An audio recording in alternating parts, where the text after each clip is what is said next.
that I know Dr. Marian is giving the support just in case. Thank you, Dr. Marian. I think you will be in North Cyprus, probably.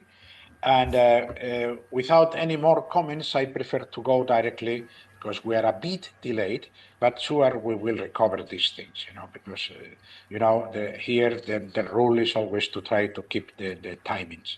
So I will share with you some initial information, a kind of introduction about what we are doing.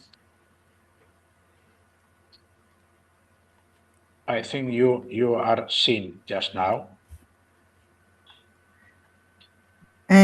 Dr. Jose, hello. Yes. I am very Hello. happy to see you here and happy to work with you here. Yes, we can see your sharing. Okay, good. This is the point. Thank you very much, Dr. Marian, and I will ask sure for your support if needed. Thank you very much, Doctor. Sure. Well, as we told, we are talking here about a special session about urban caravanserais. It's important, in my opinion, to have a short introduction about what we are doing here and especially the reasons why we have decided inside the Congress to get some space for these kind of topics. The initial point of all this discussion was a research project we started a couple of years ago around the problem of the urban caravanserais. The name of this project is ICCAUA project, and this is one of the actions that we were figuring out, which is how to disseminate these kind of elements and how to put this information in the hands of the maximum of possible audience. And this is the reason why this ICCAUA project, it's in the end a kind of platform for the studying, and especially for studying the urban caravanserais from a comprehensive perspective. I mean, there are a lot of very interesting studies regarding some specific buildings, but the comprehensive vision, and especially how this typology was, first of all, adapted to the urban scale, which is maybe the first common point. And secondly, traveling alongside Asia, Africa, and Europe, and assuming and adopting some specific solutions for each case, it's probably the reasons why some of us resolved or decided to go ahead with this study, with this platform. You can see here the objectives of this project. First is the evaluation, as I told you, of this phenomenon as a system. Second, the implications in this double process of assimilation and accommodation between the city and the container, in this case the caravanserai, how this process was done, and how even the skills and even the functions were different, but in the end, as Dr. Nada explained us, it was important to have a kind of complex of activities integrated into only one building. And of course, just now, because this is only a study from a historical perspective, but we are in the 21st century, we try to arrive to such proposals, which including, of course, the promotion of this typology as a kind of engine or catalyst for the urban regenerations of the respective areas, as well as proposing a kind of best practices, for this reinterpretation and especially for the adequate use of these containers today. Without these objectives, nothing would make sense, I would say.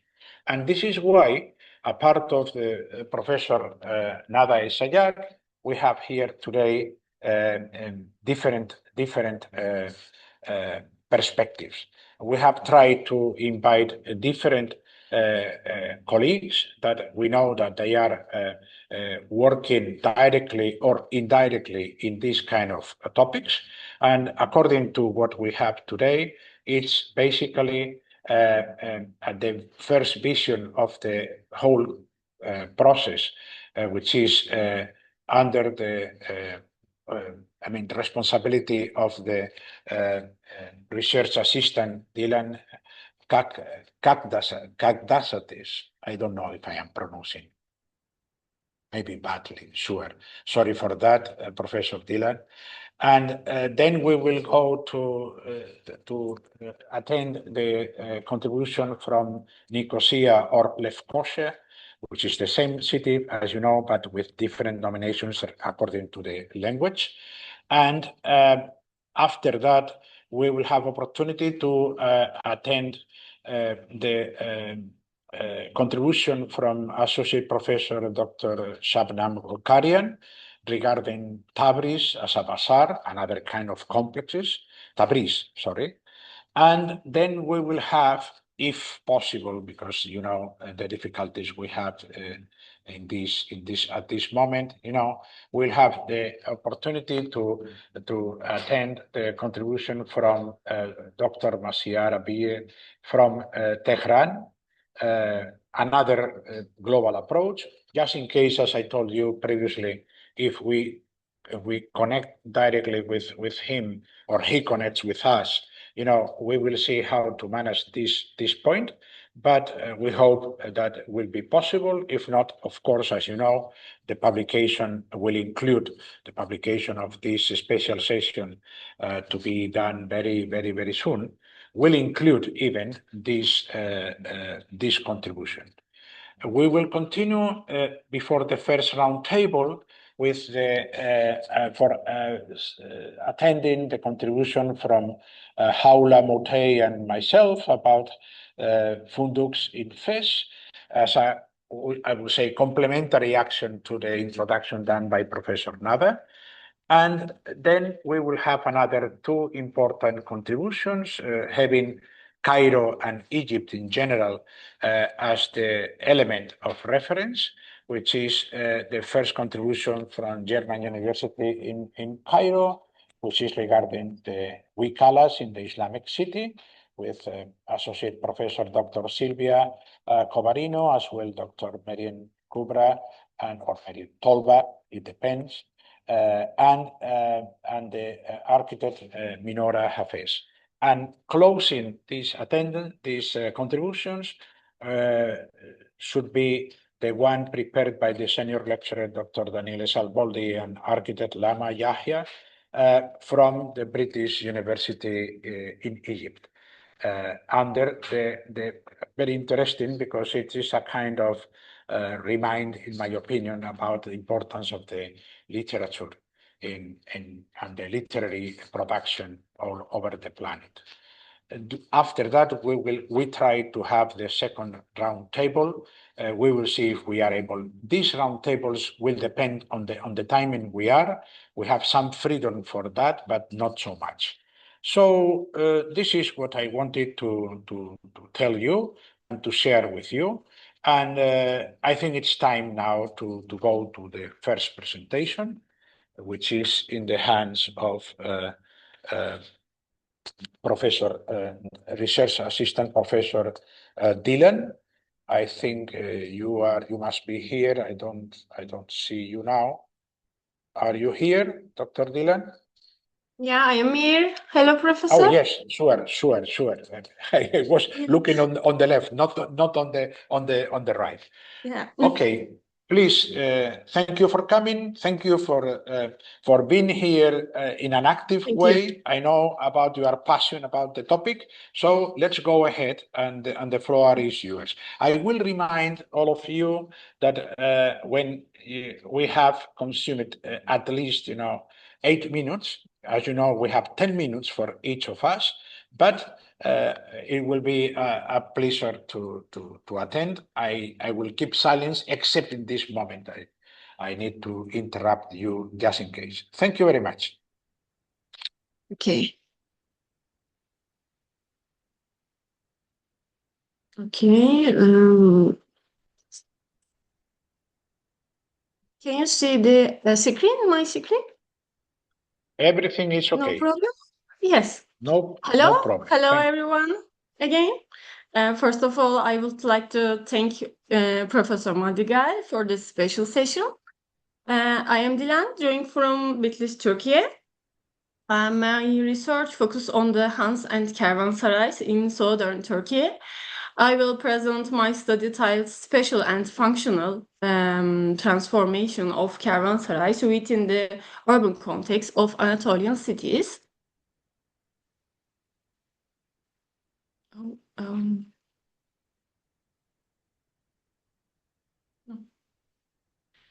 Okay.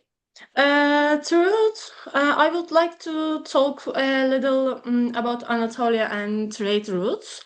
Throughout history, Anatolia has served as a bridge between East and West and has been at the center of major trade routes like the Silk Road. Thanks to these routes, trade flourished and structures such as caravanserais and Hans emerged. Trade routes directly influenced the economic, social, and spatial development of Anatolian cities.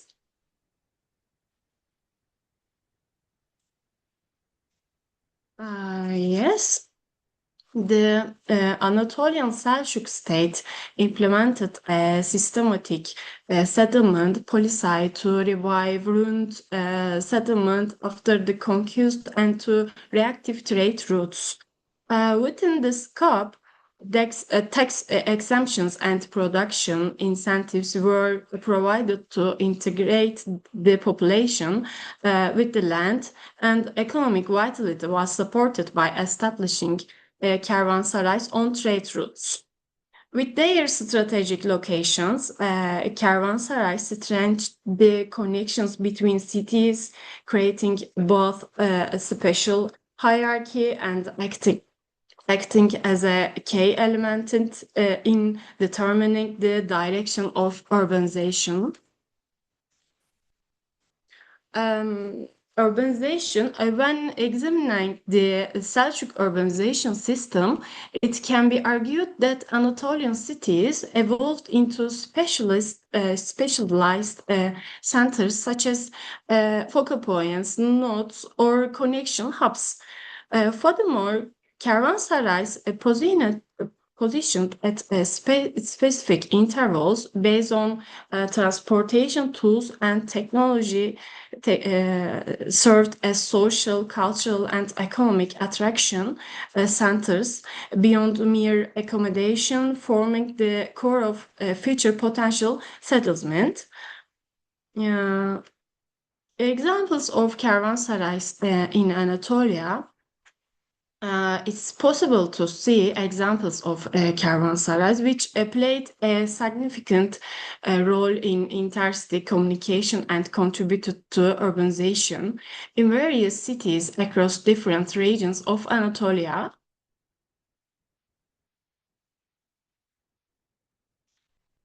For example, this image shows the El Barur Caravanserai located in Şanlıurfa. As you can see, it dates back to the 13th century and has a simple symmetrical floor plan. The building was designed as a single structure, and unlike later caravanserais, it didn't have decorative elements, revues, facade openings, or shops. You can also notice the security towers at the corners, which were added mainly for protection and defense. You can see Hasan Pasha Han in Diyarbakır city. By the 16th century, within the increase of urbanization, the functions of caravanserais within the city began to change, and their special characteristic also transformation. Structures without security towers start to appear, while shops were added to the facades. In addition, caravanserais became larger and taller. Portal doors, decorative elements, and Revak-based plan types. As you can see, oh, sorry. By the 18th century, Barut Johan in Şanlıurfa city, the parcel shapes also began to change, leading to more irregular plan types. At the same time, the number of floors increased, and facade openings and decorative elements became more prominent. Yes, here we can see Bayazhan from the city of Gaziantep. It's a structure dating to the 20th century, and it clearly has a highly decorated facade. When we look at this plan type, we can also see that the building is a multi-story and includes a Revak system.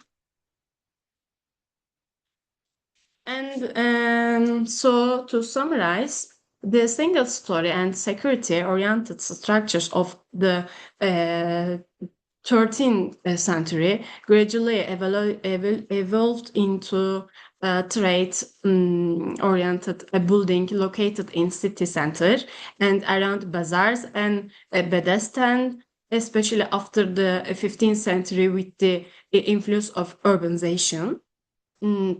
During this process, the accommodation function became secondary, while shops were added to the facades. By the 18th century, these structures had transformed into monumental and multi-story commercial complex that adapt to the form of the urban parcel.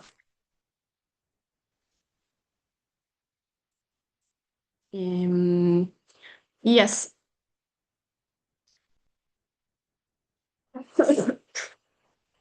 Yes, sorry.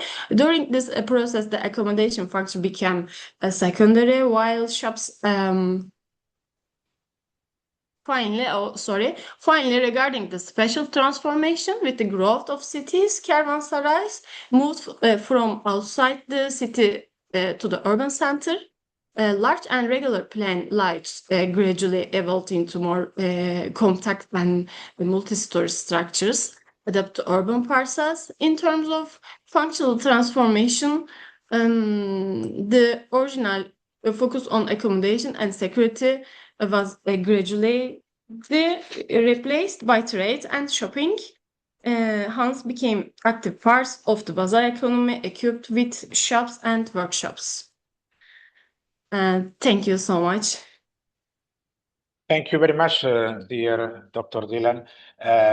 Thank you. You are exactly consuming exactly 8 minutes, so it is always important to be concise, but it is even interesting to see your point of view about how the transformation of the caravanserais, especially when they are in between, I would say, when they are a part of the landscape and they are going inside to be settled inside the cities, which is in the end what we are seeing, or sometimes even in the opposite way, how the caravanserais are I would say, are fulfilling this space, or the city is starting to absorb the caravanserai, which initially was outside the city.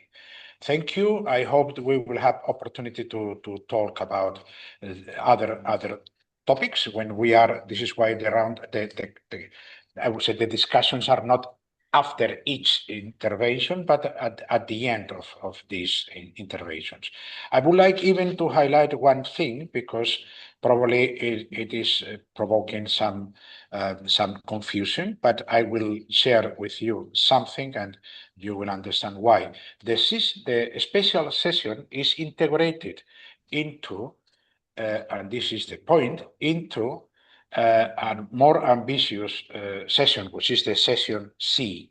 The session C, in this case, it's all the special session, but as you have seen, after the second round table, I announced it around 11:40, we'll have another two interventions regarding the cultural heritage aspects, but outside the urban caravanserais, you know. And it's my pleasure to remember all of you that Sauling Nine, Sukul Pat, Kun Faisal, and Federico Puggioni are sharing with us their contributions about, in this case, rail and properties models in one specific city, which is East Wing in Yangon.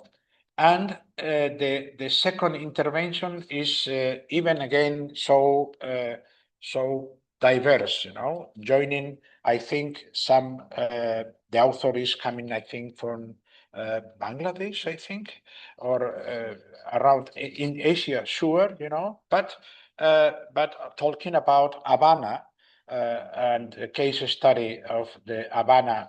I hope it will be the old Havana city, you know, the historical center, and talking about the urbanism and economic turmoil. Only to clarify that, okay? So we will go after that to the second intervention, which is in this case Nicosia and Lefkosia case study, considering this case as, you know, as a divided city, which is always another added problem. I am opening.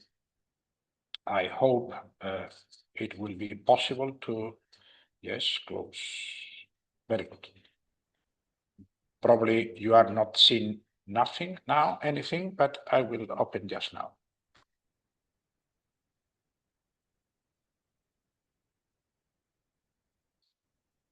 I would like to, before starting, I would like to highlight our vision in the K project is not only research, but it is only, even why not, to inject this virus of the researching to the students in different levels in the academy.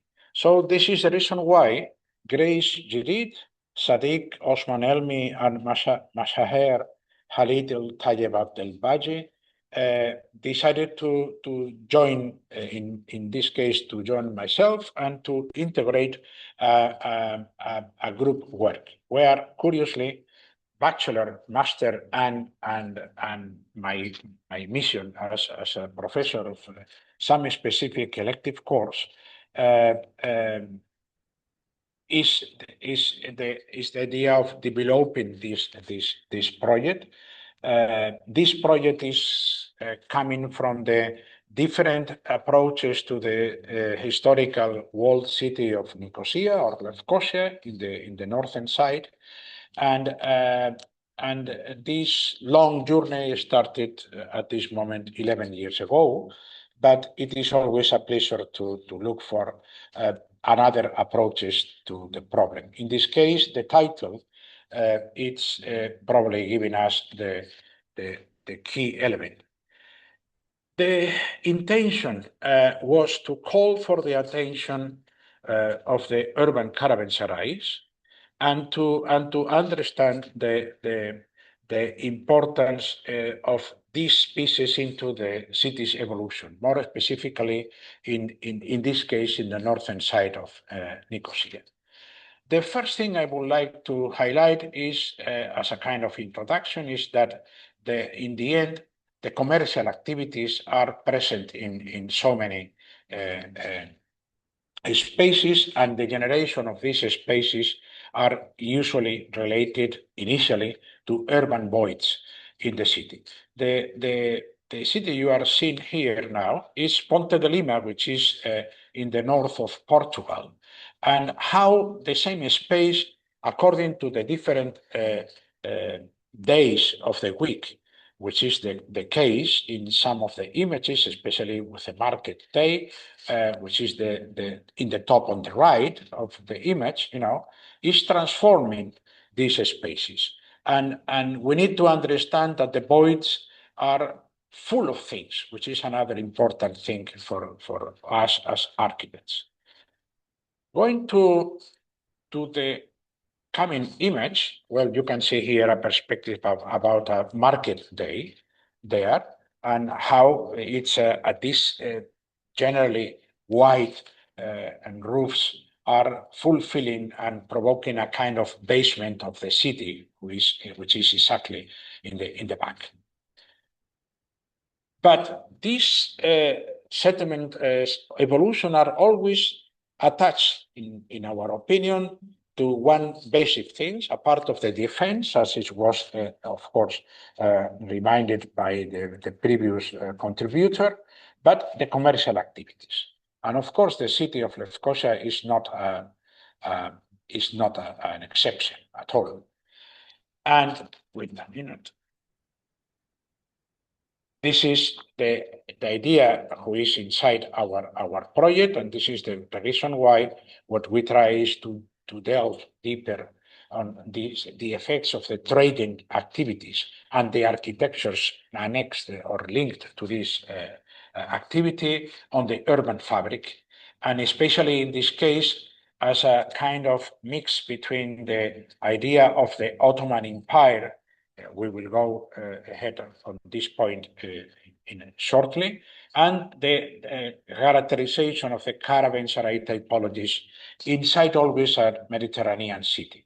In this case, the world, for those that they don't know so much the city, Nicosia, Lefkosia, is initially the urban morphology we know as the historical center is because of an initial urban design from in times of the Venetian domain. But curiously, this domain was interrupted by the occupation of the conquering of the island by the Ottoman Empire.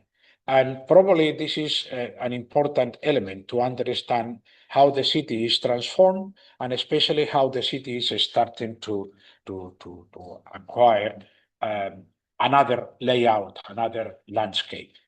This is why initially we are talking always about this walled city. You can see here the whole bastion city structure, and a river crossing this city, which was in the end the two elements that they have prevailed in the I would say development of this city.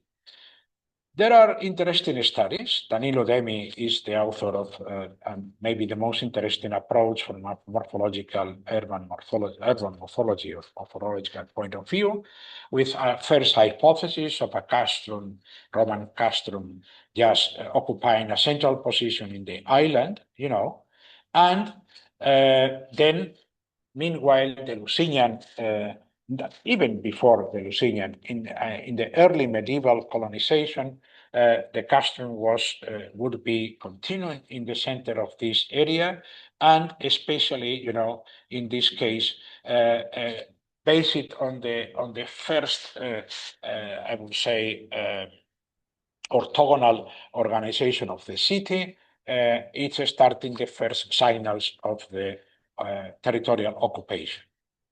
In this case, it's important to understand, and we can see the important change, how the Lusignan castle is exactly just now in the right image, in very close to the current Paphos Gate. When we are going to the Paphos Gate, we can see the remains of this, the ruins of this castle, the foundation, basically, And another important thing, which is an important element in all the, I would say, the structures of this type, how the permanences of some footprints in the territory are starting, in this case, at this moment. You can see here oval structures that, curiously, they are here resumed. You can see here a first analysis of these oval structures, but especially when we are coming to the current aerial picture of the walled city of Nicosia, Lefkosia, we can see how these white lines are the footprints even present today. So these are small details how the memory of the territories are passing through the centuries. Only that.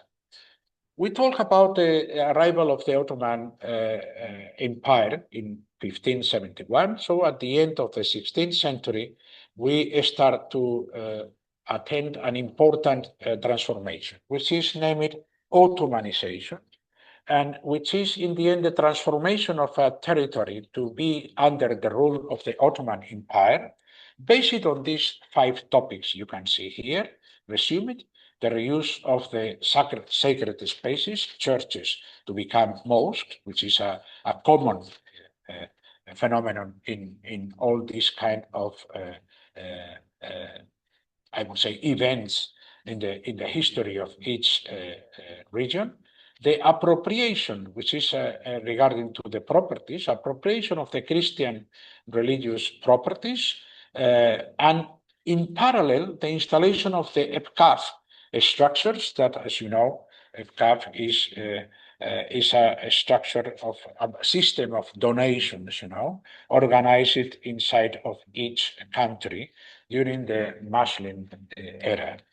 And after that, of course, as a good empire, and it happened as it happened with Roman and empire and other empires, the reorganization of administrative platforms, which is basically the taxes, how to get the economic resource to maintain this empire. And of course, at the end, the construction of economic structure based on the Ottoman parameters. This is the basic thing we will try to explain today.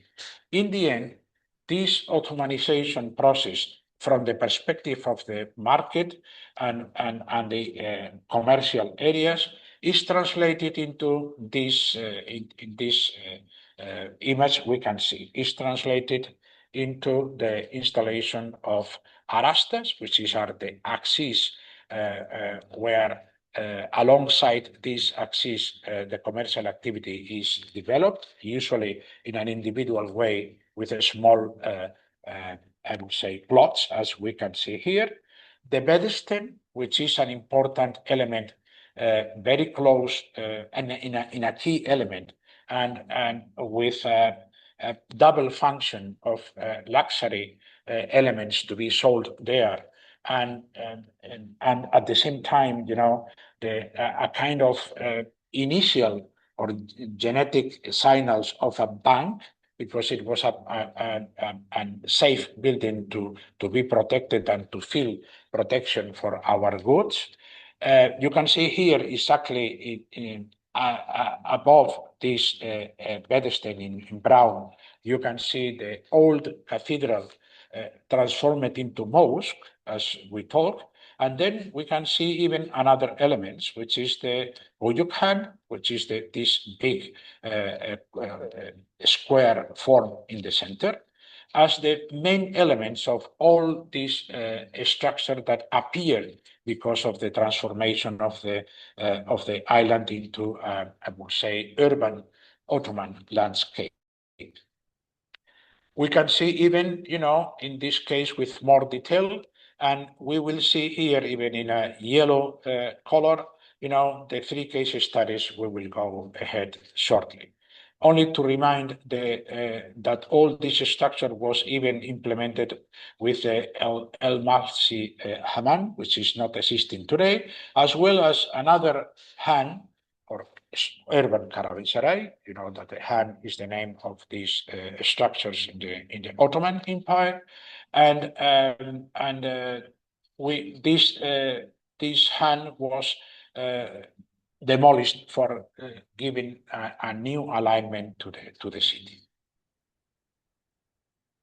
Well, generally, we can see here the different elements of this Ottomanization, which is usually in red letters, M of mosques, adopted as or transformed from the old churches, just this is the case of Hagia Sophia and Semeliye Mosque, and then in the B of baths, of hammams, as well as the H in this case in capital letters, the Ottoman ones, and in small H letters, we can see here another structures that were done after the end of the Ottoman rule.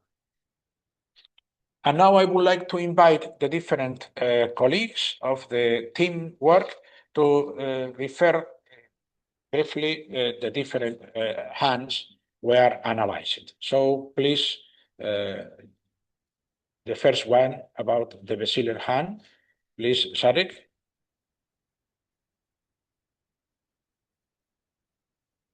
Can you open the micro, Sadiq?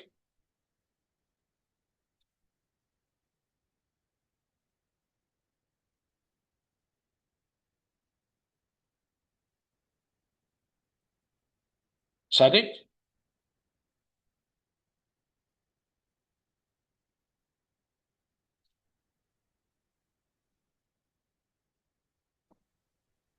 Sir, if it's not troubling, I can start with mine if you like. Okay, Okay. no problem at all. Please go hello, ahead. everyone. Okay, so the Han.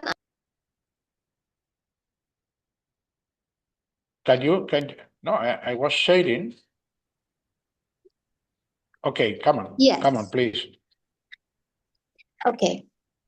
So my Khan is called Misr Khan, which means the son of the Egyptian. The first map I'm going to start with is the top left one. On Kitchener's 1881 map, the block where the Khan would later be built is divided by an interior service road, providing access to both halves.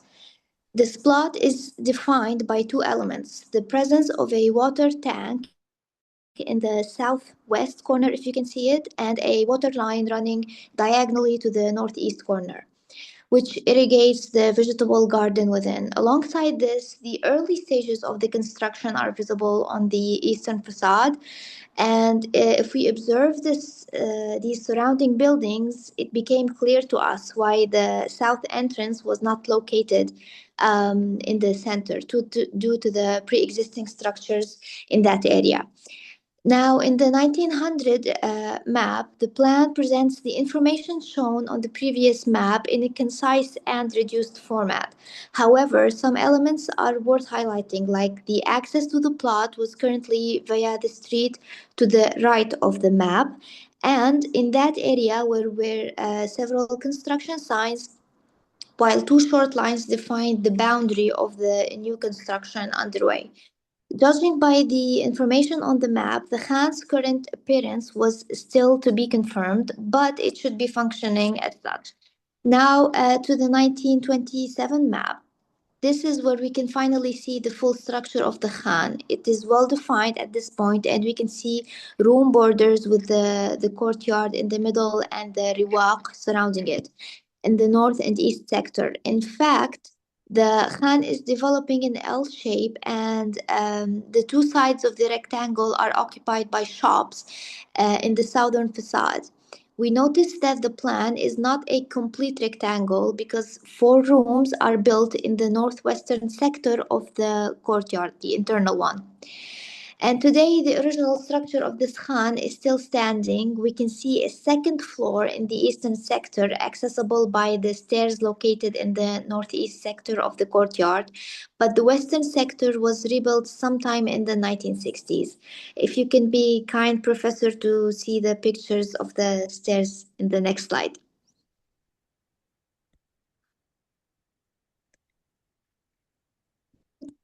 Sorry. Yes. In the end of this rewalk, we can see the stairs I mentioned, and the bottom left picture are for the shops. Thank you. Very good. Thank you. Thank you very much. I don't know if Sadiq is ready.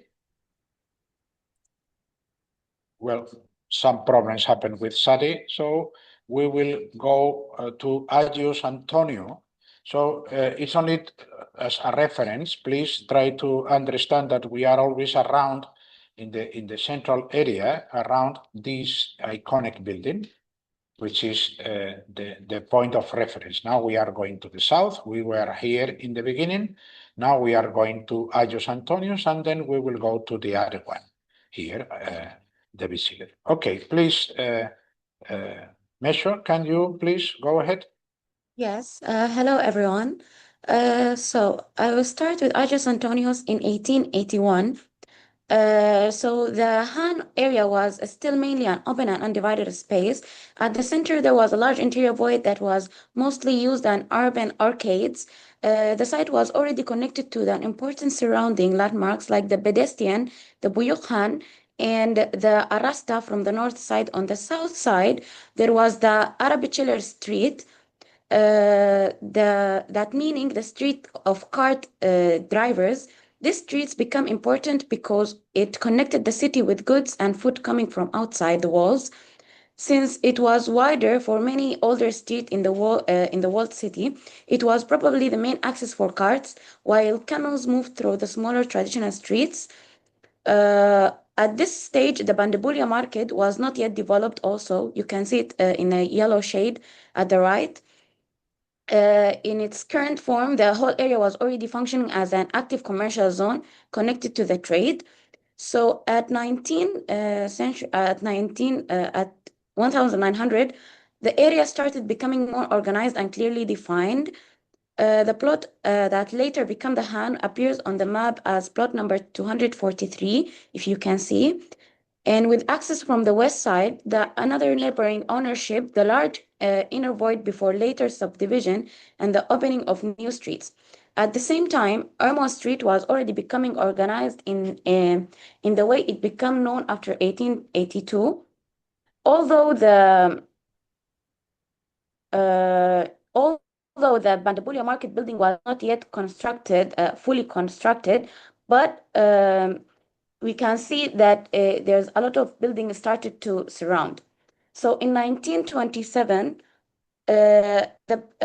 we clearly see major urban transformation, and a new street was opened through the block, helped organizing many industrial workshops and commercial activities, connecting also the Han space to the market. So creating a strong productive network inside the city. By this time, Agios Antonios Han was already fully built and integrated into the dense urban fabric. Two additional entrances were added on the western side to connect better with the new urban layout. The Han itself functions as both carpenters and cabin makers, especially those involved in carriage making. It was also known for its cafe and restaurant, which was famous. This is giving the wide space in the middle, which attracted regular visitors and strengthens the social role within the city. At the same period, the nearby Bandabulia market was becoming one of the main municipality markets in Nicosia. Built during the British period, it transformed the commercial importance of this whole district.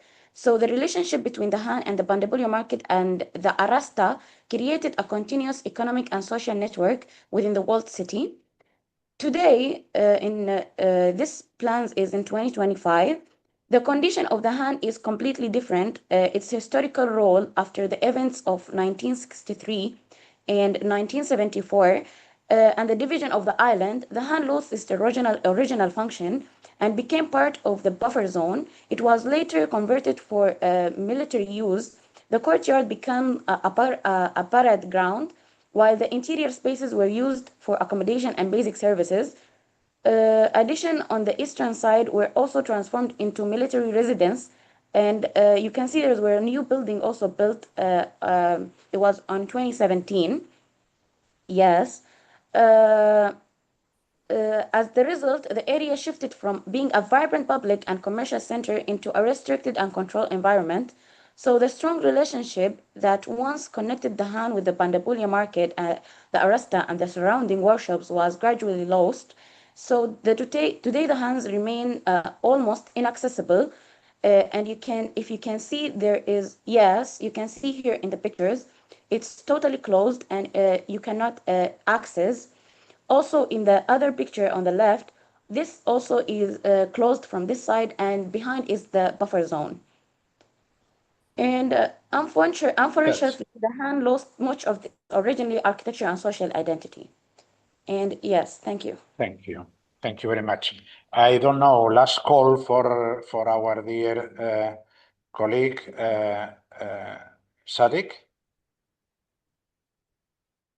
Well, something happened. I will try to resume. The work from Sadiq is this enormous space that you can see here in these four comparative maps. We have seen, we have used it, all the important production of the British Army when they arrived here in 1878, I think. And they started the first thing to survey all the island, and especially the city of Nicosia, among other ones. And this is the reason why we have today an important contribution, and we have these maps to do the comparative elements. I will go directly to one thing. This is the back of the pedestal. You can see from this is the important building, which is an old church too, transformed into the pedestal as I would say, the important element. And in the back, the space today occupied by the parking areas, we can see there in the back, the important void appeared in this case. And this is the reason why we are here highlighting, especially, this building, and happily today disappeared, because it is which is an important transformation of the concept of urban caravanserai, and especially because it is, as the own name is telling us, is a hand thought for being used mainly by the camels drivers and the animals, of course. In such moment, even use it as a transportation hub to arrive to the central element. And basically, this is what it is to refer here. It's a pity to not listen these things from him. Finally, as conclusions, I think it's important to close that.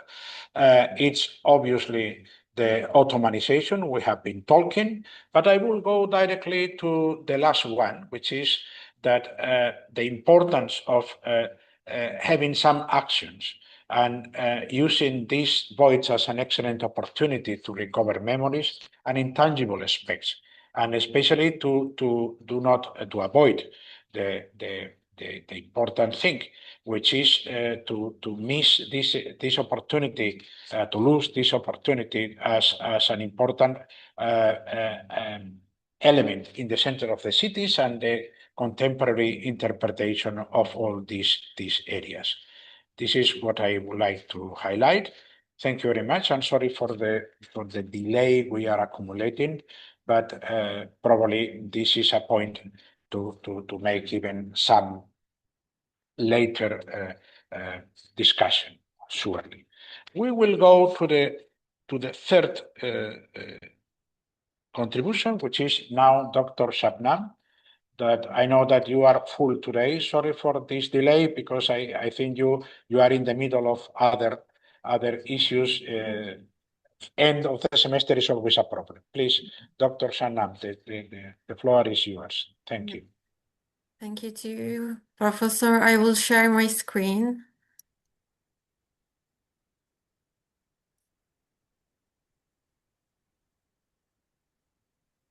Is it visible? Can you see it? It's going.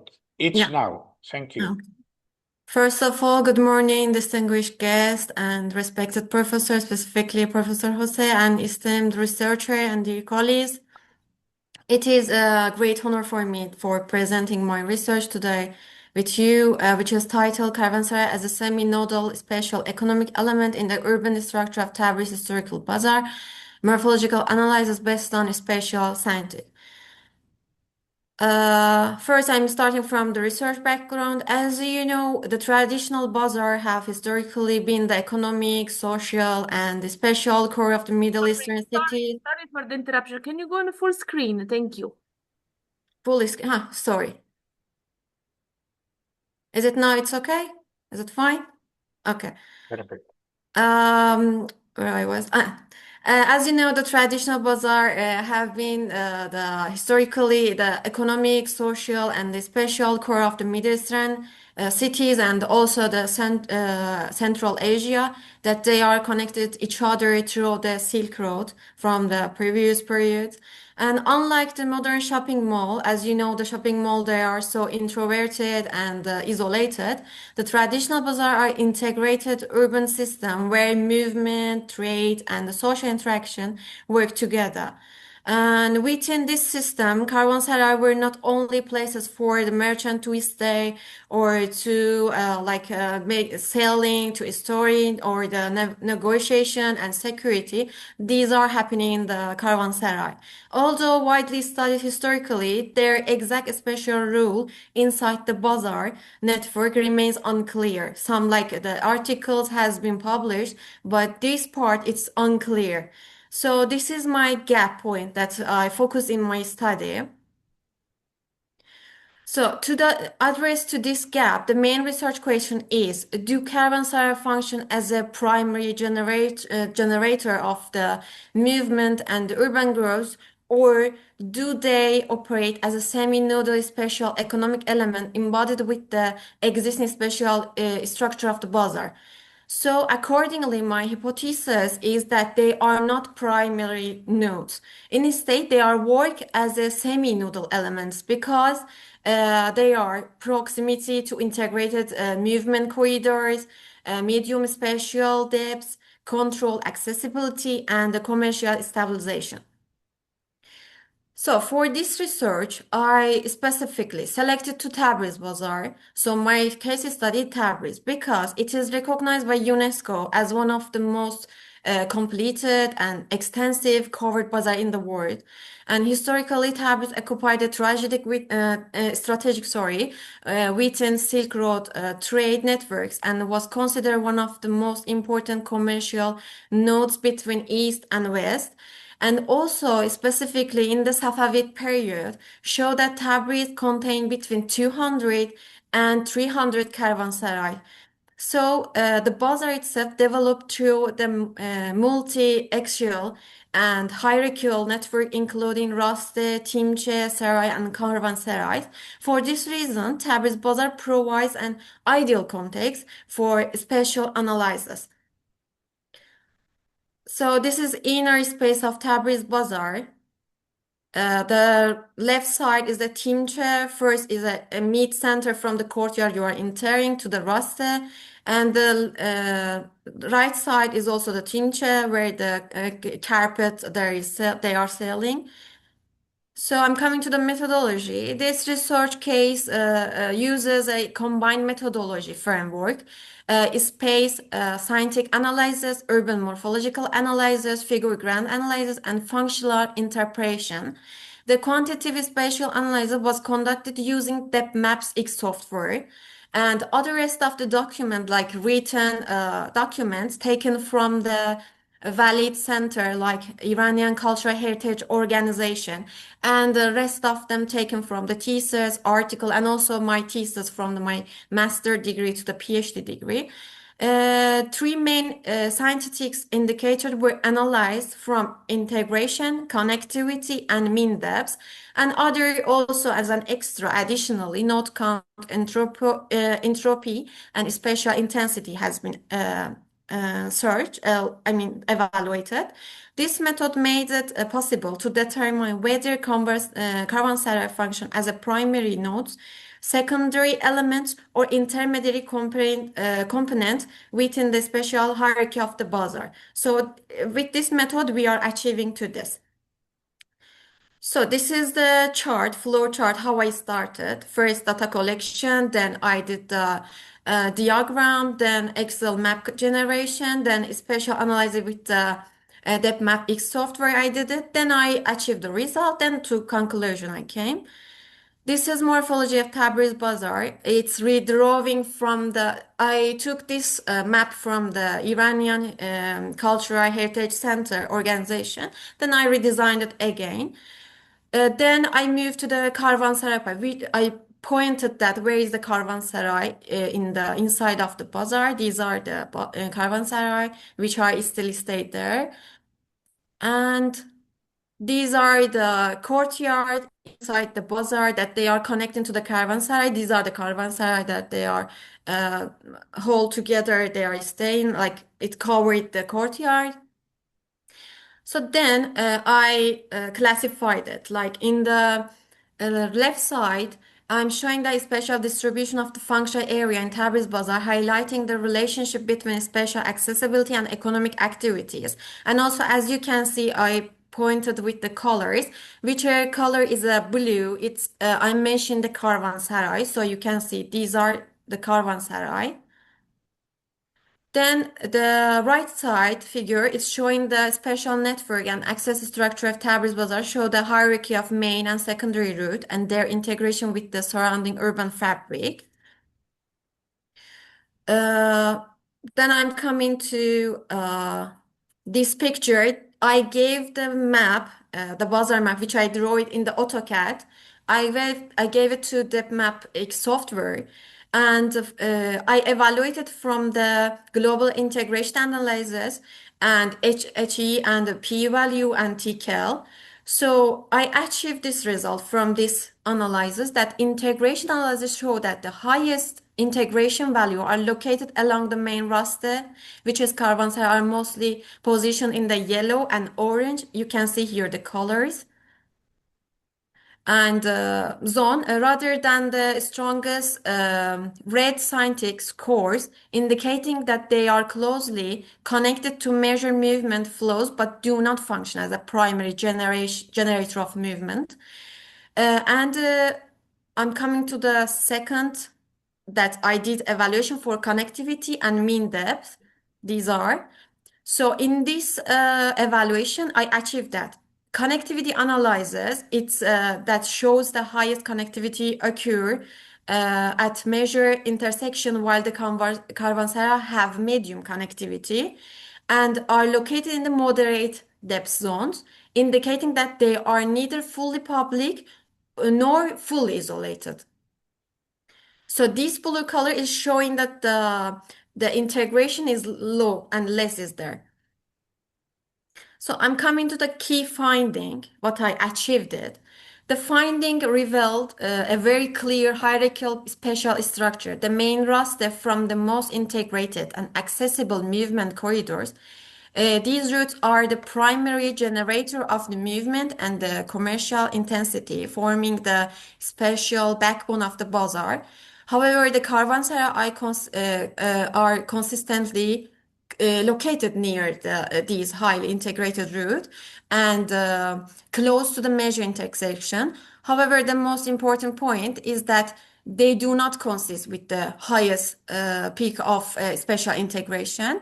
So this is the keyword. This point is a key finding that it shows the Karvansaray are not the primary generator of the movement. Instead, Karvansaray they are occupy an intermediate position between public circulation system and controlled commercial spaces. And from this picture also you can see where is the Karvansaray and how they are connected to the main movement accesses and to Raste and Timches. So I'm coming to the important point also, the Karvansaray are defined as a semi-nodal spatial economic elements because they do not generate movement independently, but they are absorbing and stabilize the existing movement flows. And also they are supporting the wholesale trade and storage and create the commercial clustering and also connecting the circulation with the economic productivity. Here, the functional organization, rather they are intermediate spaces, the Karvansaray, they are entrances are directly connected to the highly integrated routes, while they are internal structure provided the suitable condition for wholesale trade, storage and negotiation, temporary accommodation, and economic stabilization. In simple term, we can say they do not generate movement independently. Instead, they are absorbing. That I said it before. They are like organizing existing flow. They are transferring movement into economic and to productivity. And this is exactly what the semi-nudity it's meaning. And then in the discussion, briefly, I can say that the main theoretical contribution of this study is that Karvansaray challenge the traditional past versus nude binary because they are neither dominate nude nor passive corridors, and also intermediate because they are intermediate spatial interfaces whose importance comes from the relation positioning rather than the absolute centrality. So at the end, I think my time is over. In the conclusion, I can say as a summary that Karvansaray should not be understood merely as an architectural courtyard or historical storage spaces. They are active, spatial, economic interfaces with the urban logic of the bazaar. They function as a semi-nodal element, supports the spatial continuity, commercial stability, urban resilience, and long-term adaptability. So this research showed that conservation of strategy for historical bazaar should move beyond preserving the physical fabric alone. What must also be preserved is the spatial intelligence embodied with the system, because heritage is not only material. It's not also the configuration. It is a relationship and it is a function. And these are what I want to say. Thank you so much for your attention and listening. Sorry, I was so fast. Thank you. No problem. No problem. Thank you very much. Thank you, Shabnam. It reminded me our first times talking about these topics, but unfortunately, I was obliged to interrupt my supervision of this important PhD thesis. Yes, Thank you very much, and we will try now to go ahead, and we will have time eventually. So now I have a doubt. I don't know if we have in the audience our dear colleague Masiar. Are you here, Masiar? Professor, shall I close my screen? Yes, please. Thank you. I will close even in my case. So I don't know at this moment. I confess I am lost. So Masiar is not here according to what I am seeing. We will pass to the coming one, which could be the Fundux. Let me understand which kind of I am lost here with the image. Which is the image you are receiving now? Can anyone tell us, please? We can see you. We can see all the front, all of us. It's like a screenshot of all of us. Okay, now I have my own problems in this case. Wait a minute, and I will try to resolve. Which is we are preparing now. Meanwhile, Masiar is appearing or not. We are preparing now today the contribution from the Fundux, together with Haula Moutei. I am going now to this one. I will try to, probably you are seeing now exactly. I was trying to explain a brief introduction and how this work was done.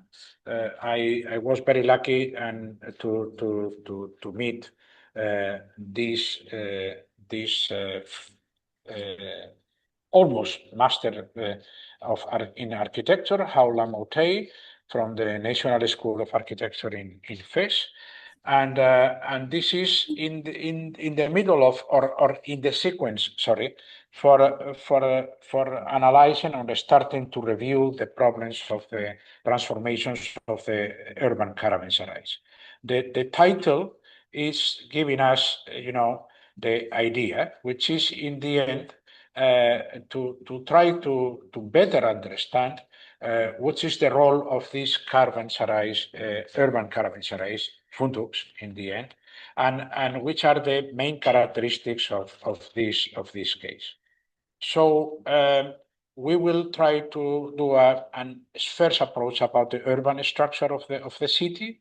The city is World Heritage Site, and at the same time a kind of typological classifications review, because this is maybe again the problem we have with the funduks, or in general all the urban caravanserais, the lack of a comprehensive view as a system.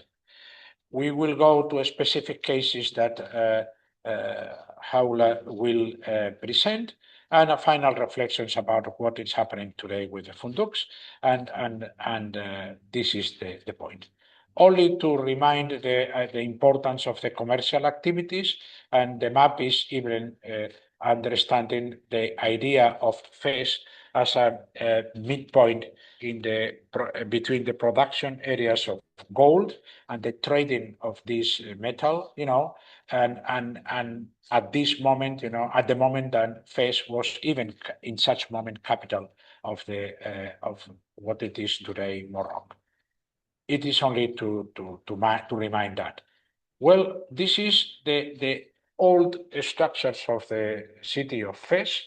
Even the city is outside the map, just below the Fes El Jadid, and it's important to understand that this is an old city, 1,200 years old. Sorry, Jose, to interrupt you again, but we are seeing only the menu with the list of the presentation. We are not seeing I think so. You have to go to share.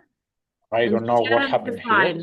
Sorry. Yes. No, it's okay. Just we see the list of. No, it's important. It's important because I am in a vacuum, So I will stop shading, and then we will see how to manage, because maybe this is the problem. Sorry for that. Yes, you're sharing the folder. You're not sharing the presentation. You have to open the presentation, then share the presentation. Okay, good. I will try to go ahead and stop in shading, and maybe after that we will see. Wait a minute, please.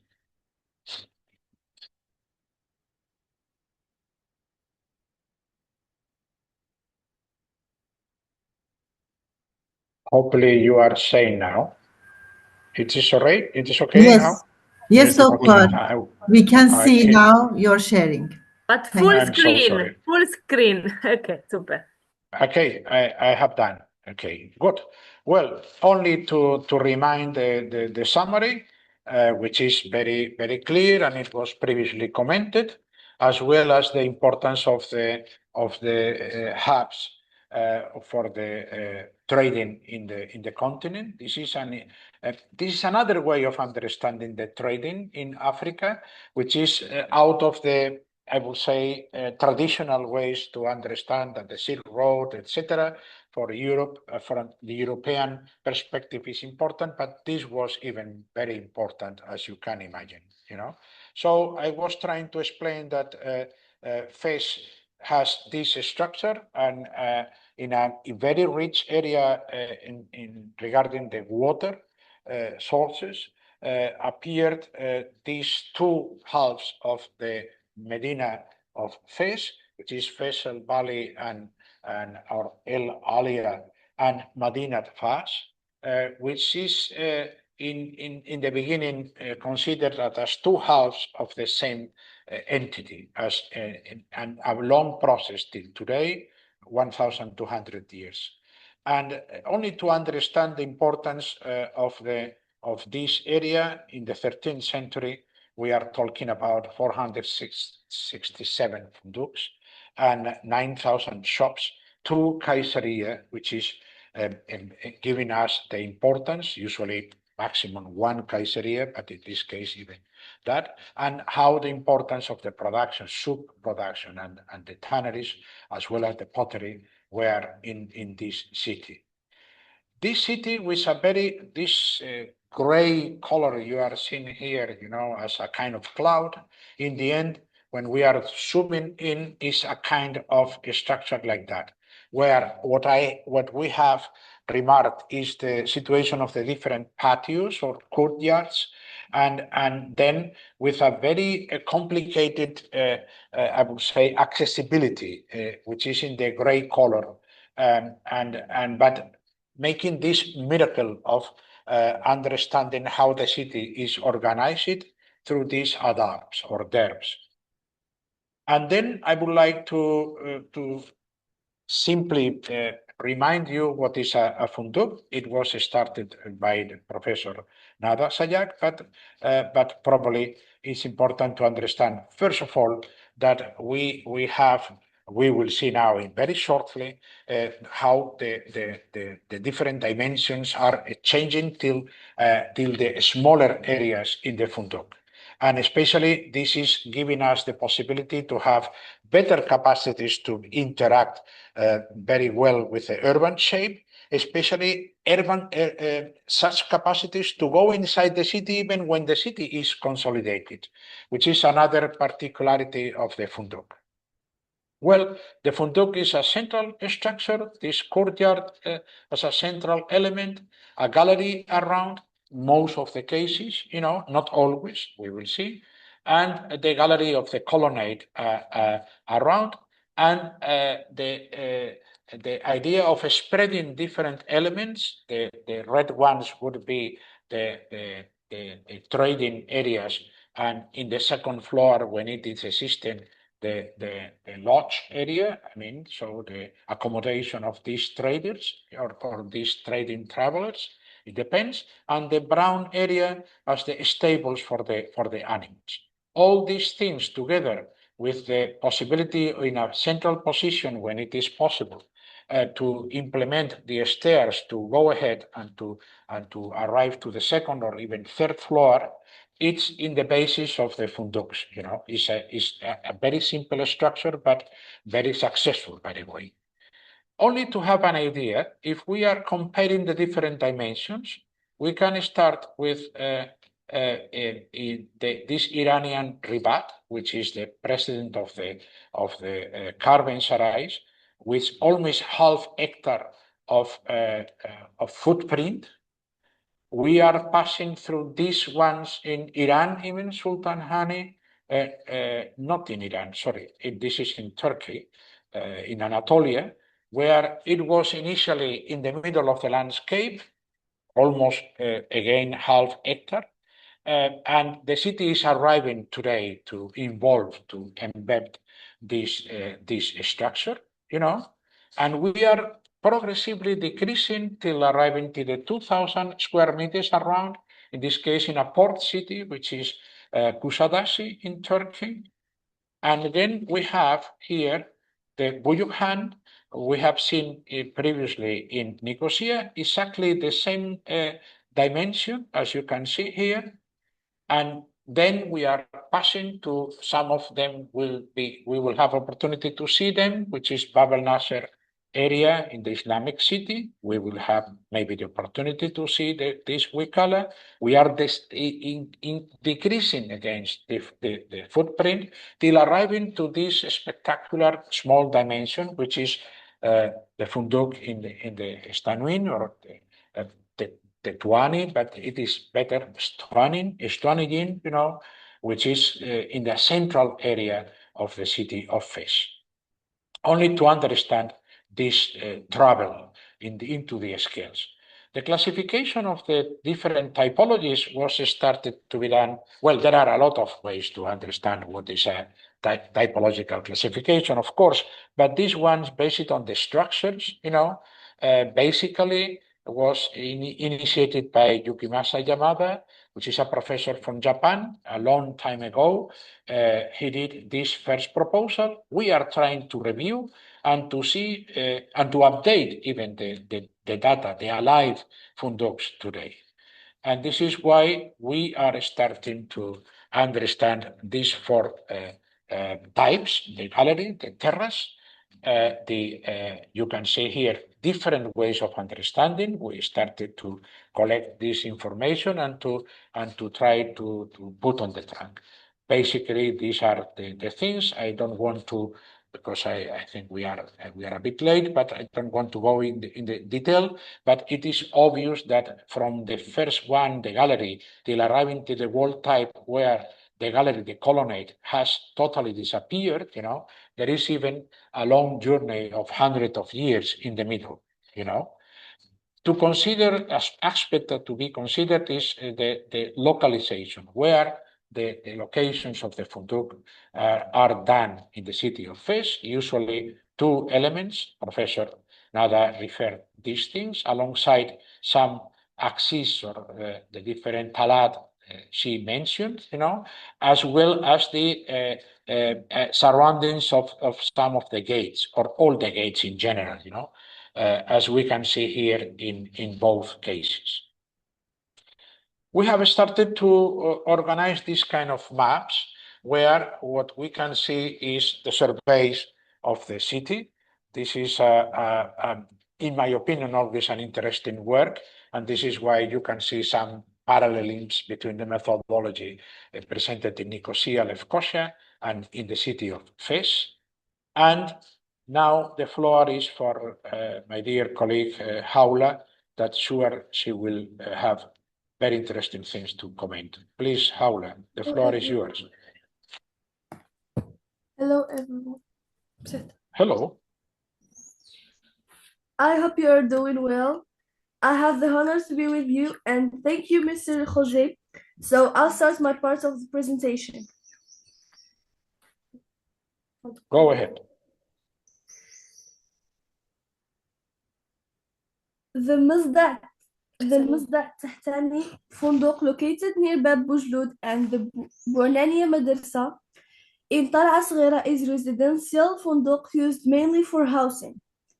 This G+2 building, with an approximate area of 125 square meters, was integrated into the dense urban fabric in the Medina. However, a fire that occurred at the end of last year severely damaged the structure, leaving the building today in a ruined state. Can you skip, please? Can you skip, please? Yes. The Funduk Qatsman is a 17th century building located on Tal'a al-Kbira near Bab Boujloud, occupying a strategic position within a major commercial axis. Historically dedicated to the trade of traditional food products such as smen, seasoned butter, honey, olive oil, and dried meat. It features simple and functional architecture organized around a central courtyard, with shops distributed over 2 levels. Today, it is undergoing rehabilitation, with the ground floor maintaining its commercial role and the upper floor hosting artisanal workshop, aiming to preserve both its architectural heritage and its economic function. Can you skip? The Funduk Stawniyin is a colonnade gallery type funduk located near the University of Al-Qarawiyyin and Souq al-Attarin in the Medina of Fez, dating from the Marinid period in the 14th century. It reflects the important commercial and cultural role of Fez as a center of trade and knowledge. Its name, Stawniyin, is linked to ideas of gateways, circulation, and welcome, symbolism a place where people, goods, and ideas met. Architecturally, the Fundoks is characterized by its galleries with colonnades surrounding the central courtyard, combining functionality with refined decorative elements such as carved wood and geometric motifs. Historically used for trade, storage, and lodging for merchants, it remains today a significant witness to the urban and cultural identity of Fes. Can you skip? The Fundoks Bradaiyin is an approximate area of 894 square meters. It's a traditional commercial building located near Bab Gisa. It was originally designed as a simple ground floor structure, strategically positioned close to the city gates to facilitate access for rural traders transporting goods and livestock. This location positioned it as an important interface between the city and its surrounding rural areas. As commercial activities increased, an upper floor was added to accommodate the growing number of users and the evolving needs of trade, reflecting the continuous transformation of economic practices within the Medina. The Funduk takes its name by its original function, which is to accommodate camels. Its internal layout was recognized to separate different types of animals, helping to reduce congestion and improve circulation within the space. Overall, it stands as a significant testimony to the historical exchanges between the urban center and its rural hinterland. Can you skip? I'm going. Funduks today. Funduks in Fes Medina presents very different realities today, depending on their location. Some funduks have been restored and brought back to life, often hosting artisans or small activities. However, other funduks have been abandoned, slowly deteriorating or losing their original function. This creates a very uneven landscape, a mix of revived space and abandoned ones. Walking through the Medina, this contrast is very visible. You pass from active, well-maintained funduks to others that are closed, silent, or partially ruined, where it feels like time has stopped. The Medina is still alive. People work, trade, and live there every day, but its realm has changed. It is vibrant during the day and much quieter after shop hours, when many streets become almost empty. Fes is still a living city, but not in the same way everywhere. Some areas remain fully active, while others feel more like space of memory than of daily life, revealing a gradual shift from a lived city to one increasingly shaped by heritage and tourism. As previously referred during the presentation, the paper presents a review of proposal for the funduks phenomenon in Fes. Since this work is still in progress and given by the numerous previous studies of individual cases, a comprehensive compilation of existing research is necessary to develop a systematic study of the funduks. Classification of funduks are always important. They have been studied from different approaches. Some of the important efforts previously done require an update, since in some cases we observe that some of the funduks included have disappeared today. One of the research gaps we found in the comprehensive view of typologies through a common framework that allows for cross-referencing results based on the different perspective of classifications. In this case, the data collection of the different studies is an insertion in an open GIS could be a necessary contribution for the future. This is the working strategy we intend to pursue in the future. Thank you very much. Thank you very much. Thank you very much. Sorry, are you reading the conclusions, or maybe we can, because we are out of time. If you don't mind, I will try to have a general overview about the conclusions. All of us, we are reading. Okay. And thank you for your contribution. Thank you, Haula. The most important thing I would like to tell you is that the Fundux, even it's an important structure, totally integrated in the city, which is even in terms of scale, is an important element. The role even highlighted, I think it was by Dr. Shabnam, as the bridge or intermediate spaces occupied in Tabriz, is even here everywhere. The idea of having a bridge between the housing units and the iconic elements, which is an important element. And then I would like to understand that we are here preparing.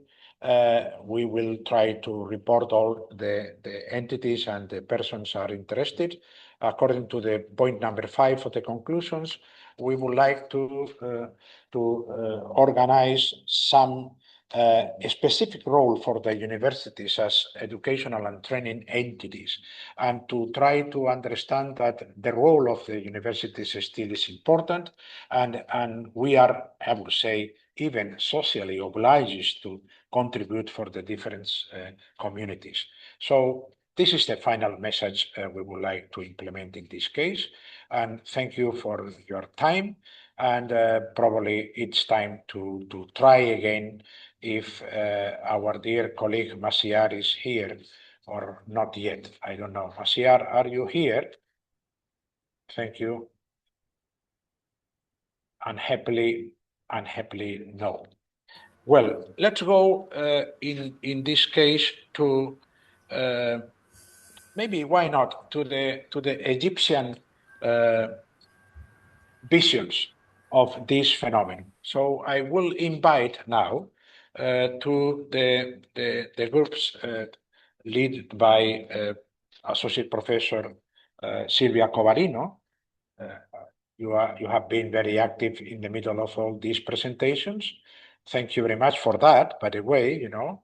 And I would like to invite to start with the presentation as soon as possible. Thank you. Thank you, Dr. Silvia. Well, good morning to everyone. Thank you for this coordination and this session.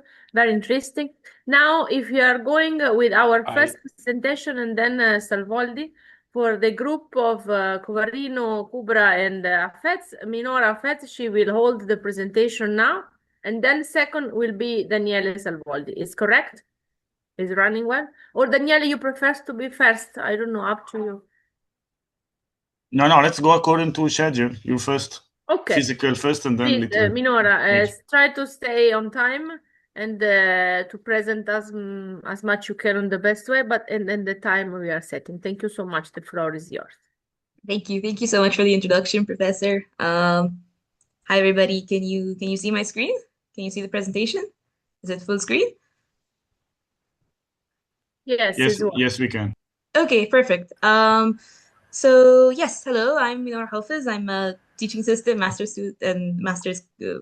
I got my master's already from the German University in Cairo with my team, Professor Dr. Silvia Covarino and Dr. Miriam, assistant professor. We're gonna present our talk, the iconic Ukela and the urban patterns of historic Cairo, sense of spatial dynamics between the image and the contemporary urban life. So briefly, this was the abstract that we submitted, and I wanted to show you briefly how it relates to the structure of the talk that we're going to have today.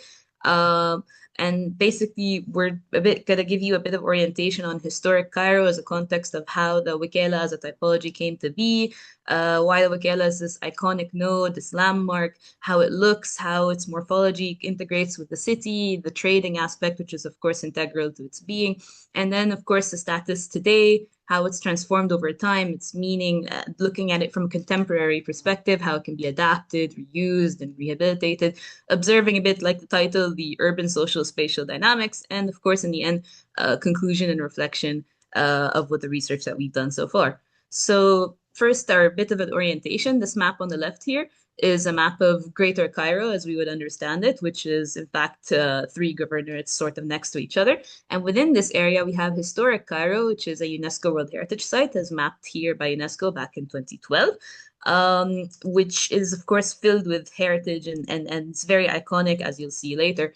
And within, for example, these ancient walls, in this case from the Fatimid era, the historic Cairo has, of course, many wikelas, or as we would say in Arabic, wikelet.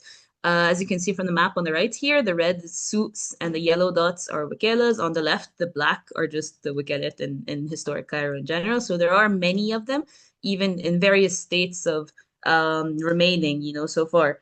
And just to highlight a little bit of this context, not just physically, but of course, the iconoclastic sort of approach to historic Cairo as a whole has been highlighted by, of course, Nobel laureate Naguib Mahfouz, Egyptian author, who talked about historic Cairo, Khan Khalili, as this very powerful sort of node. It's always attracting people. It's always had people there for an extended period of time, and how the spaces themselves present a sort of very vibrant appearance and vibrant place for activity, for commercial interaction from the inside, of course, and also from the outside. The historic Cairo has always been a very busy, vibrant, lively place, let's say.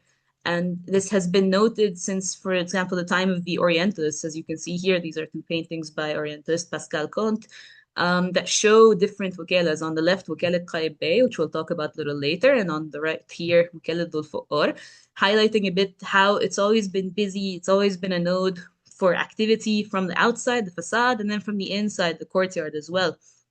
And as you can see, it's just always been a subject of notice and study.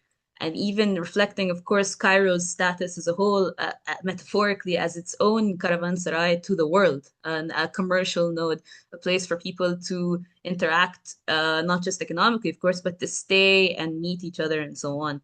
And of course, caravanserai, as has already been discussed by all the colleagues so far, is a bit of an origin from like Persian language, referring to caravan, like trade convoy, trading route, traders, and of course palace or sarai, and that's how it's combined together to, of course, caravanserai. But the Wikela specifically in Egypt is uniquely Egyptian and uniquely urbanized in that sense, always taking place within the middle of the city, not along a trade route, for example, in the desert, as you might have seen in other presentations. And of course, like we said, the Wikela also in Egypt can be synonymous with the khain. So khain and Wikela refer to the same typology. And inn for traveling merchants, built around the courtyard. The bottom floor is the commercial shops and so on, warehouses for goods. And then the top floors would be residential for the merchants who were living there, and in general for citizens, originating from around the Fatimid era, around 900 CE, let's say. As you can see here, this is also Wikelet Qaib Bey, which we just saw the painting for a few slides back. And of course, if we look at some of the wikelas that we observe in our study, here we try to focus on the area around Mu'izz Street, which is sort of the heart, the axis that cuts through historic Cairo from north to south. We can see so many different examples already. We got a Qaib Bey, which we discussed. We got a Shurbagi, Bazara'a, Qaib Bey again, so because there are 2 of them. Bab al-Nasr is the one that you might have seen also in Professor José's earlier presentation. We got al-Ghuri, etc. So many different wikelas, all located around this sort of main axis. And as we can see, historically, it presented a certain, morphology and image, like we discussed already, this idea of the ground floor being for shops and warehouses, and the higher floors being more for residential use. as you can see. And this is sort of the courtyard on the inside. And this is the presentation of it, the exterior facade. And the plan, of course, as you can see here, represents the sort of same morphology that we were just discussing. But if we talk about how it's being used today, for example, Wakalat al-Ghuri, which is what we saw on the last slide, and now this one, is used to show cultural shows that are sponsored by the government. So it's being oriented instead as this touristic experience, highlighting some cultural aspects of Egypt nowadays and cultural aspects that still go on, which is, I think, very powerful in this case. If we look at, for example, another wakala, this is Wakalat Qayabbeh, which has been mentioned already several times from the Mamluk period. And then this is sort of the facade that it presents, the plan, the same idea, a courtyard with one entrance, ground floor shops, top floors, more residential, more private, so on. This is sort of what it looked like before a couple of years ago. And in this case, this wakala has been instead renovated with modern construction materials to resemble a bit what it used to look like, as you can see here with the same gate and so on, but refreshed, let's say. If we look at another wakala, for example, Wakalat Suleiman Agha Salahdar, here this represents a different, let's say, dynamic, socio-spatial dynamic, where people are now, this is near, for example, the very famous Souq Khana Khalili, which you saw as well in Naguib Mahfouz's book a couple of slides back, referencing the commercial activity in the area. This wakala has been sort of appropriated informally, which is a completely different sort of dynamic as opposed to the other two wakalas we talk about, but still active, still presenting this form of life and this form of usage, not abandoned, let's say.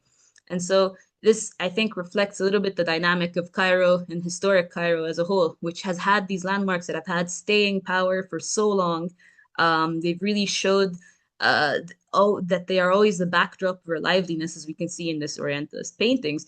And then today, how does this liveliness present itself? Of course, this is up for a discussion, let's say. Is it a sort of contamination? Are we seeing people appropriate this space in a way that doesn't match, let's say, this iconic landscape anymore? Or is it also a place for vibrancy and for life? Are we seeing people instead, this, for example, is celebration from the holy month of Ramadan.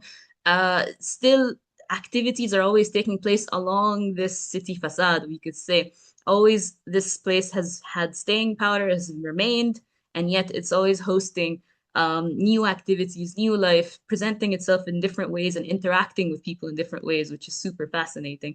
And so to briefly summarize, let's say, our observations so far on the wakalas that we showed on the map, we didn't discuss all of them now due to the time, but briefly we could see that different wakalas or wakalat are sort of being touched upon from this physical, social, and economic aspects that we are observing in different ways. So Wakalat al-Shorbogi, for example, it doesn't exist anymore. They just use the footprint to build up a new boutique hotel, let's say. So this implies a sort of targeting of high clientele, again, this touristic approach, a bit like Wakalat al-Ghuri, as opposed to somewhere like, for example, Wakalat Qayabbeh in the south, the one near Azhar Mosque, seems to have maintained its structural morphology and sort of in turn maintained an informal commercial use. So it's very interesting in this matrix to observe the sort of different dynamics we have going on depending on these different wakalat and how they interact with people living and just visiting the city.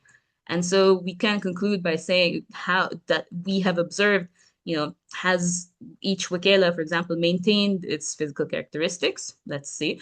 And then how is it being used in turn by the public? Is it active? Is it open? Is it closed? And is the usage now transformed from the way it was before, where, the typical usage is, of course, the use on the ground floor for merchants and then top floor is residential. Maybe now it's being used in a different way. It's an event space, it's a hotel, so on. And if these usages exist, how does it motivate economic activity, potential, and for whom? Let's say, who are the beneficiaries that stand to gain from this activity? But in either way, regardless of the study and the different functionalities or usages or impacts, we can still see that the wakalat are a node and a landmark. They present themselves as really important points, especially in historic Cairo, for not only their physical conformation, but for trading and for social interaction in our today contemporary social life in Cairo, of course, and maybe perhaps in Egypt as a whole. So thank you so much. I think I made like a few seconds over time, but thank you for your attention. And that's it. I'll stop sharing now. Thank you so much for your presentation, Minora, for us, let's say. And we will go with the next one on the comment over and reflection after. Professor Madrigal, what do you think? Professor Madrigal, Professor Sylvia, only I want to mention that we just remain for us 20 minutes as a schedule, because in 12:10 another round of table will be start. In this case, I think we have to go a little bit faster.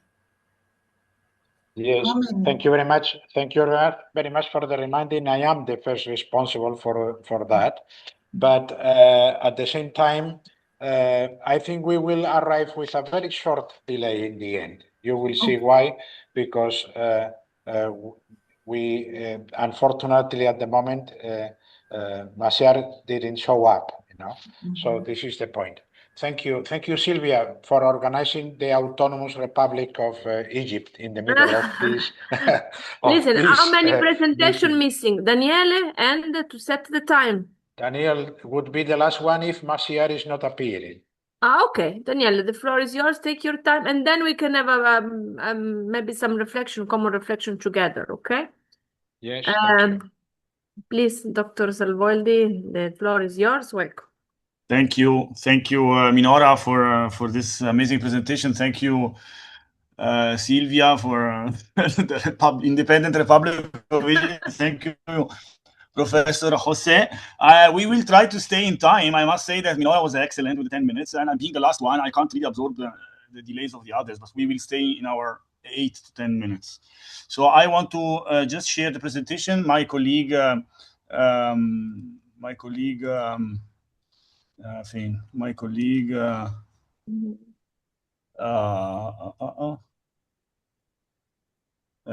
Lama can start, but I can't see the presentation. Oops. On top window. Yeah, it is full screen, so Sylvia doesn't complain. You see it? Yes, we can. Yes, it's working. Thank you. Okay. Lama, your time. Okay, good afternoon to all. Today our presentation is about the social life of the urban caravanserai. Our contribution is mostly focused on social interactions, and this has been mentioned several times in the previous presentations today. We'd like to highlight several points, and we'd love to receive your questions later in the discussion. Next, please.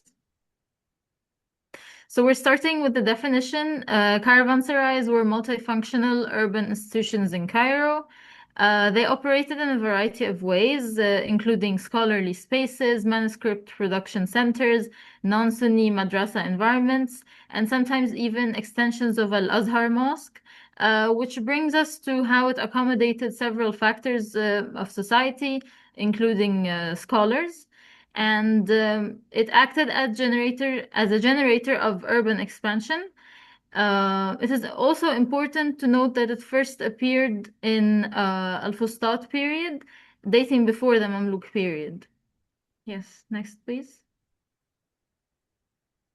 So about the terminology, we have 4 different ones which have different meanings.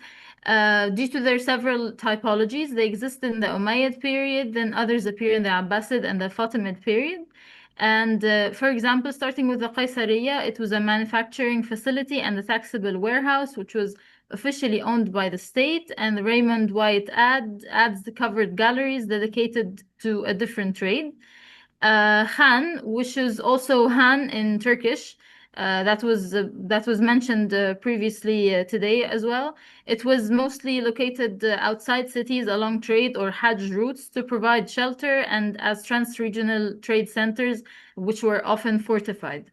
So these appear in the Abbasid period. Coming to Funduk, this was similar to the Byzantine Pandokeion, which was the urban lodgings for foreigners and travelers.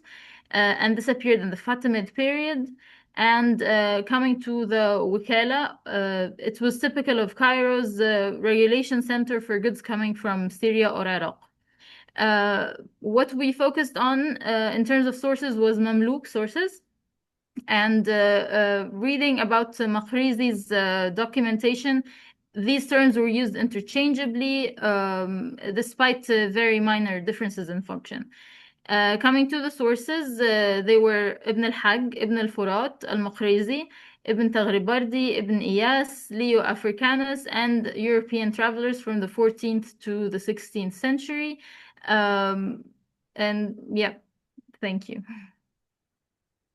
Thank you, Lama. So I will go through the social life, organizing the thing into three parts: place, goods, and people.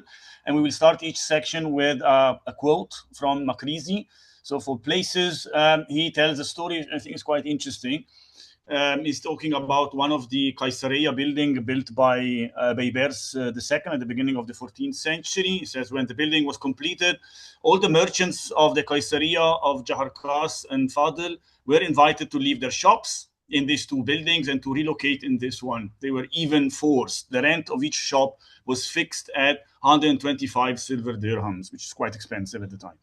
The clerk found his master, the Prince Baybers, had become, in the meanwhile, Sultan. So he goes and talks to him and he says, the luck of the Sultan made it possible that the Caesarea was rented out in a single day. And the Sultan replies, if you found tenants in a single day, it will be emptied in 1 hour. And 10 months later, when Baybers has to flee Cairo, the tenants, in fact, leave the place completely empty, not even leaving behind a piece of cloth, the same night that the prince had escaped.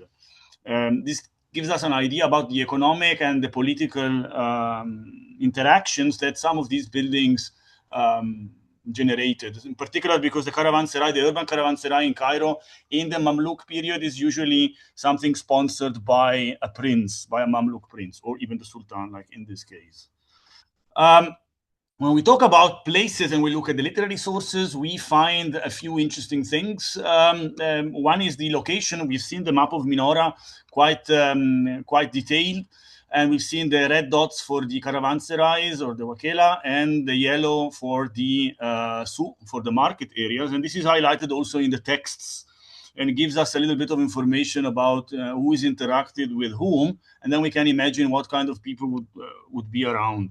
For example, a Caesarea has a rear door facing the bathhouse of the wood turners. Another building, another Caesarea has a door facing the paper market, and another door facing the market of the spur makers. Another one is facing also the turners or the spur makers, the silk market and the paper market, and the bird market and the confectioner's building. So this is quite interesting, sort of. When we look at the description of the place, Maqrizi in particular is in Khitat is describing Cairo topographically. He speaks about the zoning. So we've seen again, the ground floor is for the storage and the sale of trade goods, and the first, second, third floor for the lodging of people. And the residence space might be shared by different groups. For example, there is the Caesarea of Ibn Quraysh, has an area for the Armenians and an area for the cloth merchants. And on the ground floor, you might have a stable for horses, and this would sometimes help to revive the building if it had run out of business by installing extra things. We have ablution basins, for example, in the Caesarea of Al-Fadl, and even a mosque in the Khen Masroor, which means that they are really multifunctional buildings. Some of them have well with water wheels, and some of them drinking trough for animals. About management, of course, it's related to the Waqf system, what we saw before in Nicosia as the Evkaf, or the endowment. And these buildings generate profit because they are rented out. People pay to use them most of the time. And then the money is invested in other things. For example, a hospital or a school or a religious building like a khanka, sometimes to fill cisterns of water because historic Cairo is quite far away from the river. Sometimes it pays alms for the poor in the holy city of Hijaz, or for the baking of bread, also for the poor people of Mecca. We also have a lot of information about how they're kept clean. There are regulations there are actually people who clean the streets every night. And we have information of a series of decrees that are issued, especially starting from the end of the 14th century, to clean and to sometimes paint the facades of such caravanserais to keep them clean. So white, Ibn Furat speaks for the first time in 1391. And then we see this is a recurrent 1426. People are forced to clear the space because the dirt is accumulating, even today. 1413, 1442, 1477, 1478, 1503, 1516. Means that the collection of garbage is not really working very well. The fire prevention system is also embodied by legislation which forced everyone to keep a jar of water inside the building to help in case of fire. And market days. These places are not always open. They are semi-private, as we see. And some are open at certain days of the week. Let's go to the second topic, the goods. And the quotation is from the Khitat of Makrizi. It says, at the time of the incident of the demolition of the churches and the fire of Cairo and Old Cairo in the year 1321, a merchant had moved towards the end of the afternoon a certain amount of oil, the weight of which costed him 20,000 silver dirhams, plus other merchandise for 90,000 dirhams. He completed the transportation of this oil inside the fundo only at night. And at midnight, the fire burst inside the building, and like everywhere else, and destroyed literally everything. And the merchant was reduced to a beggar.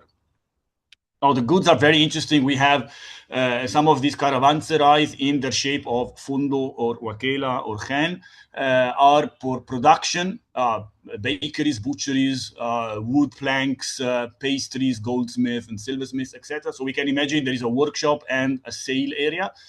And some of them are more specifically just for sale because things are coming from somewhere else or from the countryside. So spices, grain, fabric, medicine, perfume, precious stones, oil, as we have just seen, hardware, booth, clothes, etc., etc. We can go down very detailed. The sources sometimes speak of this khan or this wakela is specifically for linen of blue and white color only. So it's massive. We've seen the numbers; they are quite a lot. Some of them are dedicated to the import of goods. For example, the ones for Syria.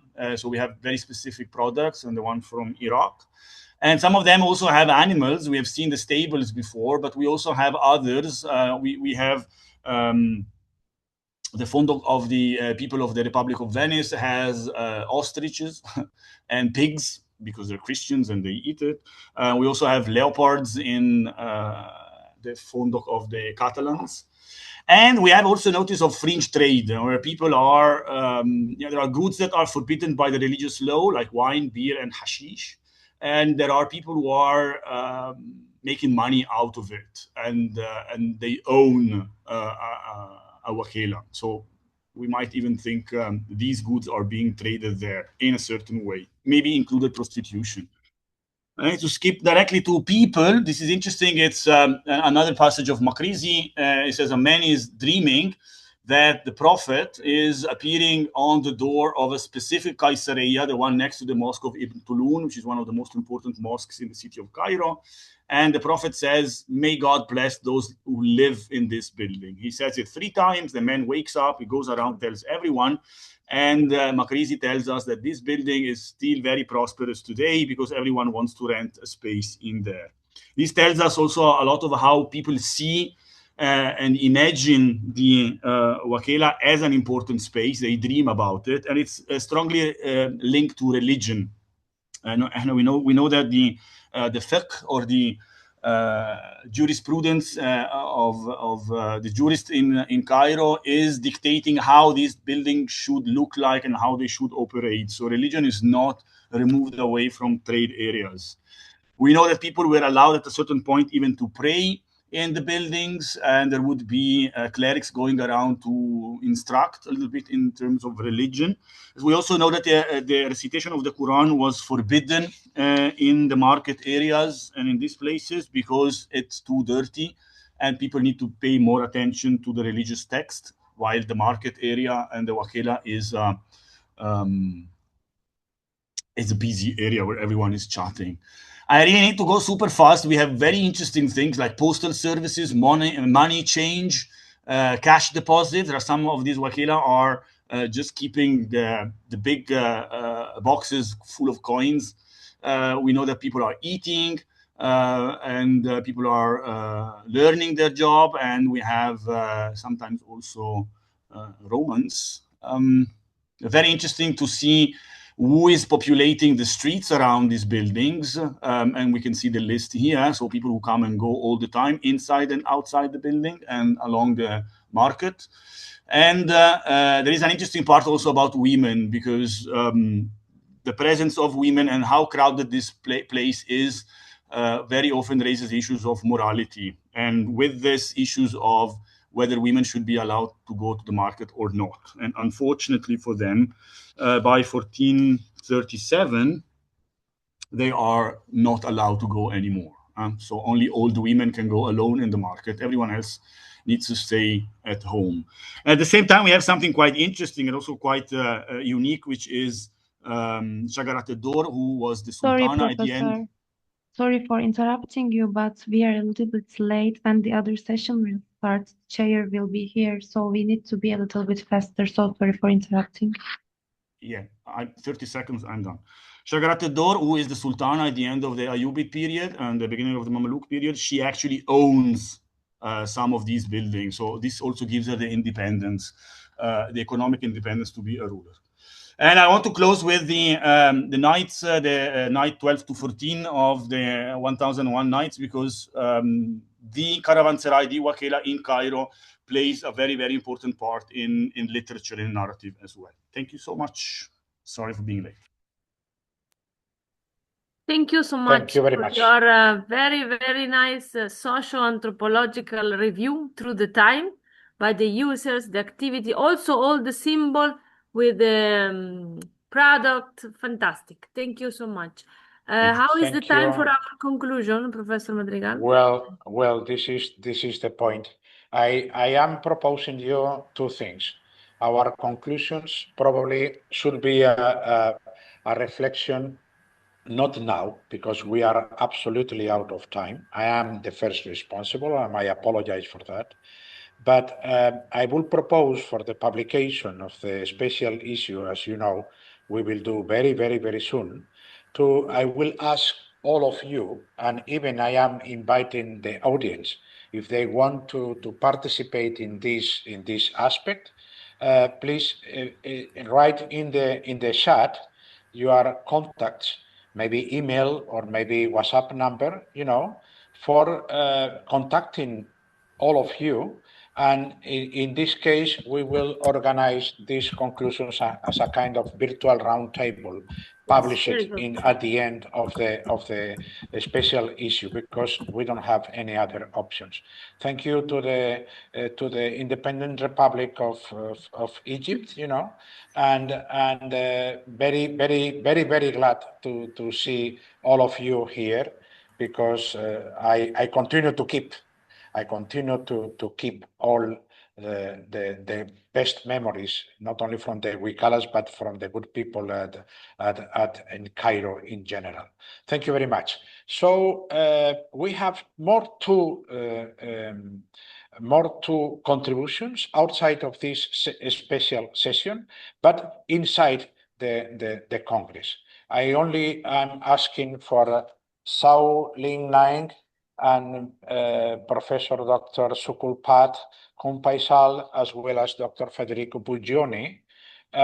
We will be very thankful if you are starting to present and to share with us all these opinions. And then finally, we will have, after this presentation, the last one of the session C, which is authored by this interesting topic of Havana city and presented by Anonia in this session. So I will thank you very much. If the first contributors are starting, the floor is yours. Thank you.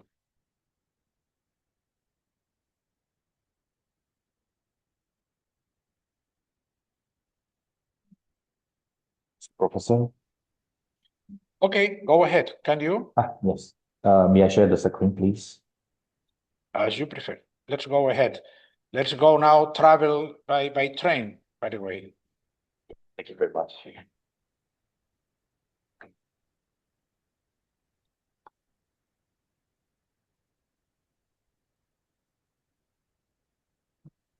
Yes, go ahead. Yes. So here is a good evening. So I think maybe the Turkey is like morning. So hello everyone. So ladies and gentlemen, today I would like to present about the TOCC concept in Yangon. So we mainly focus on the real plus property model. So let me introduce our research. So the Yangon is the former capital city of Myanmar.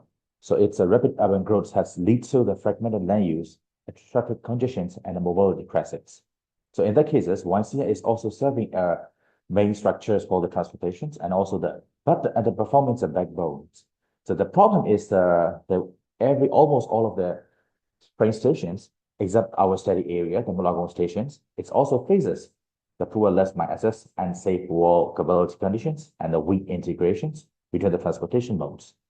So the solution for that one is the transit-oriented compact city we call TOCC concept. This is also the integrated with the transit-oriented development theory, compact city theory, and the RP model to create the passenger-centered urban environments and urban node. So this is our research design. So methodology is the mixed methods case study focusing on the 400 to the 800-meter catchment area of our station area of our stations. So the data quality method is a quantitative. It's a GIS-based spatial analysis of the land use accessibility and walkability. Qualitative is a policy reviews, field observations, and interviews with the related experts. That's also from the Myanmar Railway and also the civil engineers and also the urban planners. So analytics frameworks, we use a STEEP framework to evaluate the social, technological, and political factors to implement the TOCC framework. So the research question is how we implement the transit-oriented compact city TOCC framework to YCR at that station to promote the sustainable and inclusive cities and the communities that's related to the SDG 11. So this is my research methodology. So phase 1 and phase 2 and phase 3, it's also included. So after that, also triangulations and data synthesis and the policy framework and propose the governance and MR management models and the future research. So first, according to our research, the walkability conditions.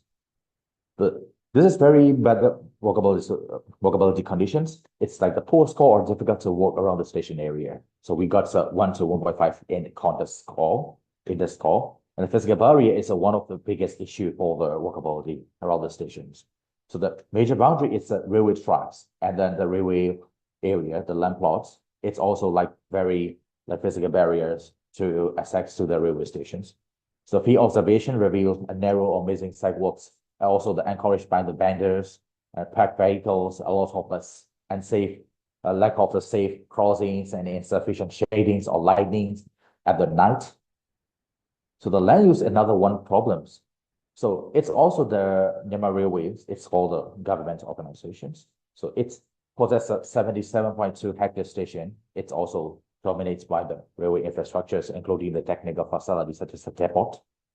So the land is a mix of residential and the government-owned large plots of the station area, and also service-related uses, but they are lack of the functional integrations and clear spatial hierarchy. So despite its proximity to the railways, so much of the area consists of the underutilized land or low-density developments, indicating the significant potential for the intensification.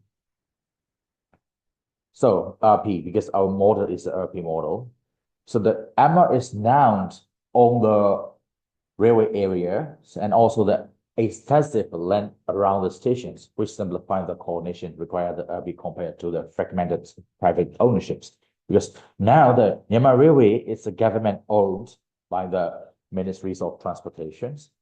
Another one is the value capture potential. So the station area is also owned by the government, and also improvements in the urban design accessibility can increase the land values, which can then capture to fund the rail operations and further urban development. So for the urban model, the economic opportunities are there. The station area already has some mixed-use units and the staff housings that can provide the base for the plant and high-intensity redevelopment. So the economic realities we can characterize by the small-scale commercial activities and also the local shops and the informal street vendors that create urban vibrancy, but the lack of special organization. So another one is the transportations.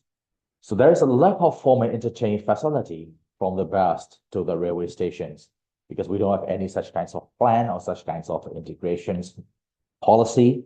So another one is the connectivity barriers. The railway line itself forms a huge block for the passengers, and that prevents the direct connections between the main bus because Yangon is the bus oriented and mainly they use the buses. So the main bus line to the station platform. So according to the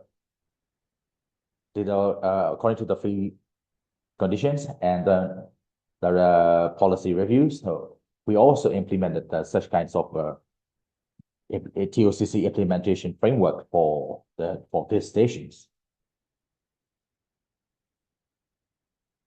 So we found that although the lands and economic potential,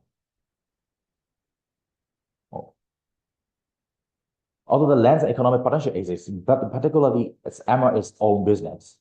So the most critical constraint is institutional fragmentations between the MR and other government organizations.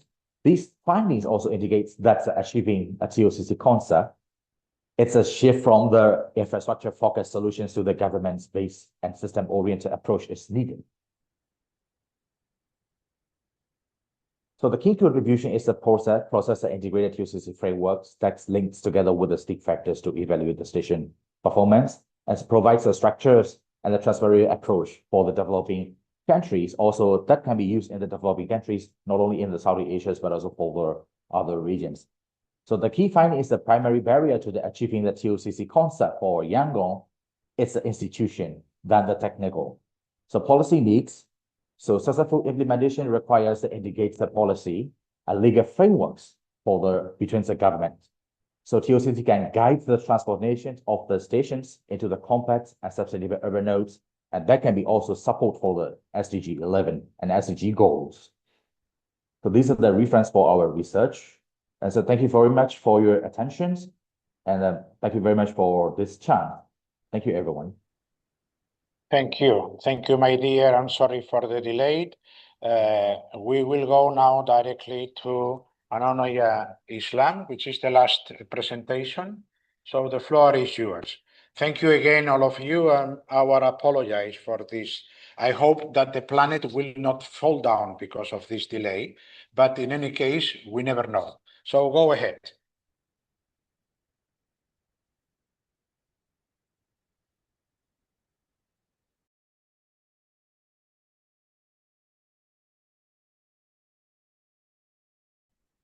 You can hear me, right? Yes, we can. Okay, thank you. So, excuse me. Oh my God. Okay, so we'll be looking at my study today, which is on Havana. I'm so sorry, my computer is. Okay. Okay, so this is Anonia Islam, and today I'll be presenting my research on urbanism and economic turmoil.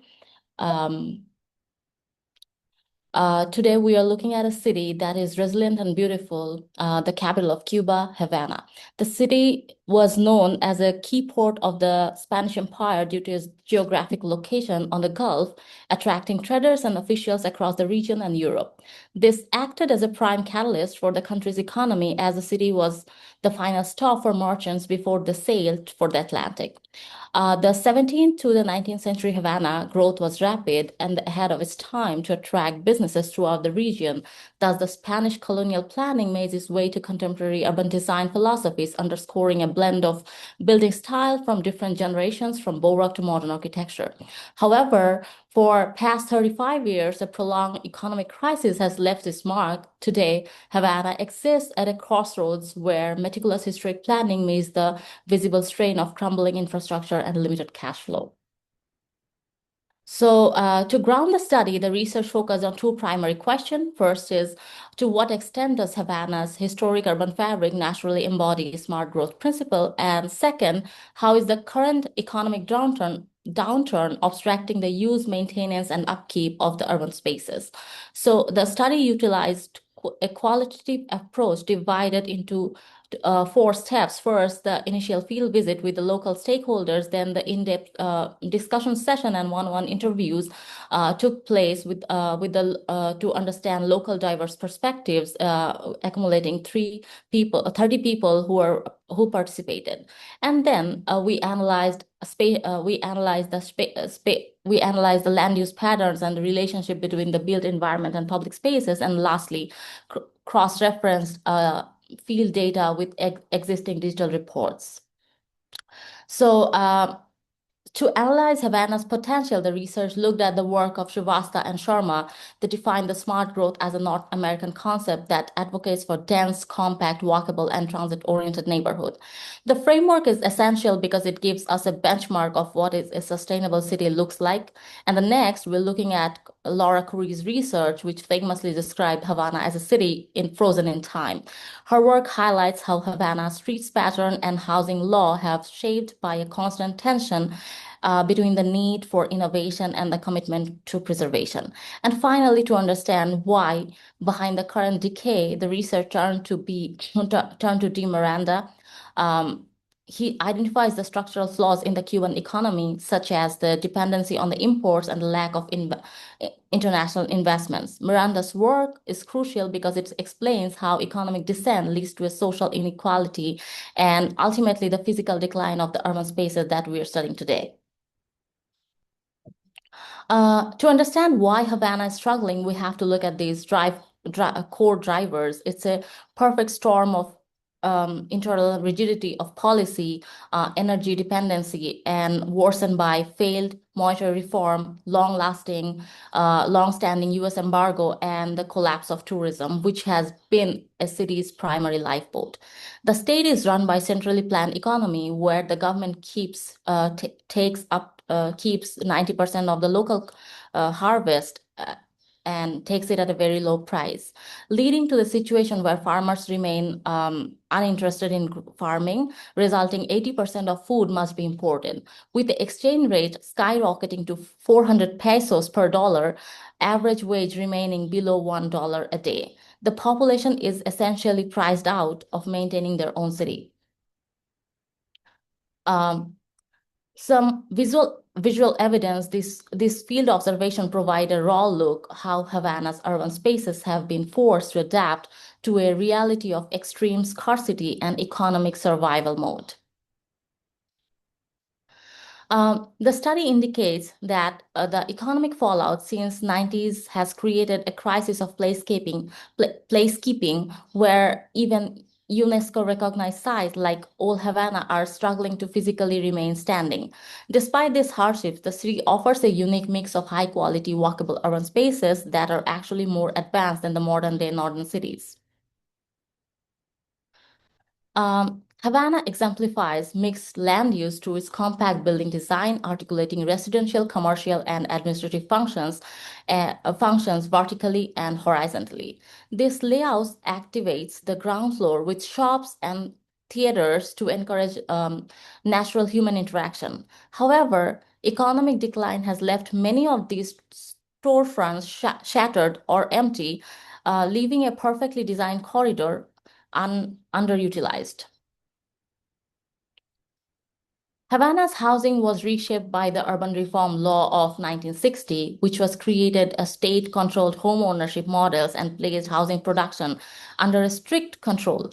This regulated environment left a lasting impact on the city's fabric as residents became long-term leaseholders of the state units, but often lacked the resources or authority to manage the property or upkeep.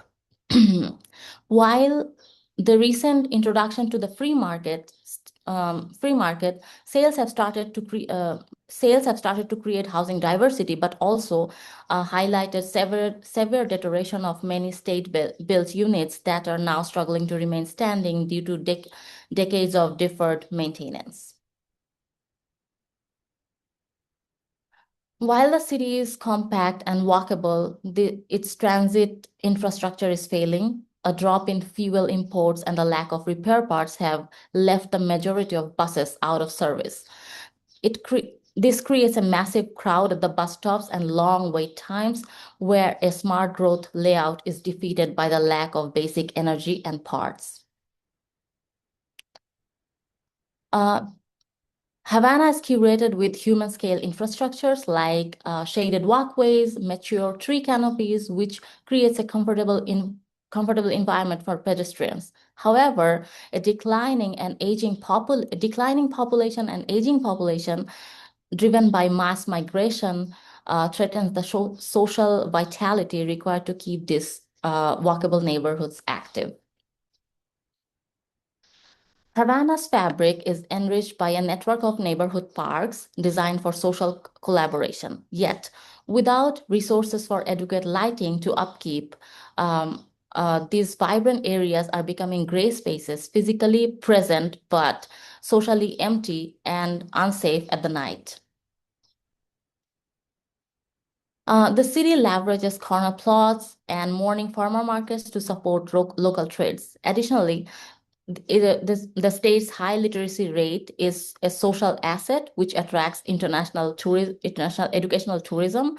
However, a brain drain is occurring as professionals abandon their practices for more lucrative tips-based roles in the hospitality industry. The final visual summary shows the endgame of this crisis. We see grand doorways and buildings have become hollow shells. This is the ultimate challenge to the city's architectural blueprint, where the physical fabric is on the verge of being lost forever. I want to end today by returning these recent headlines because they represent why behind the entire study. Why do these headlines matter for urban planning? Because urban spaces cannot be maintained without a cash flow. When there is no fuel, transportation stops. When there is no cash, buildings deteriorate. The vibrancy we associate with Havana is being tested by a 35-year economic downturn that has reached a breaking point. This isn't just a political crisis. This is a spatial crisis threatens the survival of the very city. Havana remains a remarkable paradox. Despite these decades of hardship, the people of Havana have shown unmatched resilience, continuing to live, trade, and community build within restrictive regulations and vanishing resources. Thank you. Thank you very much. Thank you very much, all of you. So sorry for the delay. Very interesting, the session. Sure, the session now headed by Dr. Dalia, Dr. Yasef will be equally interesting. I am leaving to the airport because I don't have more time. Thank you very much and see you very, very, very soon. Thank you, all of you. Bye-bye. I need to close here. Thank you. Thank you so much. Thank you, Doctor. Bye. Bye. Thank you. Talk Thank soon. you all. Bye. Thank you to everyone.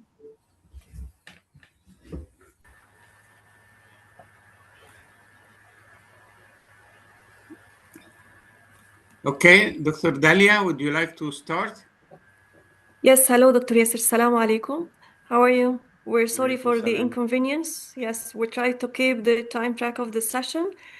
I'll start with introducing myself. I'm Dr. Dalia Abdel Fattah. I'm the Vice Dean, College of Engineering at Al Yamama University. major architecture and urban design. I'm honored today to have Dr. Yasser and Dr. Naina as my co-chairs. I'll leave the floor to Dr. Yasser and Dr. Naina to introduce themselves. Then we'll start shortly with the presentation. Dr. Yasser, please. I'm Dr. Yasser Mahgoub, Professor of Architecture at Galala University, Egypt. And I'm very honored to co-chair the session with Dr. Dalia. Thank you so much, Dr. Yasser. Thank you so much. Good afternoon to everyone, and welcome to this session. I am architect Naina Cletus. I am not a doctor yet, so there's a slight correction in that. I'm an assistant professor in Karnavati University, Gujarat, India. It's an honor to be co-chairing this session with you and looking forward to a wonderful set of discussions. Thank you. Thank you so much. Thank you very much. All ours. I think it's my turn to introduce the first paper. The first presentation is by Dr. Dalia Abdel Fattah and Hassan Al-Khawaja and Abdullah Al-Shafi.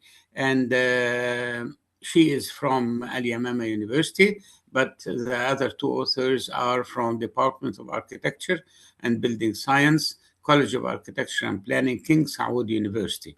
The title of the presentation is Sustainable Design for Emerging Micro-Housing Trends. And we will give only 7 minutes exactly for each presenter to compensate for the delay. So please stick to the time. You will hear the noise from my mobile. So this means your time is up. You can start, Dr. Dalia. The floor is yours. Yes. Thank you, Dr. Yasser. We have Ms. Mahasan, my co-author. Ms. Mahasan, can you proceed, please? Hello, everyone. Hello. Yes. I'm pleased to present to you today our research paper entitled Sustainable Design for Emerging Micro-Housing Trends and Architecture Quality and Livability Challenge in Riyadh, Rapid Housing Shifts. I was honored to work on this paper with my colleagues, Dr. Dalia Abdel Fattah and architect Abdullah Al-Shafi. I'm Hassan Al-Qahuji, by the way. We were working on the situation of housing in Riyadh, the capital of Saudi Arabia, as it's undergoing rapid urban transformation under the Vision 2030. Shifting demand from large family homes toward compact, affordable units. Responding to the growing demand from single professional and expatriate workers, the capital is projected to reach 16.5 million residents by 2030, estimated a shortfall of 1.37 million housing units, which is equivalent to 108% of total 2020 residential stock. Therefore, microhousing is emerging as a market-driven response to this situation. So what is microhousing? It's a compact residential units, typically under 50 meters square, designed for single occupants, autonomous living. In Riyadh, specifically, this term is primarily for informal convergence of 2 to 3 bedroom apartments into multiple studio units. These convergences raise concern around livability, architectural quality, and lack of regulations, in addition to Riyadh desert climate and socio-cultural values related to privacy and gender segregation. This research is aiming to fill a gap as there are no studies examining apartment to micro-unit convergence in Riyadh, limited research on design deficiencies and occupant well-being in the converted units, and there are no regulatory framework exists for micro-housing quality standard in Saudi Arabia. Therefore, the study will fill these gaps through an empirical case study in ICCAUA2026 district in Riyadh. The research objectives are to examine the architectural quality, environmental sustainability, and socio-cultural appropriateness of the converted microhousing units in the ICCAUA2026 district, and to develop the evidence-based design and policy recommendation for more livable and context-responsive microhousing development in Saudi Arabia. Our approach is a qualitative case study through field observation, spatial analysis, and comparative rental data. Our study area is ICCAUA2026 district, and we will get you through why we choose this district in specific in a bit. The units studied are apartments converted within the last 5 years from 2 to 3 bedroom apartment unit into a studio micro units targeting single occupants. The data were collected through special measurement, the dimensions, ceiling heights, window ratios, environmental monitoring through the lighting, thermal comfort and ventilation, photographic documentation and rental market comparison between the converted and non-converted unit. We analyzed these data through a thematic analysis across spatial, environmental, and economic dimensions. These triangulated for validity. Here is our research design. So we started by collecting the relevant scholarly literature to understand the microhousing phenomena and the architectural quality and livability challenges that are associated with it, aiming for getting design guidelines and policy recommendations by the end. All right.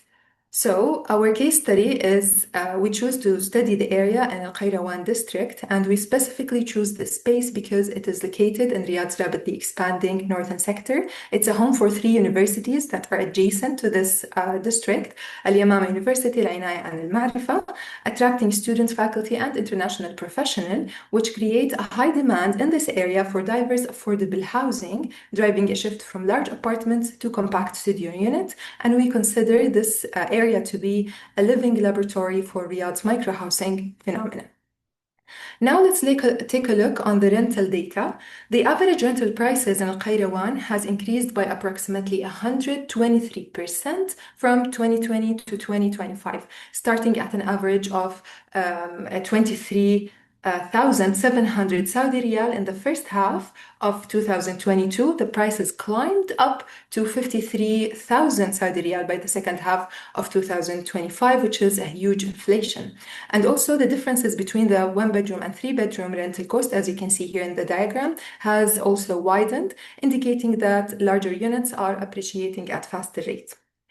The highest recorded price for 3-bedroom apartment was 72,000 Saudi Riyal, achieved in the first half of 2025, while the 1-bedroom prices peaked at 41,000 Saudi Riyal.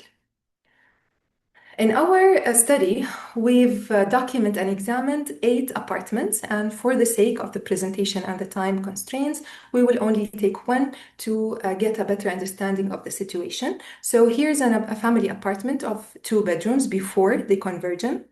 As you can see, 2 entrances, one for the family and one that leads directly to the dining and the guest room, which is considering this part of the apartment for the guests, and show us a clear segregation between the guest area and the family area and the privacy that's related to the Saudi context. After the change and making these 2 units instead of 1, as you can see here, some of the spaces has been changed. So for the first part, it became a 2-bedroom condensed apartment where the original living space has become the living, dining, and the guest room as well. And the 1-bedroom apartment has this space directly from the entrance where the living, dining, also guest room will take place, in addition to a small kitchenette that randomly placed just next to the door, and the original guest room has been transformed to the bedroom. For the results, we found that the bedrooms are effectively sized, but bathrooms, living areas, and circulation spaces are reduced or sometimes eliminated.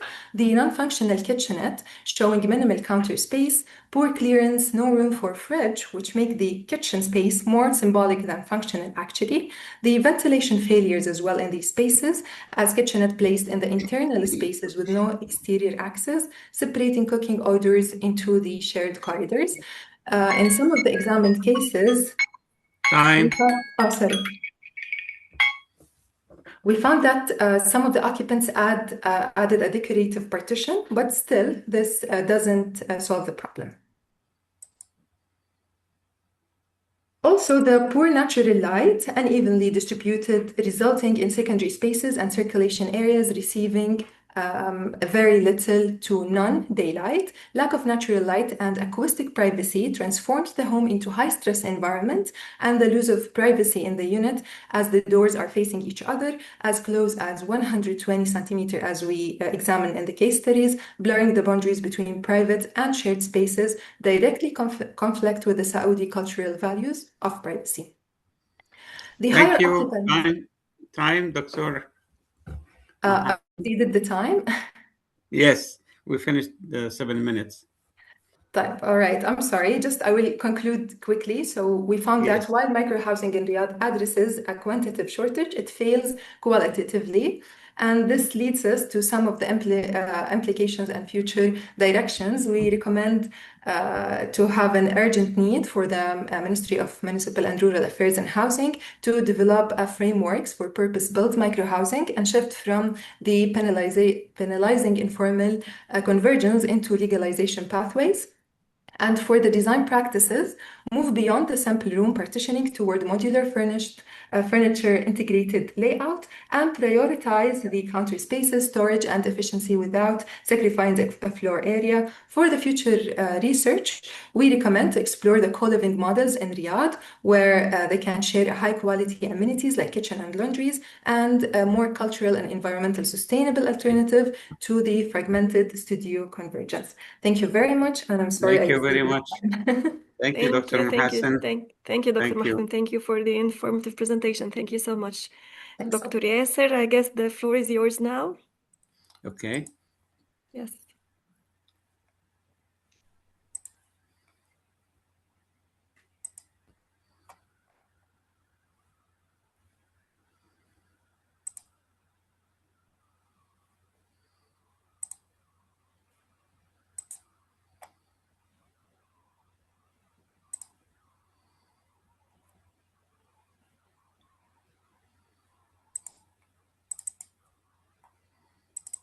We still don't see your screen. Okay. Can you see it now? Yes, processing.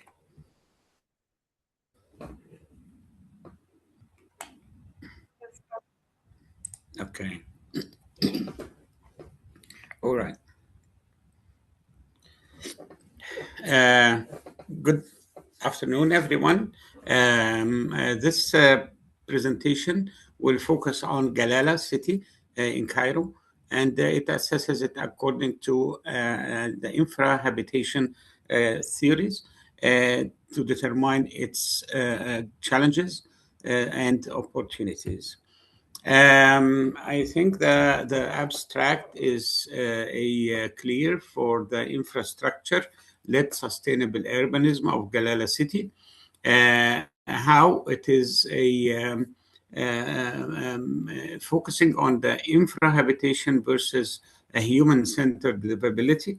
It tries to integrate the ecological and environmental aspects in order to create a resilient city. There are issues related to mobility, mixed-use development, and urban functionality, as we will discuss. And we are trying to make a strategic assessment of the transformation that is occurring there. Galala city is considered one of the fourth generation cities in Egypt. It has rapidly developed from 2014 since the decision of its establishment till 2026, where we are now. Very rapid development, yet it created incomplete habitation, focusing on only one aspect, which is the university, while not accommodating other functions and activities as was planned.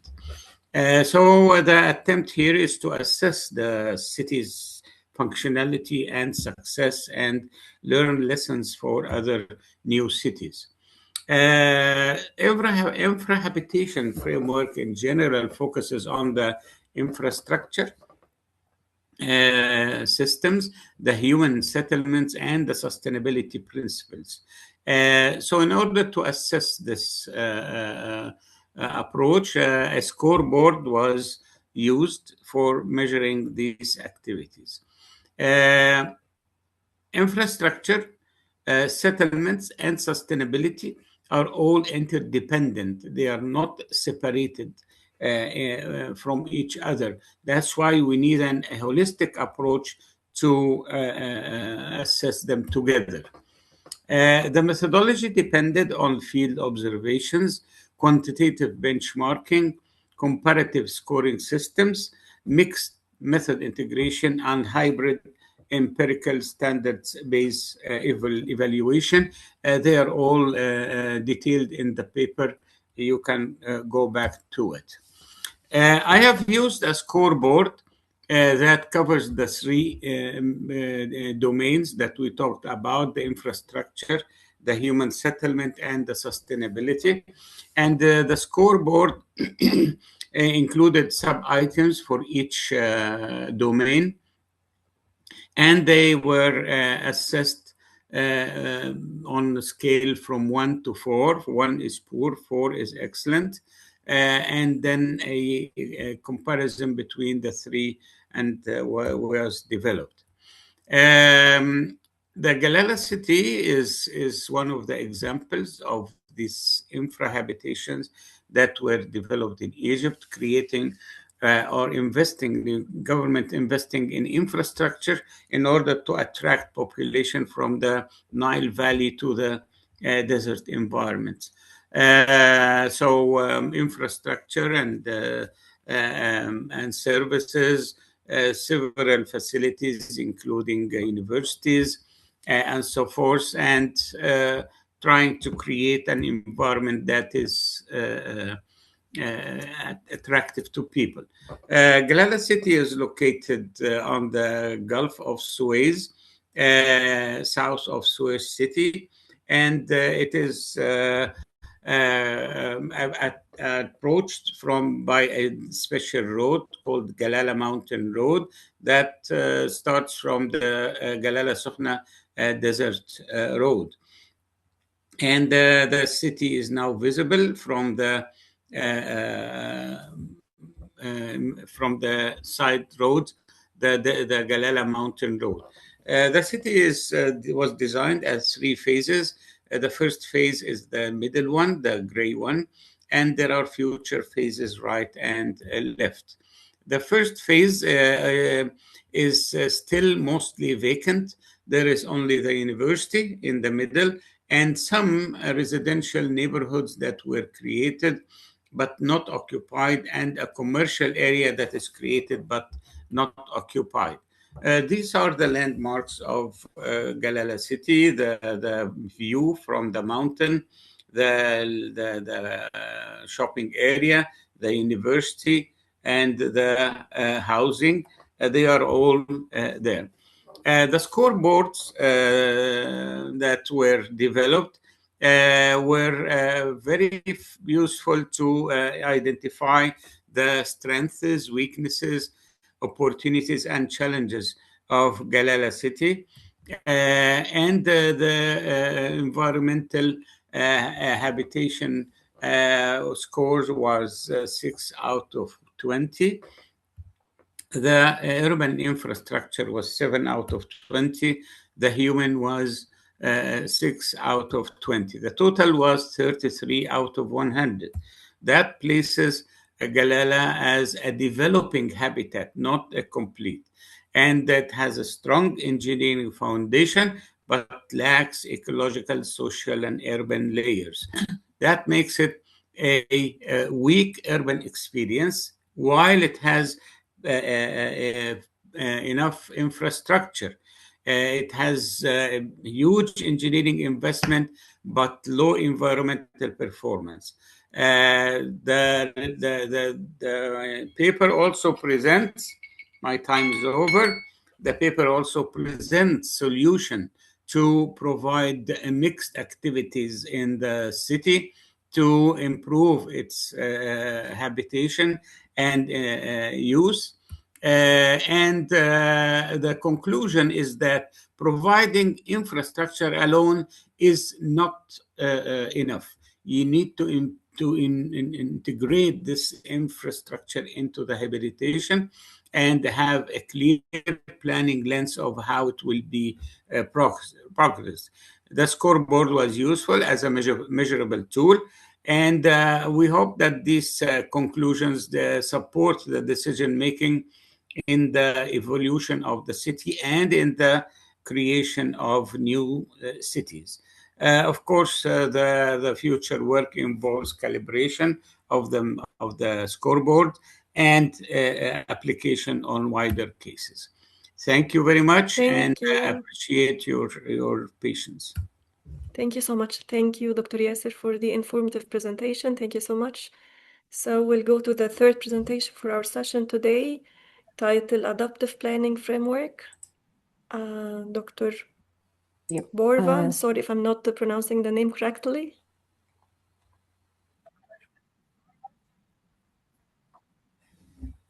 Dr. Mahassan, sorry for pronouncing your name wrongly, but this is the nature of international conferences. We always have our names mispronounced. Yes.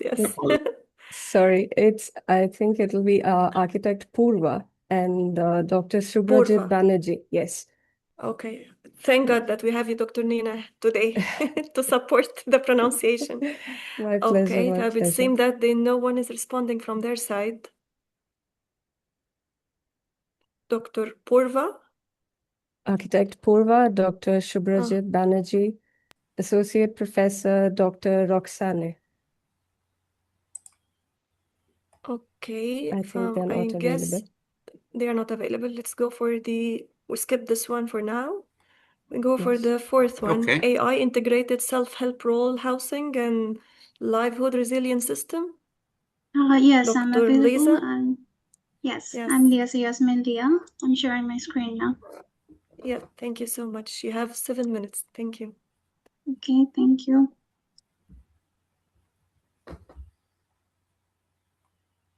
Can you see my screen? Yes. Yes, we do. Yes, please proceed. Okay, thank you. Hello, everyone. My name is Yasmin Lia. My manuscript name is AI Integrated Self-Help Rural Housing and Livelihood Resilience System, a bottom-up approach for climate-vulnerable communities in Southwest Bangladesh. This was my 5-2 thesis project done in Department of Architecture of Bangladesh University of Engineering and Technology, BUET, under the supervision of Professor Dr. Shargafur and Dipandita Nandi. Here I'm showing the introduction section and its structure. The rural communities in coastal Bangladesh face climate risks like cyclone, salinity, flooding, which affect housing, agriculture, and public health. While studies focus on disaster recovery and agriculture, rural housing is often treated separately from overall resilience efforts. Current solutions, including AI-driven tools, are designed for urban contexts mostly and lack adaptation to rural needs. Additionally, existing support systems are top-down and lack continuous feedback. It is really impractical for architects to design individually for every rural household, and it is not even possible. Therefore, technology, particularly AI or artificial intelligence, can play a crucial role in this. This study conceptualizes an AI-integrated app system to address this challenge. My aim is to develop an AI-integrated self-help rural housing and livelihood resilience system for climate-vulnerable communities in southwest coastal Bangladesh, connecting architectural knowledge, local practices, environmental considerations, and digital technology. Here are the 7 objectives shown. This is the material and methods structure. My site is a village named Nolian, which is under the Shutarkali Union in the Dakab district, Dakab Upazila under Khulna district in Bangladesh, where I selected a cluster of 6 homestead, which is situated beside the river named Shipsha. From that, I chose a housing cluster and chose 5 homesteads based on their availability and willingness to participate in data collection. During the field survey, I collected questionnaire survey data and documented the existing homestead conditions and materials through photographs. I also took drone imagery to accurately map the homestead locations and water bodies. I also documented the existing functional layouts through my sketches. Here is the results section and its structure. The study proposes a digital resilience model that illustrates a trifold relationship between architects, grassroots, and AI technology. The model shows a continuous two-way feedback process where local knowledge, architectural expertise, and user responses collectively contribute to generating and refining context-sensitive and climate-resilient housing solutions. This diagram shows the implementation method and institutional support workflow, highlighting the collaborative process between rural communities, government agencies, and technical professionals. The AI-assisted housing generation workflow is carried out in 3 steps, which are plan generation, then 3D form generation, and then material assigning in the 3D forms. At the final stage, a feedback loop is incorporated to enable reinforcement learning during the scaled-up phase, improving the system's performance over time. Here we can see the plan generation process following the graph-to-plan system. The user's provided boundary and functional requirements are translated into graph neural networks, which then generates the final floor plans. The existing floor plan layouts that were documented before are transformed into layout graphs for further plan generation. This study identifies a generalized plan layout system of local practices refined through architect intervention, where homesteads with various functions are arranged around a central courtyard. The 3D forms are generated based on wind simulations conducted using RhinoFlow RT software, optimizing the structure for cyclone resilience while incorporating elements similar to existing adaptive strategies like low overhanging roofs around the core house to support the core house from cyclone damage.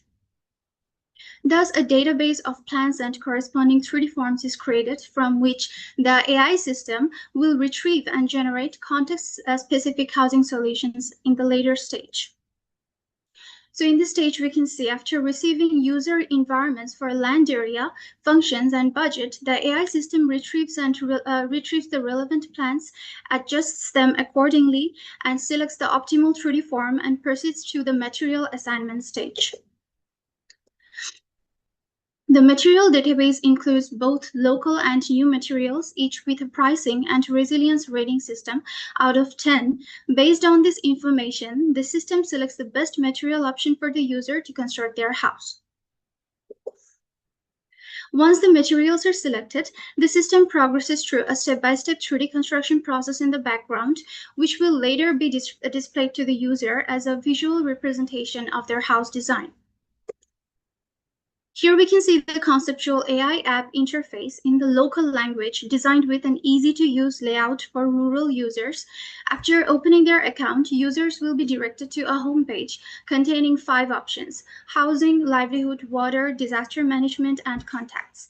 After selecting the housing option and providing their specific requirements, user will be presented with a set of personalized housing solutions from which they can choose the one that best suits their needs. After choosing their desired option, users will receive step-by-step guidelines for building the house with the flexibility to complete the construction all at once or phase by phase, depending on their preference and resources. Here I'm showing the functional framework of housing part of the AI app. And here I'm showing the functional framework of livelihood part of the AI app. Where a user can choose any livelihood that he wants to carry out and get suggestions from AI. This is the final result where I'm showcasing the 5 homestead design for the 5 selected users under normal conditions. These overhang roofs of the houses will remain open, allowing for natural ventilation. And during cyclone times, they can be closed to form an aerodynamic structure as simulated earlier for resilience. These results are manually created to demonstrate the potential of the study and its application in real-world scenarios. The users can also provide feedback, which will continuously reinforce and improve the digital resilience model over time. So here's the last part, discussion and conclusion structure. And the strengths of my study is the innovative framework, realistic housing solution.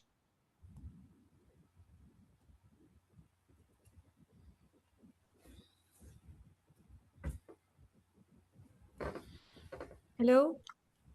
I Professor, think I there is guess a problem with her connection. connection is gone, I guess. Maybe I can stop the sharing. We can continue other presentation. Okay. Okay, thank you. Hello? Hello, can you hear she's me? back. Yes, my my internet connection went. Sorry. It's okay, but just I'm, yani, like less than 1 minute, yes, just I'm in briefly the last wrap it part. up. Yeah, I'm in the last. Okay, so here are the limitations I'm showing. And as this is a scalable model, it has a potential to be implemented in rural areas across Bangladesh, adapting to the unique needs and challenges of each region. And here are the recommendations for future research, which suggest that expansion of the study area and sample size, implementation and testing in real-world settings, longitudinal studies on housing performance, creation of the AI system and machine learning models, assessment of economic viability and sustainability, exploration of social and cultural factors, and broader applications for global rural housing. Thank you, everyone. I'm stop sharing. Thank you. Thank you for the presentation. Very impressive. Bismillah, mashallah. This is part of your PhD? Yeah, it was my final thesis project in my 5th year architecture year. Oh, okay. Mashallah. Very impressive, Thank you. mashallah. Thank you so much. Thank you so much. Okay. So now for the final presentation for part 1, determining universal risks in the sustainability. PhD candidate Merv Surter. Professor Dr. Golden. Yes. Okay. Hello. Hello. I Hello, will Dr. start. Merv. Just a minute. Yes. Yes, we can see the screen now. Yeah, could you see my screen? Yes, we can see your screen. However, your voice is not quite clear. If you can adjust the headset a little bit. It's better? Average, let's say. Okay. Yeah, that's okay. Hello, everyone. My name is Merve Serter. I am PhD candidate at Hasan Kalyoncu University in Turkey. Today, I will present our study about sustainability risks in post-earthquake temporary housing. This study is conducted with my co-author, Professor Gülden Gümüşburun Ayar. Before getting into the details, I would like to talk about what is the mean by a disaster. According to the United Nations, a disaster is a serious disruption of the functioning of a community or society involving widespread human, material, economic, or environmental losses and impacts, which exceeds the ability of the affected community or society to cope using its own resources. Approximately 22.5 million people lose their homes due to disasters every year. And this information tells us why our topic is so critical. Now that we understand what a disaster is, let's move on to how people find shelter afterward. After a disaster, housing doesn't just mean having a roof.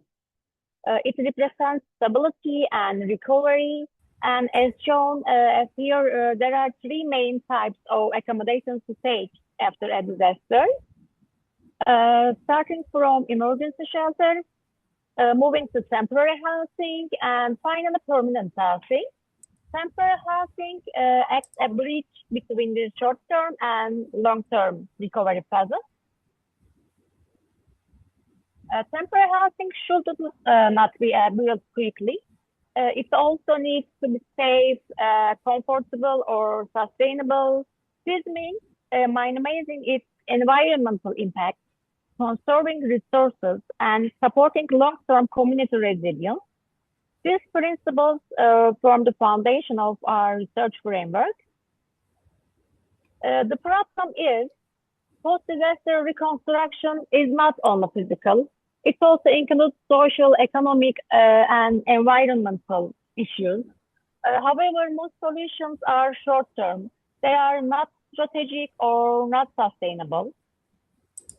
Most studies in the literature focus on just single countries or just systematic approach, but also sustainability risks are not studied together. This poor planning leads to environmental damage, social problems, or economic losses. Also, this weak management increases this risk. So there's a big research gap. Actually, our study tries to fill this gap. Temporary housing is often seen as a short-term solution, but this creates long-term problems. We identify the main risks of temporary housing after disaster and compare them across different countries using PRISMA protocol and Web of Science database. And we find 24 risk factors and group them into 4 main categories. First of all, we did a systematic literature review. We searched the Web of Science database and using PRISMA protocol. And second is identification and screening. We apply inclusion and exclusion criteria and remove irrelevant studies. And third is content analysis. We code and categorize these risk factors. And final is clustering. We group 24 risk factors into thematic and country-based clusters. Yes, there is a table. Is there the method flow of our study? The process has 2 main stages. In the first stage, we conduct thematic literature review. We use Web of Science database. We define keywords. As you can see, all 5 post-disaster temporary housing, or post-earthquake temporary housing, or risk and sustainability. Then we apply 2 screening steps. First screening reduces the number of studies, and second screening selects the final architect, the most related studies. At the second stage, we perform content analysis. We analyze the selected studies, and we identify the risk factors and find a total of 24 risk factors. Finally, we classify these risks under 4 main categories and also compare them across the country. Yes, the 4 thematic risk cluster is that environmental, economic, social, and operational risks. First is environmental risks. These are related energy, materials, or natural resource. And second is economic risk. These include cost problems or lack of efficiency like that. And the third is social. These risks affect people's daily life, such as privacy or well-being. And the last cluster is operational. These are related to planning, management, and coordination, Yes, these risks and the main 4 categories and the other 6 categories under the main title, as you can see. Yes, this table shows the distribution of risks by country. Many risks appear in different countries: Canada, China, Germany, Japan, Italy, and these risks are global, not local. This confirms that our findings are universal. This slide shows the top 8 risks. These risks appear in many countries, so they are universal.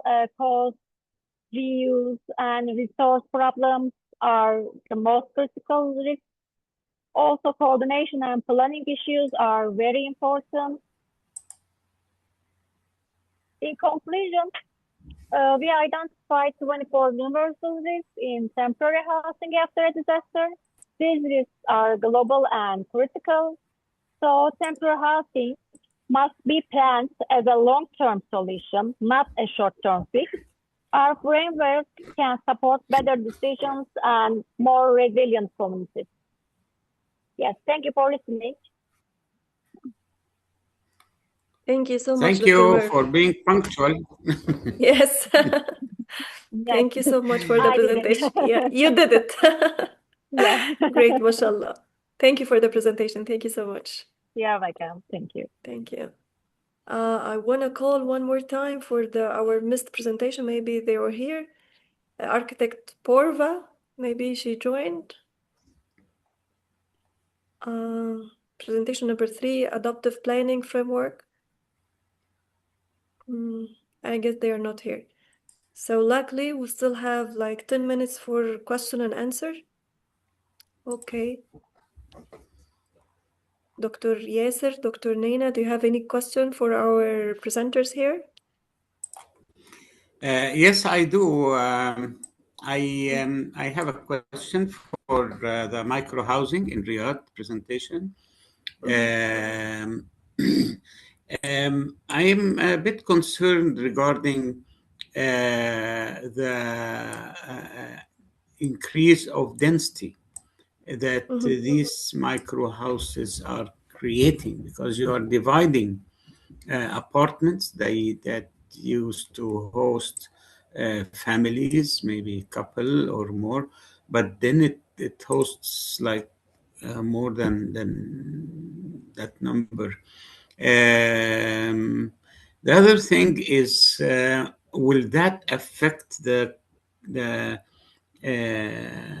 composition of the neighborhoods and the quality of the architecture?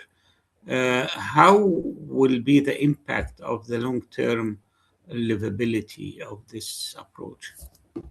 Okay, let me first say that we're not dividing the houses. This is like a phenomena, and we are doing like an observation and analysis for it. And this is an approach that it's happening very rapidly here in Riyadh. Regarding the density, actually, this is one of the goals for the 2030 vision, increasing the density, increasing the population in the Riyadh city, motivating Saudis and non-Saudis to move, especially to Riyadh, enhancing the quality of life for the capital of the city and offering more job opportunities. This is part of the trend or the approach here economically and affecting socially as well. Regarding the infrastructure, this is happening on the, as mentioned by Ms. Mahasen, and for the new urban extensions. This is happening for, yes, this is our new, let's say, recently developed neighborhoods or districts in the northern part of Riyadh. And these universities, like Imam University and the other two, they are encouraging more population from different, let's say, nationalities and different age group as well. They are targeting students. They are living here on their own, and faculty members as well, individuals or families or small families. Yes, there is a major shift for the infrastructure for the neighborhood. Yes, it is happening. However, what we are approaching in our presentation is how to regulate this shift in order to be defined, organized, offering quality on the residential units, not just, let's say, contractors aiming to gain more money by dividing the units without considering quality of the architecture design, quality of the climate consideration, quality of the privacy and safety. And this is what's happening now. The unit was 2-bedroom or 3-bedroom apartment. Based on the comparison of the rental prices, it was like, let's say, from 50 to 60,000 per year. Now they are renting the one studio with almost 40,000 per year. So it's a totally economic perspective. However, they are disregarding other main or very crucial constraints. Did you consider gentrification and gender equality? Are these occupied by males or females? Both, actually, yes. The unit offered now, they do not consider the gender approach in the design, and based on the, as I mentioned, the vision of 2030 of the treated equally between genders. No, there is no proper measurements taken for ladies living alone. No, Yes, there are deficiencies, let's say, or concerns regarding, I would say, privacy and safety. In general, Riyadh is a safe city. However, if this type of this phenomena is started to increase or to become dominant, we might face some issues in the future. So it should be regulated now as we speak in order to achieve the quality of life they are seeking to have. Inshallah. Yeah. Yes. If you have a few minutes, maybe, but we can have some discussion, Riyadh, regarding the Galala city. And based on your experience, I would say, do you think that Galala city would shift or move to a resilient city? Does it have the infrastructure to go to this approach? It has the infrastructure, but it doesn't have the appropriate functions. We have the streets, the water supply, the electricity, the university, but it requires, as we suggested, to include different types of housing, different levels, not only high-end housing, and to integrate industries. We must create job opportunities for people, so that we are thinking about high-tech industries to complement the innovation and industrial hub of the university, with the surrounding manufacturing of marble, of ceramics, of cement, of steel, and the Sokhna port. There are many opportunities, but it requires the orientation towards not building more houses, but creating more jobs. And this is all over Egypt, not only not only for Galala, but for all over Egypt. Don't build houses, create jobs. Yes, clear, right. And the population is increasing in the Galala city? There is no population except the university. Nobody lives there. The university started with 2,000, and now we are 16,000. It is growing fast, fast, mashallah. but it's the only spot of inhabitants in the city. After 5 p.m., the city is deserted. Everyone goes to Cairo and other cities, and this is not healthy. It's not a healthy environment. Yes, definitely. Yes. Thank you for the reflection. Thank you. Thank you. I guess we can move forward. Yes. With the coming presentation. Dr. Nina, I guess this is your turn. Yes. Okay, please, the floor is yours. I hope that I'm pronouncing the name correctly. Yes, it is. Okay, great. It is Nina. It's honor to have you with the session today, please. Same here. Is my screen visible? Yes, clear. Please proceed. Yeah. Good afternoon, everyone. I'm architect Nina Cletus. This research is titled Design Before the Rupture, Embedded Interior Systems for Continuous Disaster Resilience. It explores how interior environments can move beyond temporary post-disaster roles to function as continuous embedded systems of resilience within the built environment. Natural disasters today are not isolated events. They are escalating disruptions to global stability. Each year, nearly 14 million people are rendered homeless, and over 70 million are forcibly displaced worldwide. But beyond physical destruction, disasters create a deeper rupture, affecting spatial, social, and psychological stability. Yet most response systems operate at the macro scale, focusing on infrastructure, evacuation, and large emergency facilities. What gets overlooked here is the interior scale, where disaster is actually experienced. Inside these spaces, people seek privacy, rest, safety, and continuity. Yet these needs are consistently compromised. So we see a clear imbalance.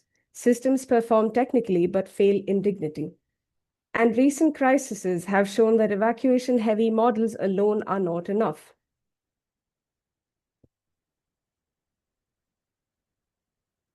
This reveals a recurring condition, the efficiency-dignity gap. where systems function operationally but fail to support psychological stability and everyday life. This reveals absence of trauma-informed design within emergency environments. So the question becomes, can interiors do more than respond after disasters? This study argues yes. It introduces the concept of latent spatial capacity, the idea that everyday interiors already contain the potential to adapt across preparedness, response, and recovery. This shifts interior from reactive accommodation to proactive infrastructure. In simple terms, resilience is embedded, not deployed. To investigate this, the study adopts a design research approach, combining qualitative spatial analysis with a comparative framework. It analyzes 12 global case studies across different disaster phases and spatial scales, from furnitures to interiors to full building systems. These include response-driven, transitional, and recovery environments, allowing a complete view across the disaster continuum. Each case is evaluated using spatial indicators, including adaptability, inclusiveness, psychological stability, and user agency. Alongside this, the 3.5 square meter per person standard is used to assess whether spaces support basic human needs and dignity. In simple terms, the study compares how spaces perform across both efficiency and human experience. The findings are clear. There is no single resilient model. Large-scale systems like hospitals and mass shelters perform efficiently, but consistently fail in privacy and psychological stability. In contrast, adaptive reuse environments perform better psychologically because familiarity supports continuity. A critical insight is that enclosure matters. Even minimal partitions significantly improve privacy, comfort, and identity. Recovery systems perform strongest long-term because they enable user agency and spatial control. And the highest potential emerges in interior integrated systems, where resilience is embedded directly into everyday environments. What this shows is that resilience is not absent, it is fragmented across systems. Large-scale systems address operations, interior systems support human experience, but they are not integrated. True resilience emerges only when systems connect across scale and time.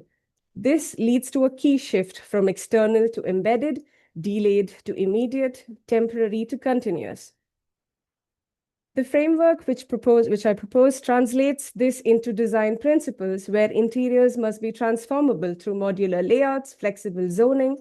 It should be dual use where everyday elements become emergency systems, user-driven, enabling control, personalization, and agency, infrastructure-ready with embedded services and support systems.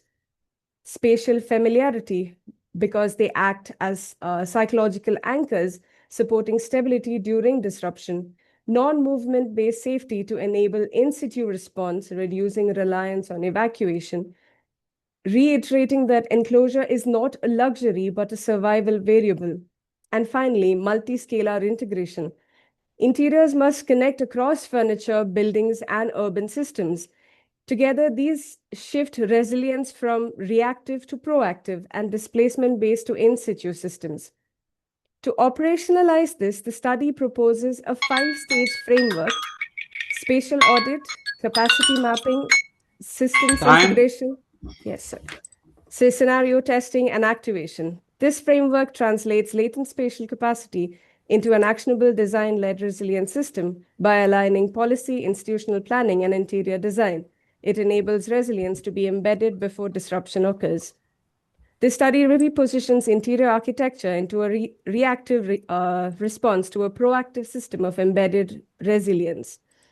Moving forward, this research calls for real-world prototyping and testing, integration with smart and sensor-based systems, expansion across different cultural contexts, development of building codes and policy guidelines, because ultimately, resilience is most effective when it is not deployed after disruption, but designed into everyday space before it occurs.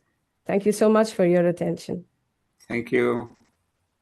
Thank you so much, Dr. Nina. Thank you so much.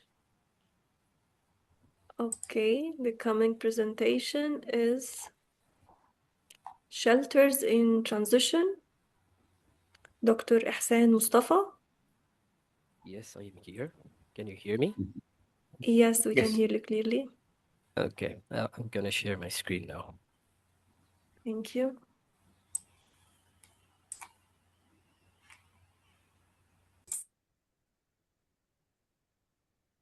Can you see my screen? Still processing. Yes, clear now. Okay, thank you. So the title of my study is Shelters in Transition, Synchronizing Temporary Permanent Shelters Through Community-Based Adoption in Polder 22 in Khulna, Bangladesh. So the authors are me, Ehsan Mustafa, then there is Dr. Shai Ghafoor and Deepa Nityanandi. We are all from Bangladesh University of Engineering and Technology based in Bangladesh. So for context, Bangladesh is one of the most climate vulnerable countries in the world. Coastal communities of south face cyclones, tidal surges, embankment breaches, and annual floods every year. When disasters strike, people have two options. First, the centralized flood shelters, which are often empty because people refuse to leave their belongings, livestock, and homesteads during disaster. And the second option is decentralized makeshift shelters built on embankments with bamboo and tarpaulin. So the communities overwhelmingly choose the second option as it ensures the security of their belongings. And this pattern is common across all over Bangladesh. But my study focuses on polder 22, which is located in Khulna, a unique polder that remained shrimp-free due to a historic landless movement in 1988. Now let me describe the crisis in polder 22. In recent years, the embankments of polder 22 collapsed due to high tides, poor construction, and climate change. 13 villages were flooded, 25,000 people were temporarily displaced, and unfortunately, all mud houses were fully or partially destroyed. This is not just a temporary shelter crisis, this is a cross-system crisis where both permanent housing, temporary shelters, and livelihoods all collapsed simultaneously. So my problem statement is like there is no integrated community-based framework that synchronizes permanent shelters, temporary shelters, and livelihood practices in Polder 22. The current approaches either follow inefficient centralized models or produce makeshift shelters that fall significantly below international standards. So my objectives are to analyze the vectors and the vulnerabilities of the disrupted system, understand the livelihood practices of Polder 22, document the permanent shelter typologies and the temporary shelter typologies, and finally synthesize how all three can synchronize. And my aim is to integrate local and disciplinary knowledge into a synchronization framework. For my methodology, I studied the site background and context. Then I conducted a place-based field survey. From that, I identified the vectors and the observed problems in the context. I analyzed these problems as cross-system phenomena. I also documented vulnerabilities, immediate demands, and long-term demands of the community. And I recorded the observed and expressed demands from the community. This led to the program formulation based on the field work. And I integrated local knowledge and disciplinary knowledge to translate the programs spatially, which helped me produce the designed framework. As for vector and vulnerability study, I studied these four systems, which was the pre-existing system in Polder 22, the intermediate intervention later that happened, and the socio-spatial systems and the settlement systems. And the key findings from here is the settlements actually become the part of survival. People prefer to stay on the embankments and not in the centralized shelters. I also studied the seasonal livelihood practices, and the key finding here was they use the same material, the same bamboo for their temporary shelters, and they use it for their livelihoods as well, for agriculture and fishing, which is a very interesting finding going forward. And then I studied the temporary shelter typologies, where we can see the average living space and also the sizes of the toilets, the kitchen, cooking spaces, livestock spaces, which is not adequate at the moment. And I also studied the permanent shelter typologies where we can find the living space, the cooking space, and the livestock space that is practiced in daily life. And for the synchronization of the permanent, temporary shelters and livelihoods, currently these three systems are kind of disconnected. So permanent houses are not designed to support components for emergency shelters. Temporary shelters are discarded after each flood. So the livelihood spaces like cattle areas or drying yards are not integrated as well. So my proposal is synchronization using the same modular components, same material logic, same construction skills across all three states during the normal life period, the disaster, and the recovery. And this can reduce the material dependency and the displacement time significantly. And I suggest a 3 by 3 foot module. This dimension is chosen by analyzing all four systems, the permanent shelter grids, the temporary shelter, spatial needs, livelihood practices, and the supporting functions like cooking and sanitation. The 3:3 module accommodates them all. So finally, I suggest a open type design, a kit of parts tool. Here I suggest rather than a fixed shelter, which is we can go for a adaptable shelter which, according to the user's affordability and the specific needs. And I have identified various locally available materials, options, and their costs. Each of them gives the user a clear idea what they can afford, what are their immediate and long-term needs. And this way, the shelter is not a one-size-fits-all solution. It becomes a flexible and adaptable system that users can personalize.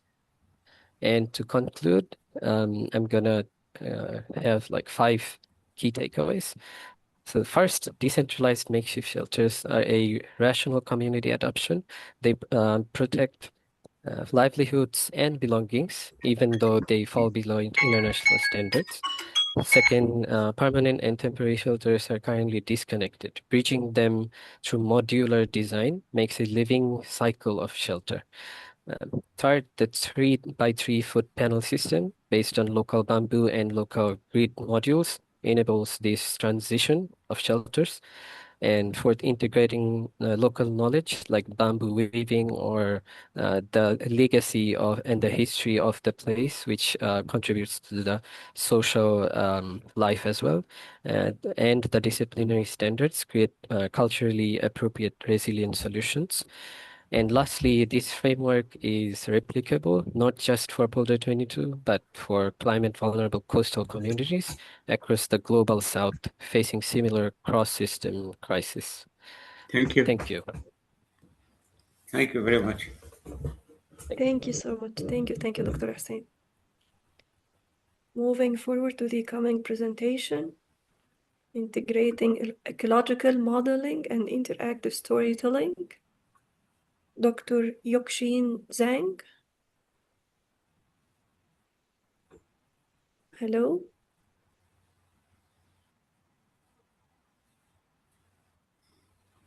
Okay. So it seems that's no one here. We move for the next presentation. The Havenhood Adaptive Portable Architecture for Post-Displacement It's supposed Recovery. to be available. He's available, doctor, but he's muted. Oh, really? Yes, Okay. he's in the Yuchun participants. Chang. Yeah. Maybe I can send him a Yuchun message Chang. with chat on the chat. Okay. I'll just call him on the chat. Maybe he can see the message. Mm-hmm.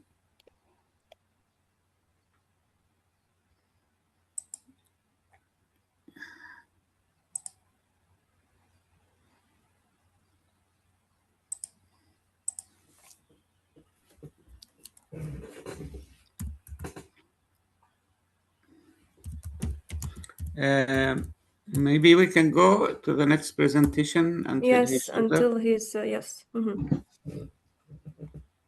Engineer Noor, Kasabi? Hello?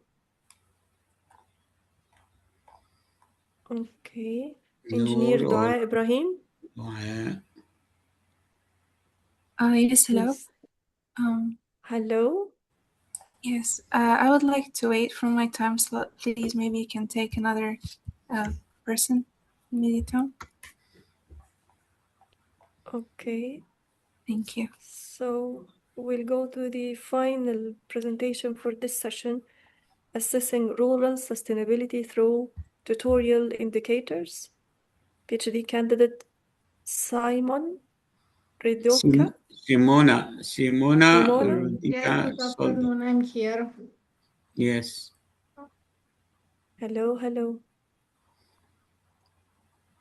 Yeah, she replied, yes. Yes, she's sharing the screen. Can you hear me? Okay. Yes, clearly. Yes. Go ahead. It was not my time, so I wasn't We're ready. sorry for this. Yes. No worries, no worries. Thank you for your understanding. Thank you. Can you see my screen? Yes, Yes. clearly. Okay. Good afternoon, everyone. The title of my study is Assessing the Adequacy of Territorial Indicators of Rural Sustainability, a typological approach in Romania. The study was developed together with Professor Alexandru Ionuț Petrișor. The starting point of this research was the widespread use of sustainability indicators in development monitoring, while standard frameworks often assume that the same indicator has the same meaning everywhere. So this becomes problematic in rural areas, which are highly heterogeneous in terms of accessibility, demographic dynamics, economic structures, and functional integration with urban systems. So as highlighted here, the main research gap concerns indicators performance across rural typologies. Therefore, for the study asks not only how developed is rural area, but also does the indicator really capture the local rural reality. To address this issue, the study introduces the concept of indicator adequacy, defined as an indicator's capacity to reflect the specific characteristic and development dynamics of a territorial context. The main objective is to assess how sustainability indicators perform across differentiated rural typologies like peri-urban, intermediate, or deep rural, moving from simple measurements toward context-sensitive interpretation. The methodological framework follows 5 sequential stages. First, we established a conceptual framework based on a place-based approaches to rural sustainability. Second, indicators were selected according to data availability, comparability, and territorial relevance. Third, we selected 3 case studies representing distinct rural typologies in southern Romania. Fourth, data were processed at local administrative unit level using minimum and maximum normalization. And finally, indicator adequacy was assessed by interpreting indicator performance in relation to territorial context. So the analysis combines demographic, social, and infrastructural indicators derived mainly from the Romanian population. Romanian population and housing census and the national tempo database. To examine this difference empirically, 3 rural case studies were selected in southern Romania, as I said. Their special distribution is illustrated on the map. Mogoșoaia Commune represents a peri-urban rural context. Băleni Commune is an intermediate rural typology, and Chiojdu Commune is a deep rural typology. So together, these case studies illustrate important territorial differences within the Romanian rural context. After normalization, the indicators reveal distinct territorial profiles across the 3 rural typologies. Mogoșoaia shows strong demographic, educational, infrastructural, and employment performance, reflecting metropolitan integration and diversified local development. Belen presents a more uneven profile dominated by accessibility and agricultural specialization. Kyojdu reveals structural constraints related to aging, utilities, and territorial accessibility. It is important to mention that this chart should not be interpreted as a ranking, but as a territorial diagnostic tool illustrating how the same indicator reflects different rural realities. About the results, the demographic and social indicators show important differences in adequacy across rural context. While in peri-urban areas, population growth and tertiary education effectively capture metropolitan integration and migration dynamics. In deep rural areas, the aging index becomes highly relevant for reflecting structural demographic imbalance. However, education indicators become less adequate in peripheral context where low values may reflect out-migration rather than actual education capacity. So overall, demographic indicators do not perform uniformly across rural typologies. A similar pattern can be observed for economic and infrastructural indicators. In peri-urban areas, employment indicators reflect labor market integration and diversified economic structures. In intermediate rural context, agricultural indicators accurately capture economic specialization, but only partially reflect diversification potential. And in rural areas, accessibility indicators reflect spatial isolation and infrastructural constraints, but while standards employment indicators may underestimate informal or subsistence-based activities. Overall, standard indicators often capture statistical presence rather than actual territorial functionality. The results of the study demonstrates that indicator adequacy is strongly context-dependent. Some indicators remain robust across rural typologies, while others became partial or even misleading depending on the territorial setting. The study contributes conceptually by introducing the concept of indicator adequacy as a context-sensitive evaluation criterion. Methodologically, it links sustainability indicators to rural typology, supporting a more territorially grounded interpretation of development processes. And finally, the findings suggest that the standard monitoring frameworks should be complemented by place-based and qualitative interpretation. Thank you so much for your attention. Thank you for the punctuality. Thank you. Thank you for the presentation. Thank you so much. So we go back for the missing two presenters. Yes. Yes, Yuchun Chang is available now, I'm assuming. Okay, great. Yes. Can you share your screen, please? Yes. Thank you.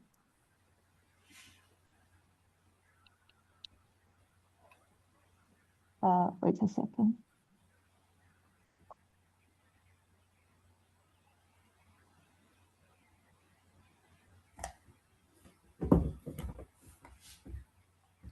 Yeah, could you see the screen now? Yes. Yes, clear. Yeah, thank you. Okay. Good afternoon, everyone. Sorry for the technical mistake. My name is Yifun Zhang, and today I will present my paper titled Integrating Ecological Modeling and Interactive Storytelling for Oyster Habitat Restoration in New York City. So this project focuses on oyster habitat restoration in New York City waterfronts. It combines GIS-based ecological modeling, interactive mapping, and narrative design to explore how urban residents might understand waterfronts not only as human recreational or infrastructural spaces, but also as shared multi-species habitats.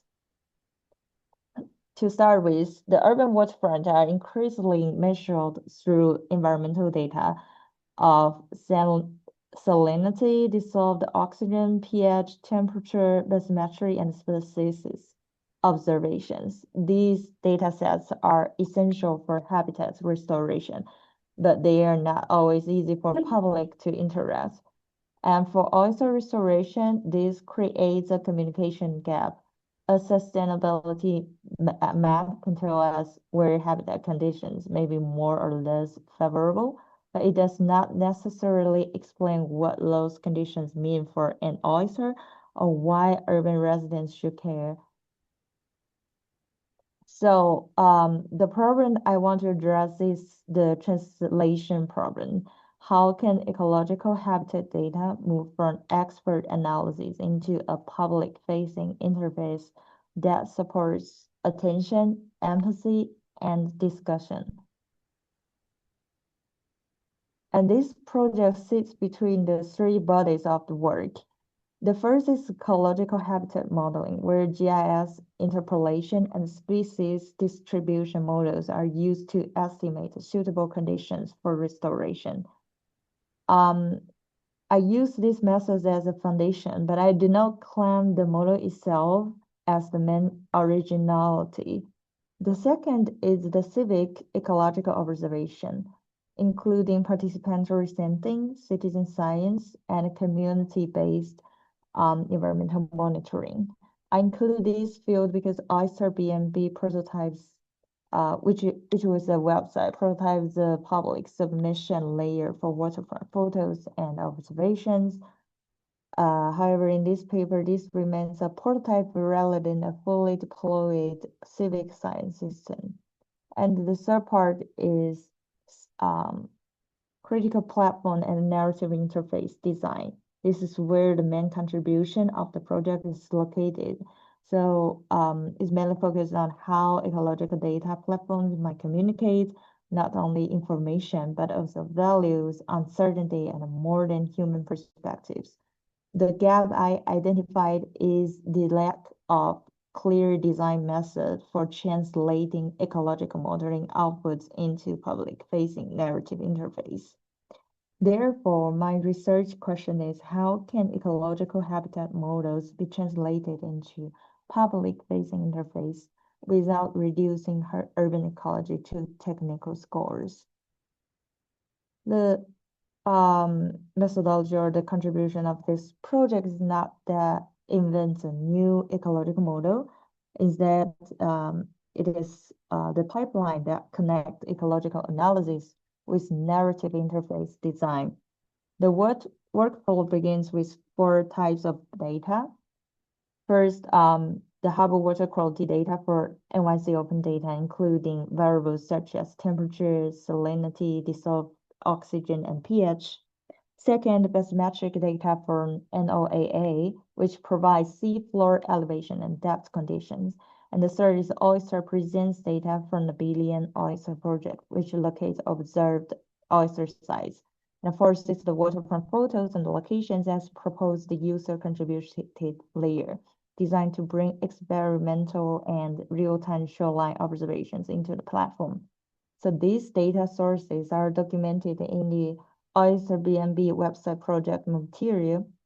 The technical process has 3 major steps. First, point-based environmental measurements and convert into continuous raster surveys through kriging interpolation. Second, the oyster presence data and environmental predictors are used into a Maxent model to estimate habitat suitability. And third, the raster result is translated into a hexagon grid. So each water cell can receive the suitability percentile and become usable in an interactive web interface. This pipeline moves from ecological data to spatial modeling to interface translation. And the ecological modeling output is like this. It creates a 1YC predict oyster habitat suitability service. And in this visualization, yellow area indicates higher predicted suitability, while darker areas indicate lower predicted suitability. So I want to be careful here. This map not presented as a final site selection authority, but is modeled as surveys generated from available environmental and presence data. And the Maxent model reached an AOC score of 0.9153, so suggesting strong predictive performance within the limits of the data set. Only 1 minute left.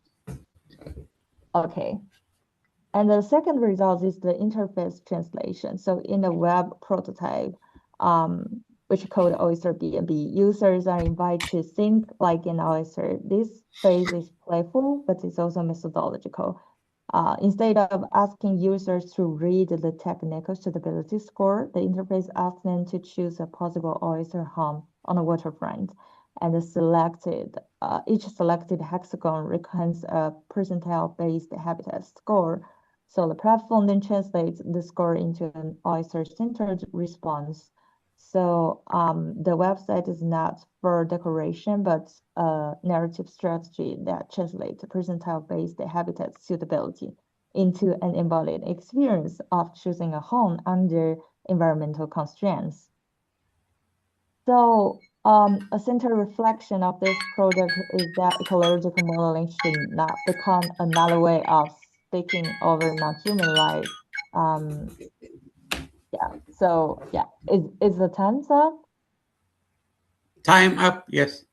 Okay, yeah, I'm It's almost okay, finished. just try to wrap it as fast as you can. Yes, please. Okay, so yeah, the data is not a conclusion. So we need to like realize the ecological model limitation, presents data strengths, and a civic data prototype is just a prototype for now, but in the future it could have like developed into more like participatory process. So it's not like build a new ecological model, but a pipeline to link data with the public-facing interface. Yeah, so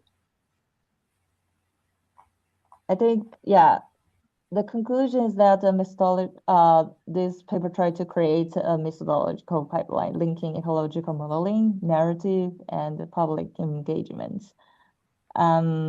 This is the picture shows one of the hand-drawn comic from the Oyster BNB zine, so showing like how a non-human-centered narrative or storytelling can show a different perspective of the waterfront. Yeah, so this is the end of the presentation. Thank you for your time, and I look forward to your questions. Thank you so much. Thank you for the presentation. Thank you. So we go for the final presentation for today. Dr. Noor Kasabi, Dr. Dua Ibrahim. Yes, I'll be sharing my screen. Okay, thank you.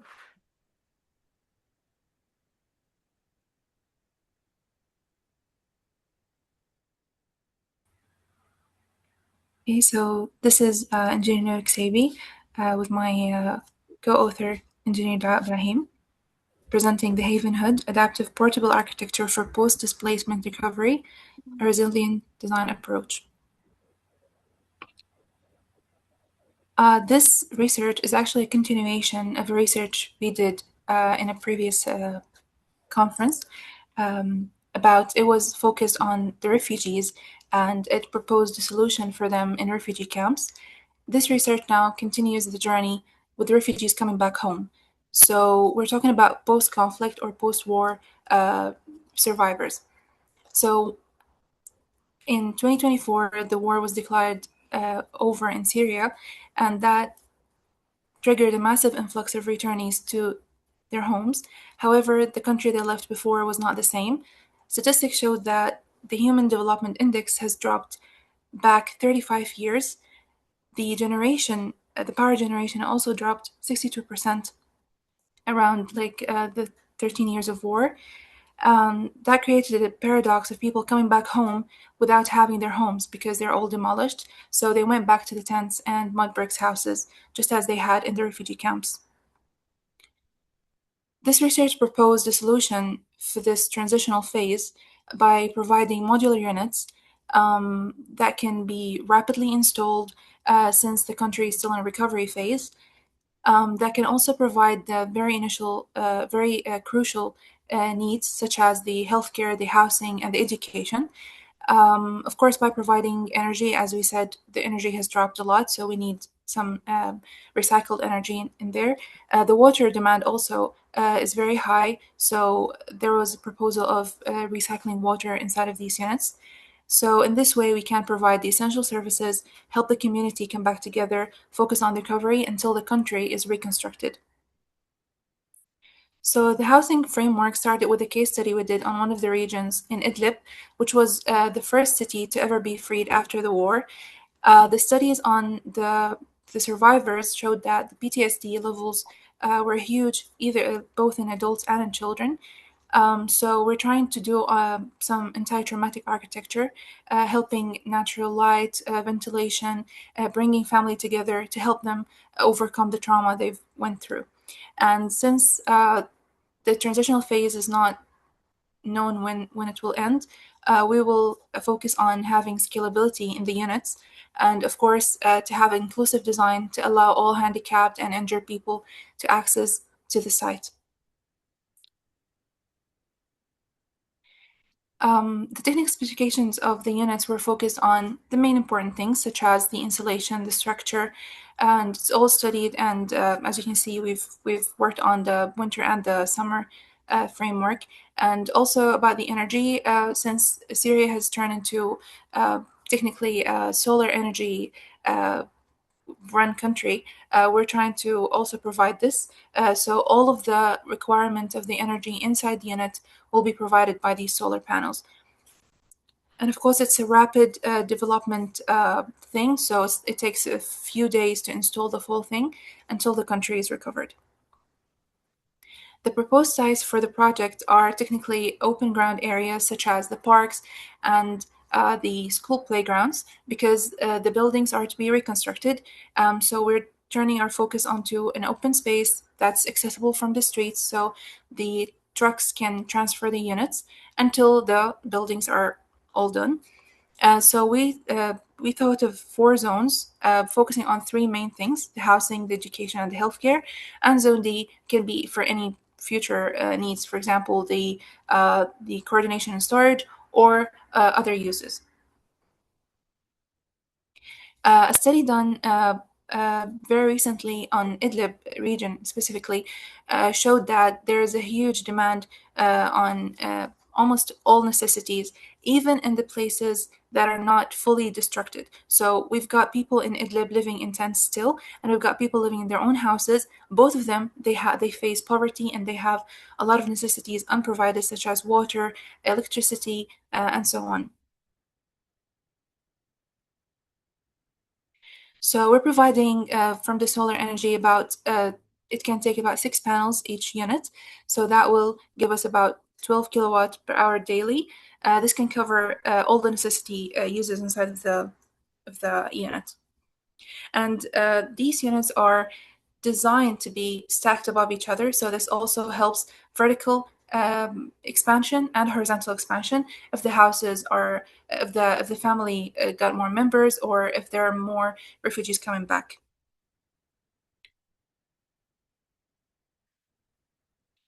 So this project does not only focus on just bringing people back, but also helping them get their dignity back, get their sense of control about their own home that was destroyed and taken from them. It also helps with the economic situation in the whole country, and help it all get back on its feet. So we got rapid development to fit the transitional phase and the urgent need for housing. We've got dignified living. We've got sustainable systems, since the country is suffering from lack of old resources. We'll bring the community together stronger. We'll also provide job opportunities for those returners and people who did not get a chance to be educated as well. Many of the children did not get a chance to be educated. And this will not just be for now, it will also be a lasting impact. So the main challenge was to overcome the cultural shift. A country that was in a very good situation got destroyed, and people came back to see nothing. So we helped them get through that. And the good thing is that these units are not just for now, they can be used in the future for any other uses in the community.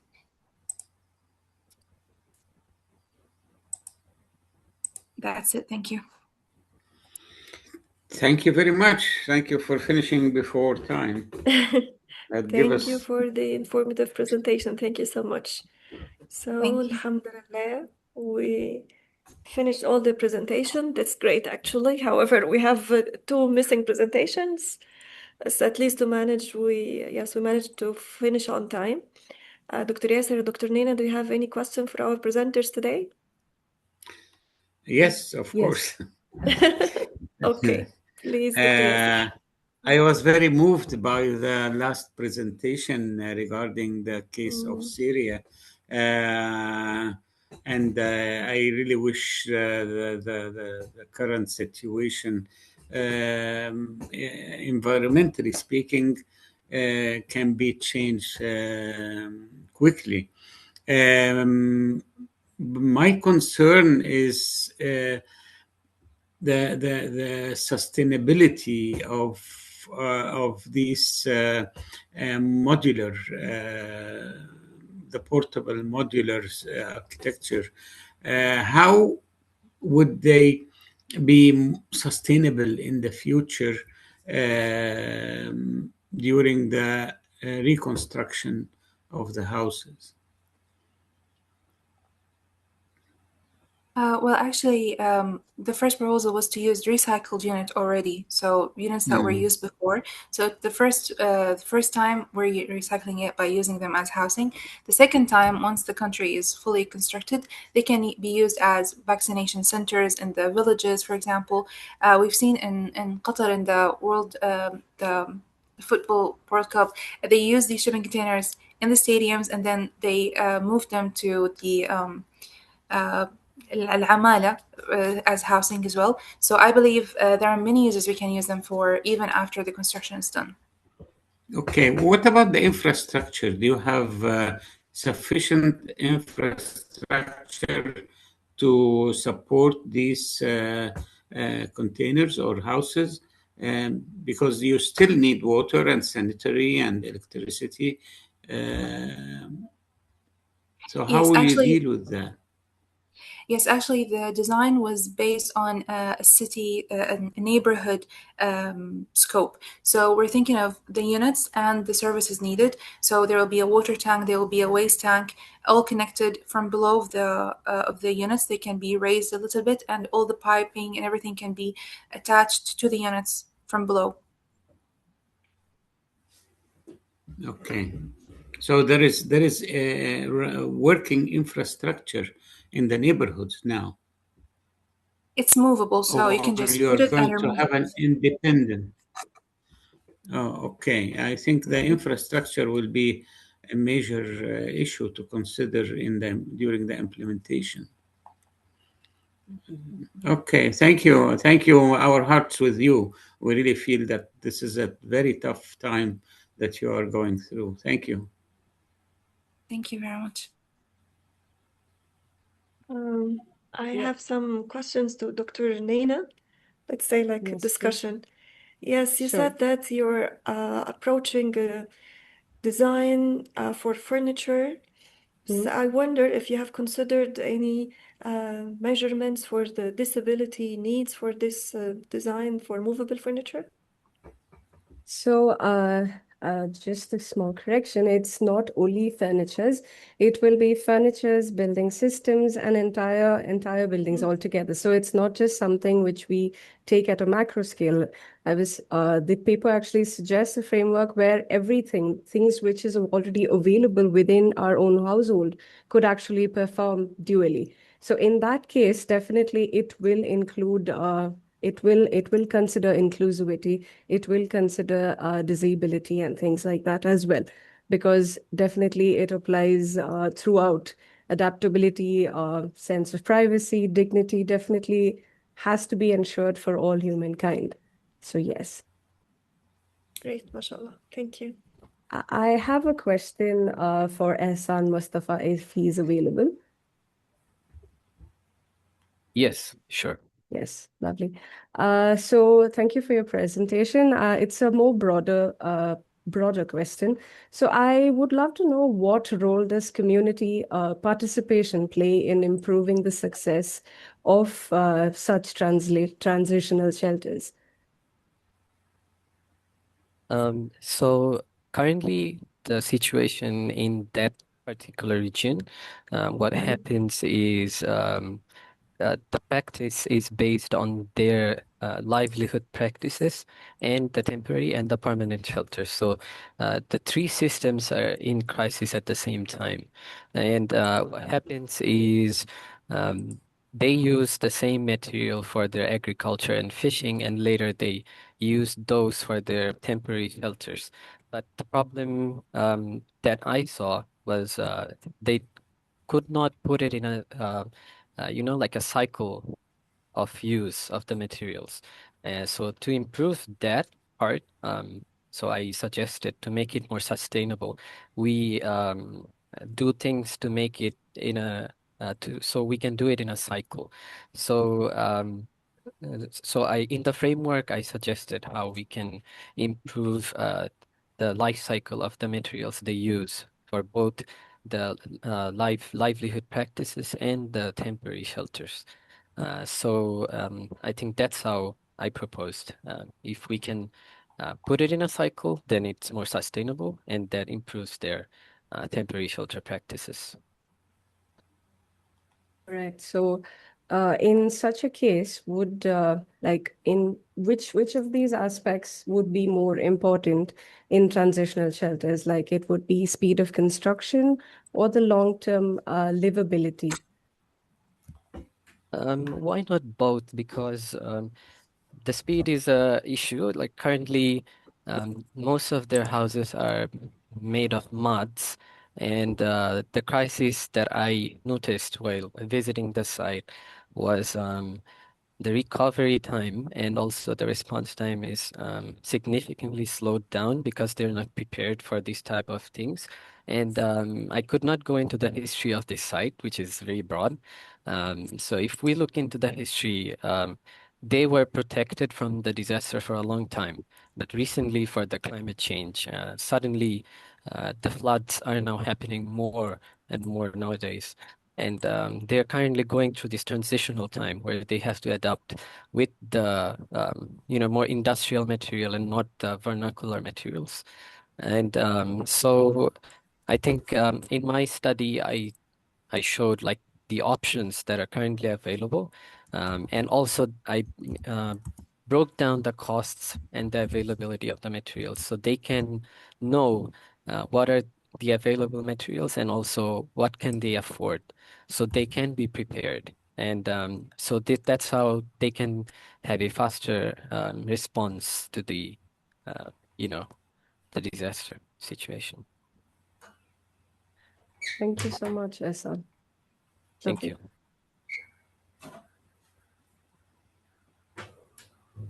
So anyone from the presenters have questions? We can open the floor for, still have like 10 minutes more. Yes. If Merv is still here, I would love to ask her one question from the first batch. Merv Seta. I guess, yes, she sent a message, I guess, in the chat box. She say that she has to leave. Yeah. I'm not sure she's still here or she already left. Oh, yeah, I think she has left. Okay, if no more questions, then we can just conclude our session. And I would like to first thank my co-chairs for coordinating the session with me. Thank you so much for your efforts and Thank you. dedication. Thank you Thank so you very much, much. Thank you, Dr. Dalia. Yasser. I'm honored to be with you in the Excellent session, Dr. sharing. Neina. Thank you. And yes, and thank you for all our presenters and the great presentations for our session today. If you don't mind, we can have like a virtual group photo. If you can turn on your Yes. camera. Yes, I would Absolutely, love to. absolutely. Yes. Okay, so but just guide me. I'm not into technology. How to get everyone on the same screen? I think there is a multi-speaker There gallery. is supposed to be one, but I'm not able to. Maybe you have a moderator Gallery. from the Yes, conference, yes. if she So can support on us. top right, you see a grid, right? I see an arrow, so it's just linear. I'm sure that there's something that when we have everyone No, on the the view. same screen. Go to the view. Okay. View and have multi-speaker gallery. Where is the view? More? On the right, Top right. top right. Top right, there is a grid. There's a 9-square grid. Yes. Top right. Beside record, if you can see. You can do it from Yes, okay. yes. طب خلاص okay just you do it from your side and you I share the will, photo with me. Okay, I will. I'll the photo and share it with you. Oh, share it. Yes, thank you so much. Thank you, Dr. Yasser. Okay, everyone smile. Yes.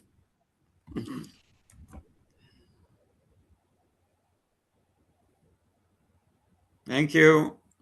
Thank you so much. Thank you so Have a much. great day. Thank you Thank so you. much. Thank you. Thank you, everyone. Have a Thank nice you for the day. presentation. Have a nice day. Thank you so much. Thank you. Bye-bye. يعطيكم العافية. Have a Thank you. nice Bye day. bye. Bye. Thank you so Bye-bye. much. يعطيكم العافية. Thank Thank you you. so Bye. much. Bye-bye. Bye bye. Bye. Thank you. Bye. Bye. Thank you. Nice to meet you. Thank you.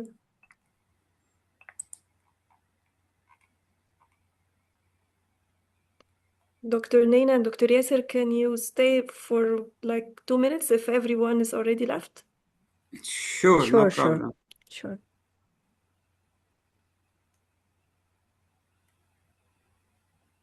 Okay, maybe you have presenters from the next session, maybe. خلاص, we can continue our discussion via Yes. email. By Yes, email. okay. Will By do. email. Okay. Thank you. Thank you, Okay. Dr. Ina. Thank you, Dr. Yes. Thank you so much. Thank you. Thank you, Thank you very everyone. much. Have a good day. Thank you. Bye-bye. Bye. Bye-bye. Bye.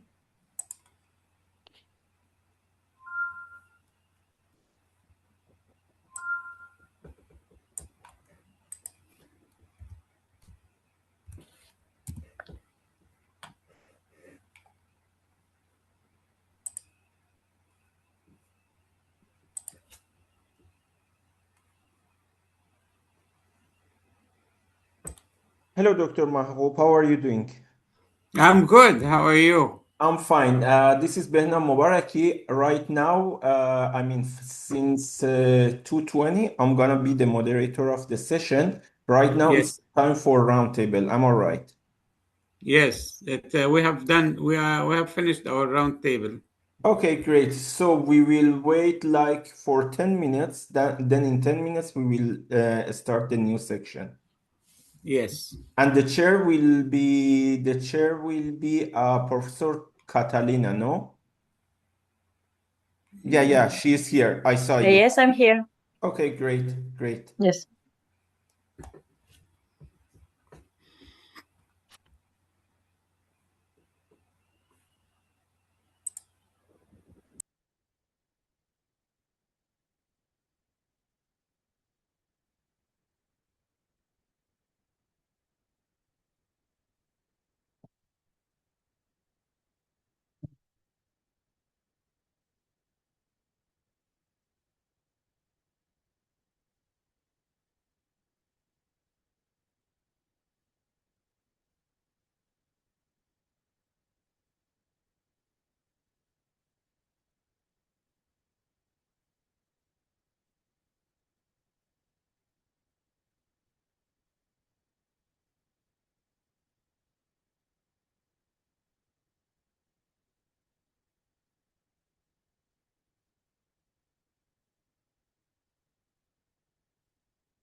Hello again, Dr. Catalina.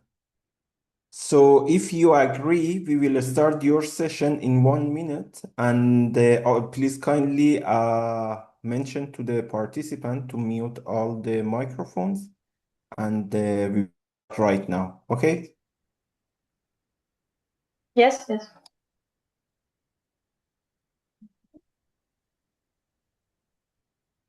Hello, everyone. I think we can start this session. My name is Andrea Caterina Popa, and I will be the chair of this session. I would like to present the co-chairs of this session, Dr. Teodora Ungureanu and Dr. Nur Aili Hanim Hanafiah. You will have 7 minutes for your presentation, followed by 3 minutes for questions. After the first 5 presentations, we will have a round table for questions.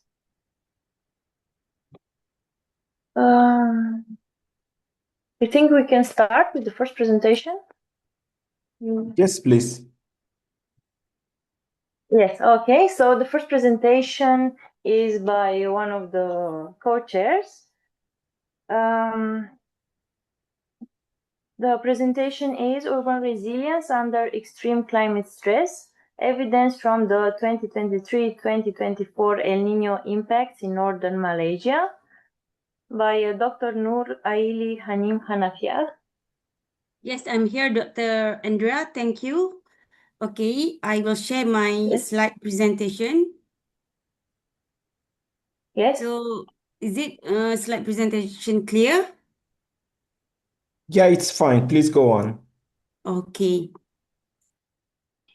Okay, Assalamualaikum and good day for distinguished chairpersons, respected fellow researchers and participants. My name is Dr. Nur Aili Hanim Hanafiah, and today I will present our research entitled Urban Resilience Under Extreme Climate Stress. I am from University Utara Malaysia.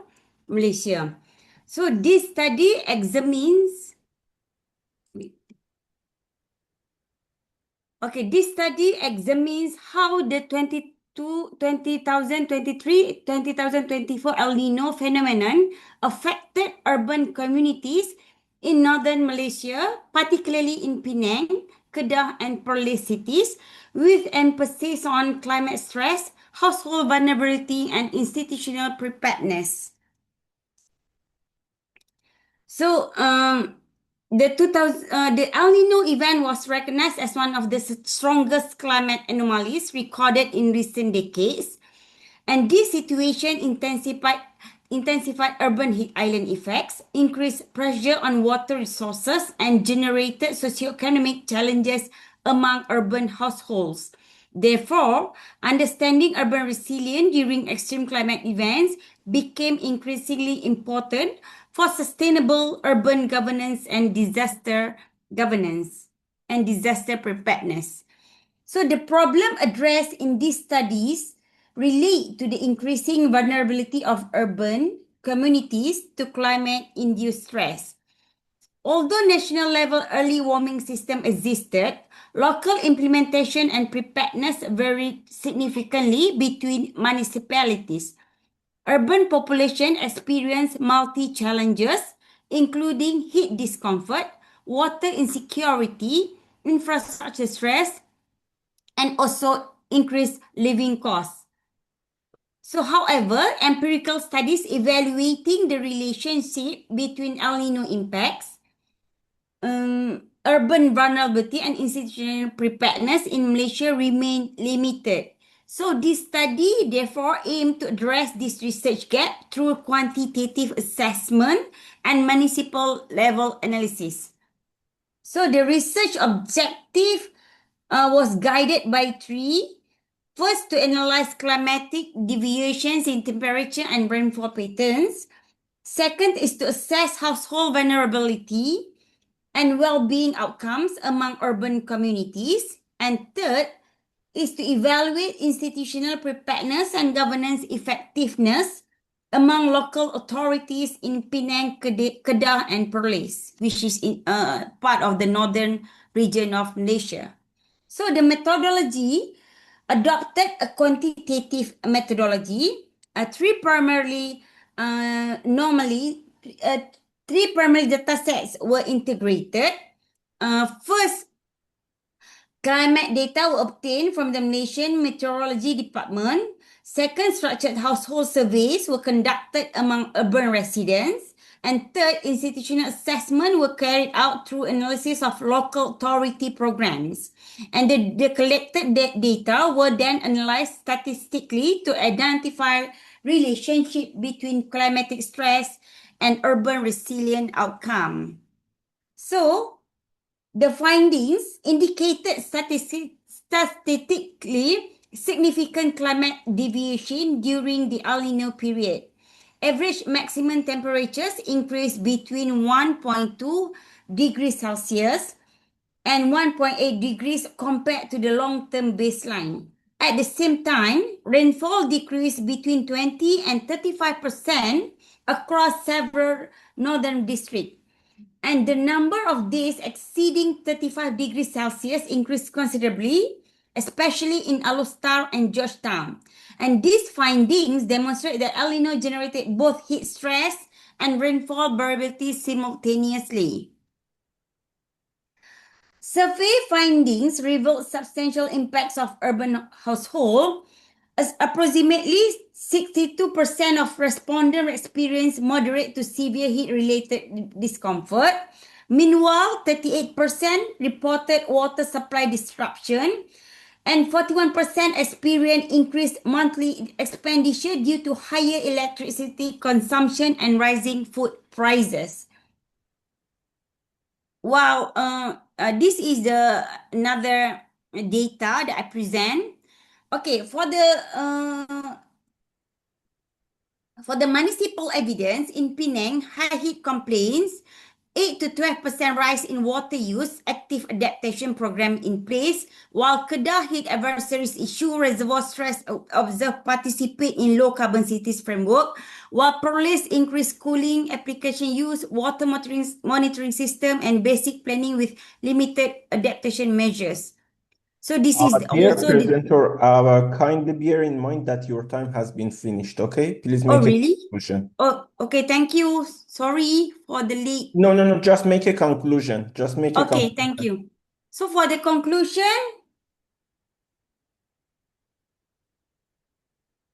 in conclusion, the total El Nino event significantly affected urban resilience in northern Malaysia, and the phenomenon intensified urban heat island effects.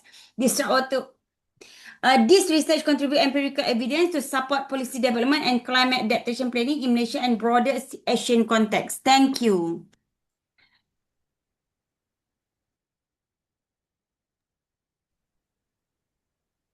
Thank you for your presentation. Very interesting.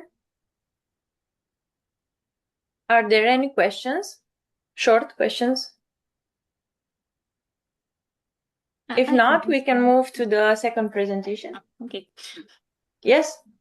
I wanted to ask Dr. Noor if the research also focuses on proposing policy changes in your country to respond to this kind of extreme weather measures. Yes, we are dealing with the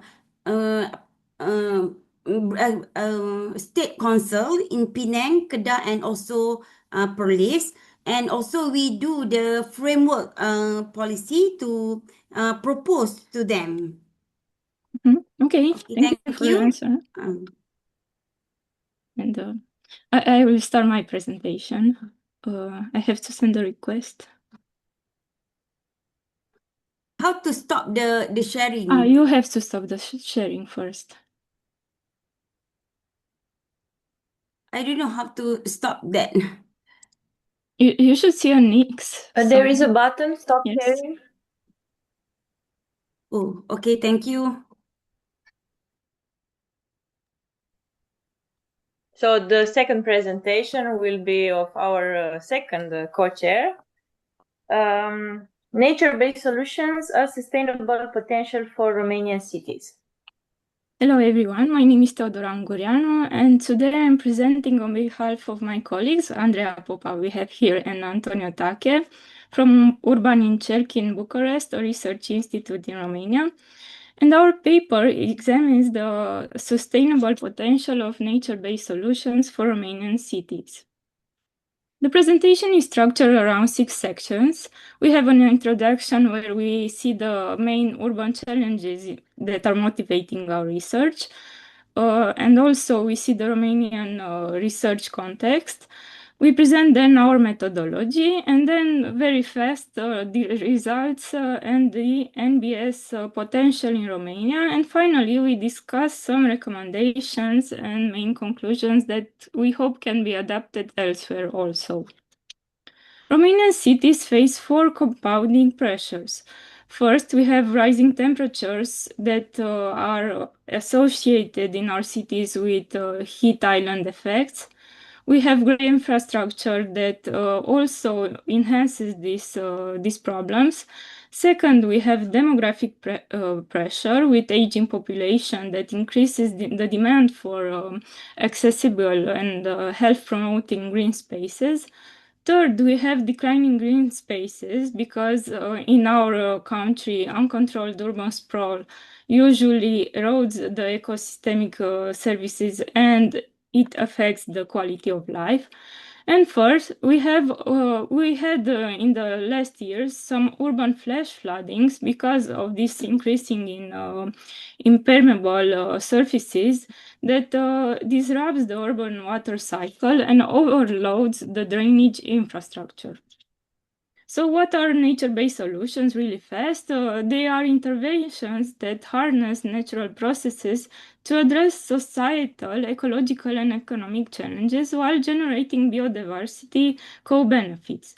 In urban context, they are operationalized through urban green and blue infrastructure that are a strategically planned network of urban and semi-natural areas.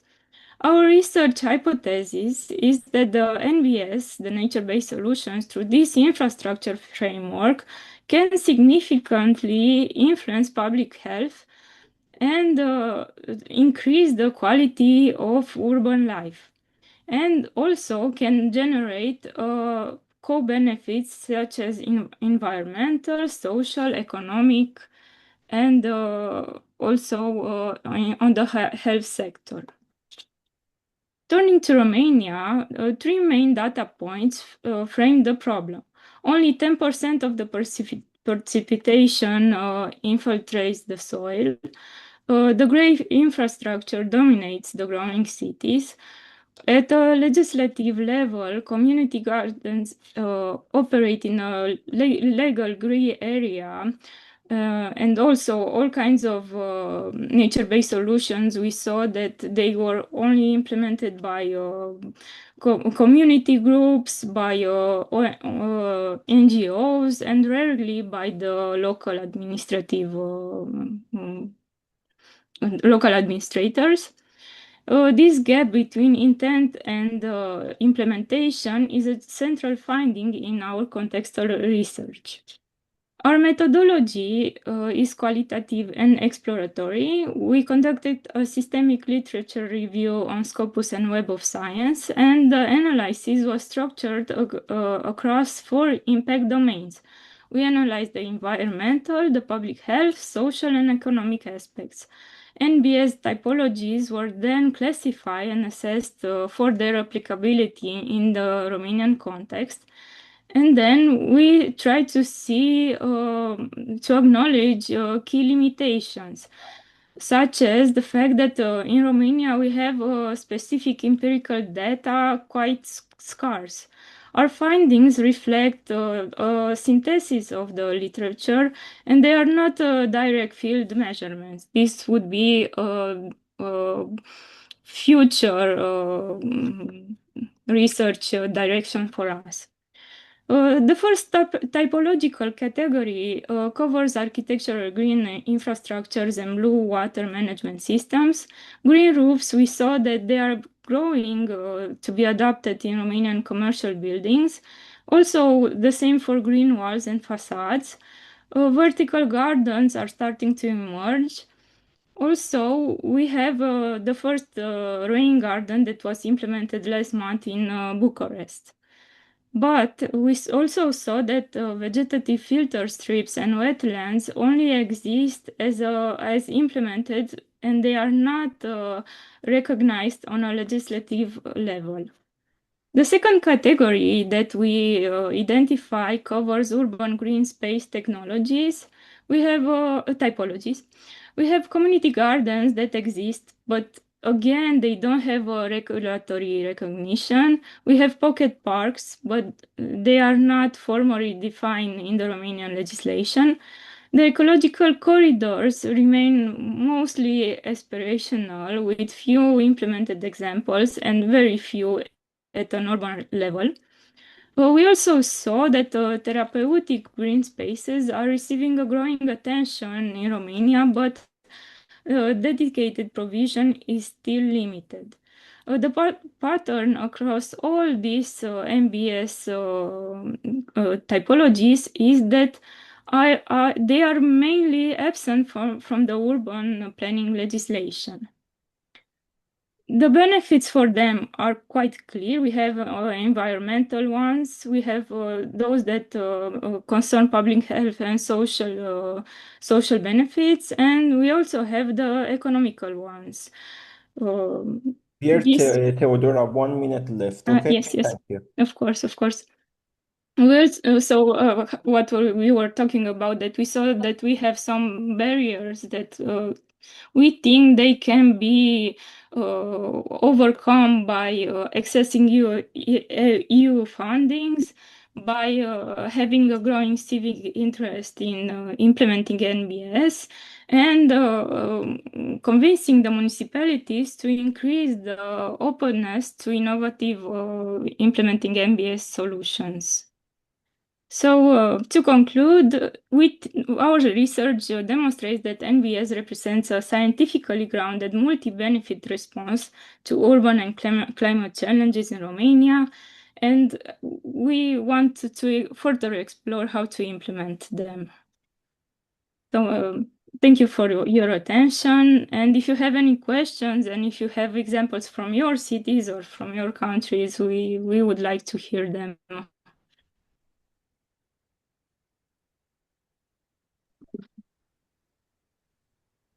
Thank you for your presentation.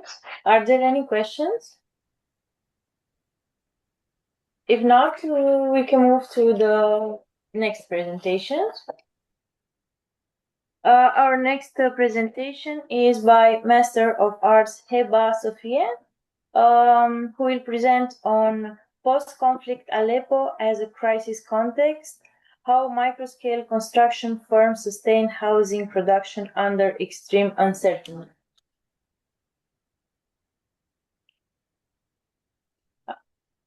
No? Are you here?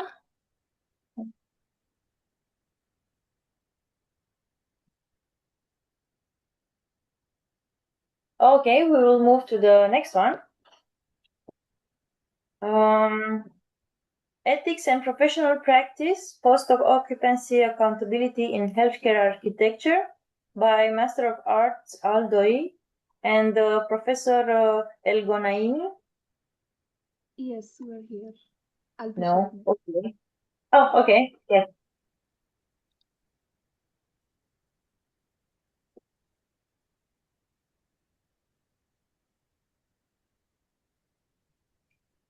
Is it clear? Yeah. We can see your screen. Thank you. Great. So good afternoon, everyone. My name is Mashal Hisham Adoi. I'll be presenting in place of also Professor Islam Al-Ghanimi, and we're both from the University of Bahrain. We'll be talking about ethics and professional practice, post-occupancy accountability in healthcare architecture, and how it basically examines architects' responsibilities and continues after project handover, especially in healthcare architecture. So for the study focus on post-occupancy evaluation, or POE, it's basically a tool for professional and ethical accountability. And looking at AIA handbook, where it focuses on this part, the main argument is that architecture should not end at design delivery, Architects should also evaluate whether buildings perform well for users after occupation, especially in healthcare environments where design affects patient care, staff efficiency, safety, and comfort. So globally, POE is increasingly linked to sustainable design, building performance, and user satisfaction. So we have frameworks like RIBA Stage 7, the in-use, and LEED version 4. They support the feedback, performance monitoring, and continuous improvement. However, in the Kingdom of Bahrain, post-occupancy evaluation still remains limited. So for example, firms with POE, there's only 6.7% usage, especially in private firms. There's 74% contracts where they exclude this accountability, or lack of client willingness, where it ranks at 83%, and even no post-occupancy training in firms at 68%, and 59% for unaware of these standards to be implemented. So this reveals a clear gap between international best practice and local architectural implementation. So the problem is that the Bahrain's architectural practice lacks formal post-occupancy accountability, and particularly in healthcare architecture, where this weakens the connection between design intent, building performance, and user experience. So the study will first try to examine how POE is an ethical responsibility within AI, RIBA, and LEED frameworks, and it will compare two case studies, local and international. And third, to understand the Bahraini professional views on barriers and opportunities for adopting this framework. The study is based on professional ethics and life cycle responsibility. So the AIA handbook presents the architect's role as extending beyond the specifications and handover. There's RIBA Stage 7, where it emphasizes in-use evaluation and feedback. There's the LEED version 4, where it connects sustainability claims with actual building performance. So, for example, the literature, where we have Brown 2018, he argues that architecture without feedback is just ethically incomplete. And literature like Watson, Hay, and Samuel, they link POE to user advocacy and better design decisions. This is basically the structure of the study, and how we'll just basically talk about the international ethical frameworks to local Bahraini healthcare context. So for the methodology, the research uses qualitative comparative approach, where it studies two healthcare cases: the Salmania Medical Complex, representing a local case with no formal POE system, and Maggie's Cancer Care Center, where it represents an international best practice model with embedded POE. So the study also includes a semi-structured interview with 6 Bahraini professionals to explore these awareness barriers, ethical responsibility, and possible policy solutions. So for the methodology across the project life cycle, this slide basically shows how the research shows the life cycle from design to occupation, where the key focus is RIBA Stage 7, because this is where the buildings are basically tested through real user experience. And by connecting design intent, handover, occupation, and feedback, the study helps frame this POE as a continuous ethical responsibility rather than a one-time technical review.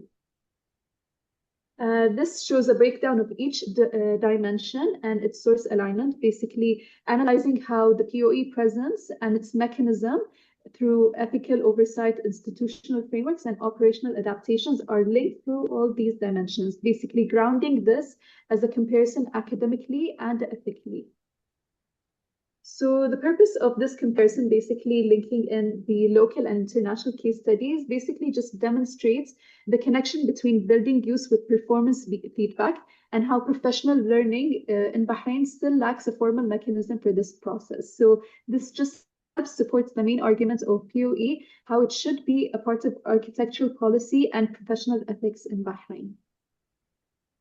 For the comparative study, where it's the central part of the research, we have the Salmania Medical Complex in Bahrain, and it was established back in the 70s. And it's expanded over time. However, it has experienced several post-occupancy issues. For example, there were several cases where the ceilings would collapse, there were pool ventilation, parking shortages, and accessibility concerns. So these issues were reported in local sources such as Daily News in Bahrain. So despite these issues, there were still no formal POE systems. So the feedback is mainly informal or often appearing in media reports or public complaints. In contrast, we have the Maggie's Cancer Care Centre in UK, where it does actually have a structured POE method, including surveys, interviews, environmental monitoring. Literature says that these evaluations help improve lighting, acoustics, comfort, and spatial quality for the users in this project. So the benefits of this comparison basically just shows two different models as a reactive model, where the problems are addressed after public criticism, and a proactive model where feedback is embedded into continuous improvements. So the interview findings show a clear gap between awareness and implementation, and all 6 participants were familiar with the POE in theory. However, if we look at it deeply, only 2 actually were involved in the POE process. So this basically just means what professionals understand its value, it's rarely practiced. So for example, we have an architect where they say they know it, but the client doesn't care, or the response just says they were not asked to implement this in cases like hospitals. So these responses show that the problem is not a lack of ethical awareness, rather that the issues of absence, policy, client demand, budget allocation, and formal feedback systems. Dear presenter, I would kindly mention that your time is over. Could you please make a conclusion? Yes. So in conclusion, the study just basically asked one central question: how post-occupancy strengthens the ethical accountability of Bahrain architecture, where yes, we can. And the objective is to just implement these frameworks, provide recommendations like mandatory public healthcare projects where they integrate building codes, introduce CPD training, or teach it within the architecture education. And these are the references. Thank you.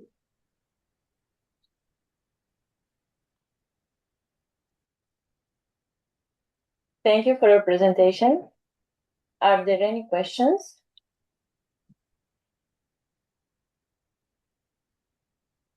Okay.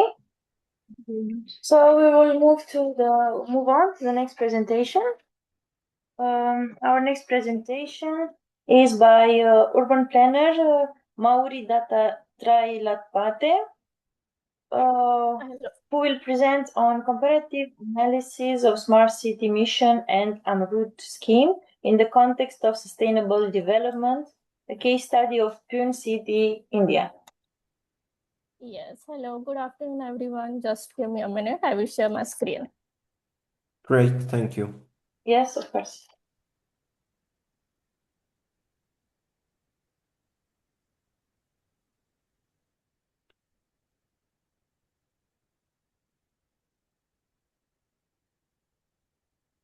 Hello, can you see my screen? Yeah, everything is fine, please.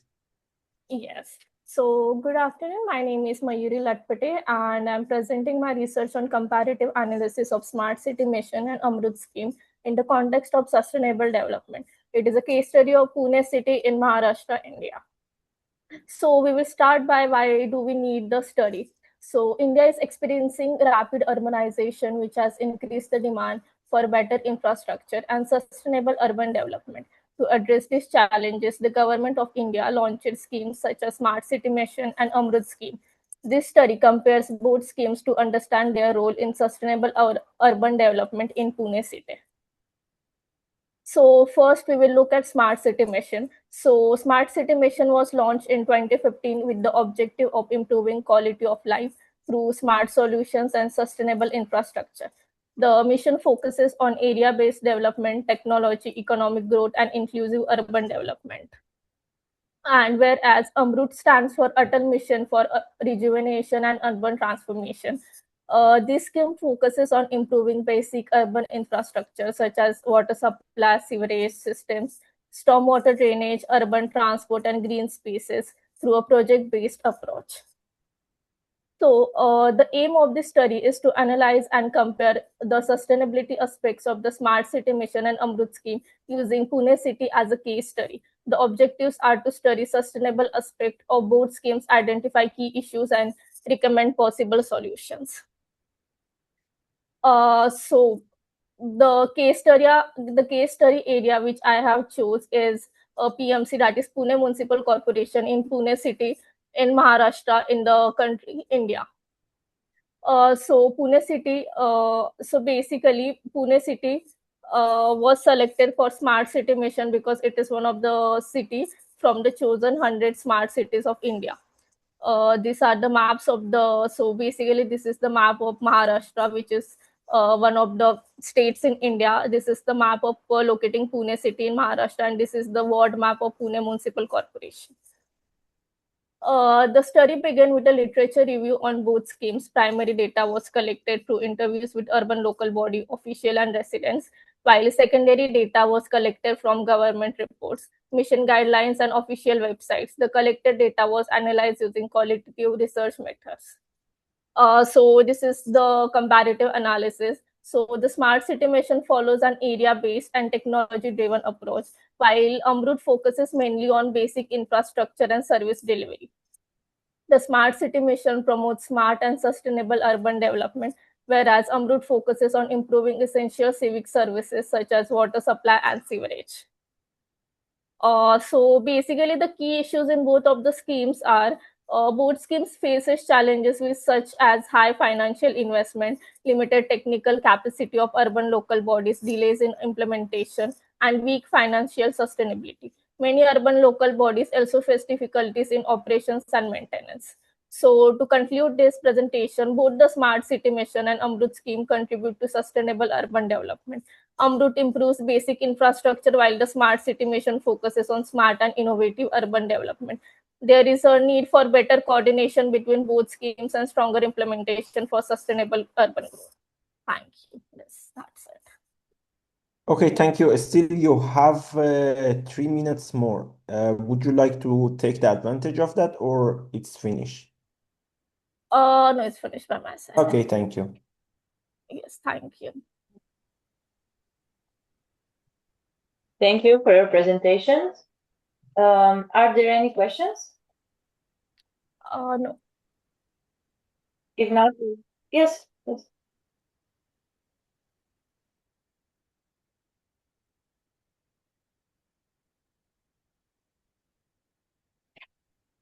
If not, we can move to the next presentation.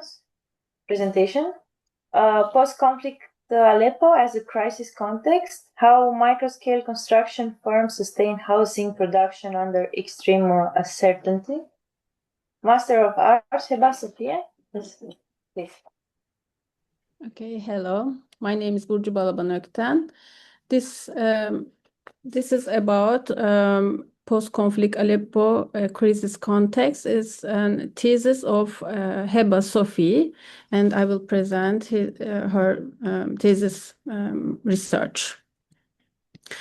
So about the research problem, post-conflict reconstruction literature generally focuses on the large-scale recovery programs. However, in many post-war cities, housing recovery actually continues through the small-scale and often informal construction activities. In the Aleppo, we could see the big construction projects are funded by the international funders, but the house projects are not. So we would like to see in Aleppo, the formal reconstruction remains fragmented and unstable, and despite this, housing production continues through the repairs, rehabilitation, and some adaptive reuse practices. So we would like to learn how the micro-scale construction firms sustain housing production and under extreme post-conflict conditions.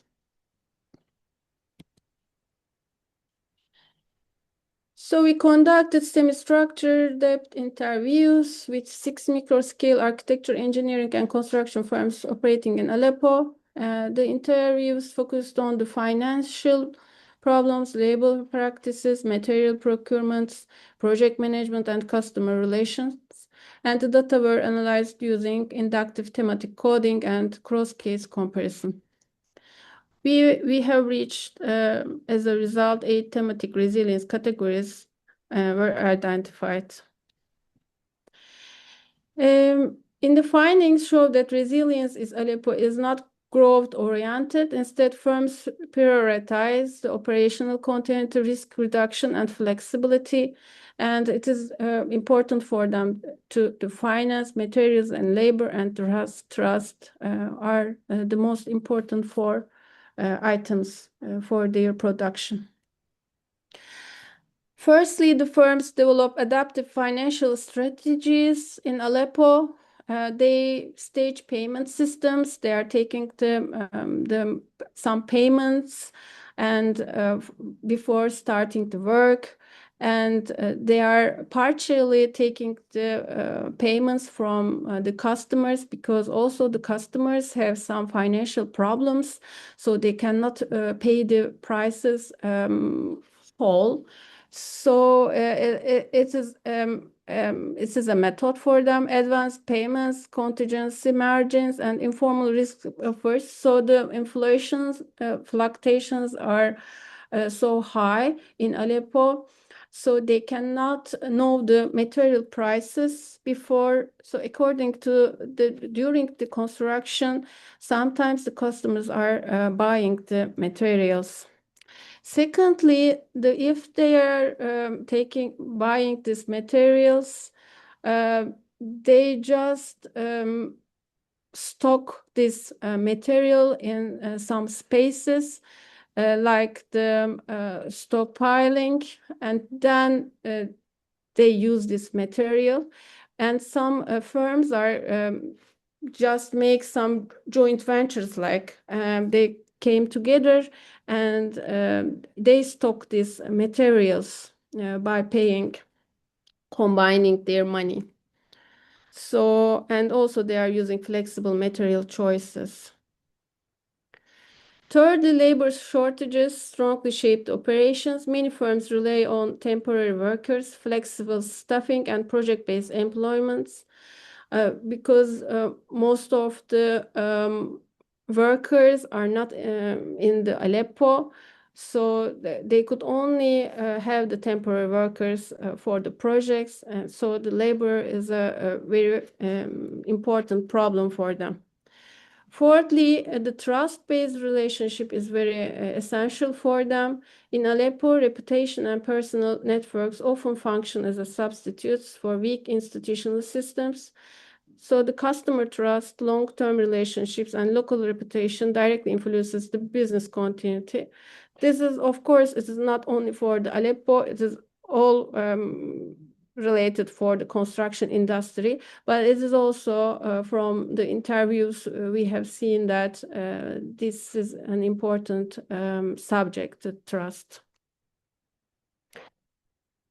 Another important finding is the dominance of the housing projects. This photograph is from 2025. It is from Reuters, and it's a very new photograph. So from here we could understand that still the housing projects are not repaired, and people need repairing, rehabilitation, and they are just upgrading their buildings. You could say that this is a reconstruction maybe, but in another way we could say it a repairment. So it is limited household resources, urgent housing demand, and firms' attempts to minimize irreversible financial risks. As a result, housing recovery becomes very important in this area. And these photographs also show this. And for the conclusion, this study contributes to post-conflict reconstruction literature by the shifting attention from macro-scale recovery policies to micro-scale project practices. The findings demonstrate that resilience is not simply an organizational characteristic. Instead, it is continuously produced through everyday project decisions, adaptive governance routines, and informal relational systems. And micro-scale firms therefore act as critical but often invisible agents for urban recovery. Understanding these actors is essential for developing more realistic, inclusive, and context-sensitive post-conflict housing policies. Thank you.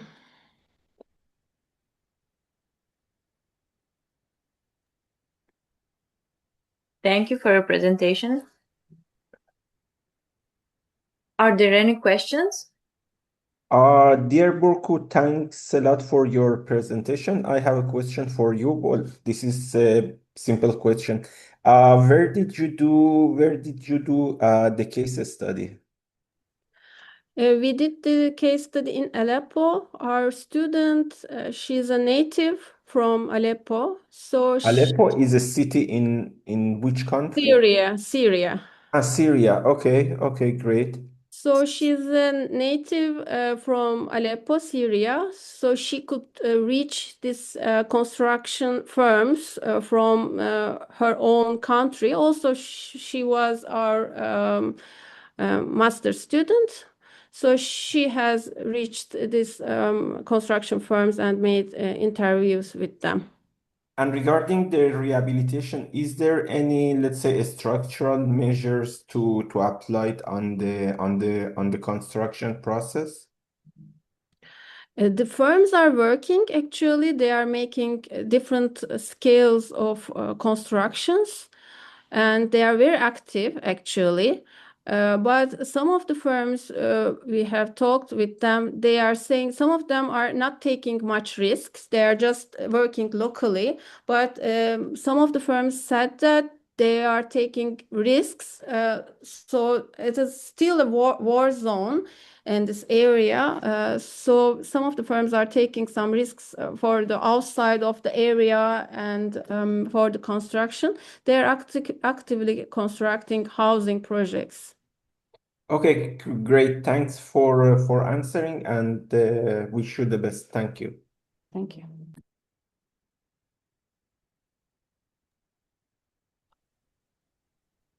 Are there any other questions? So we finished the first 5 presentations. We can have a round table if there are more questions regarding the all presentations so far.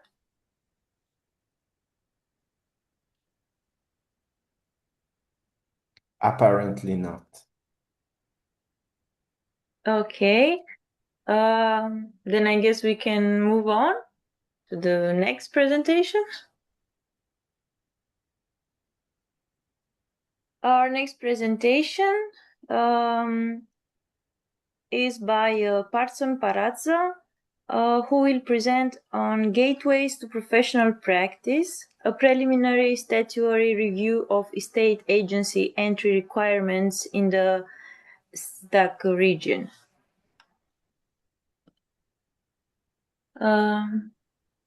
Thank you, Chair. I'm here. Let me try to share my slides. Yes, thank you. Okay.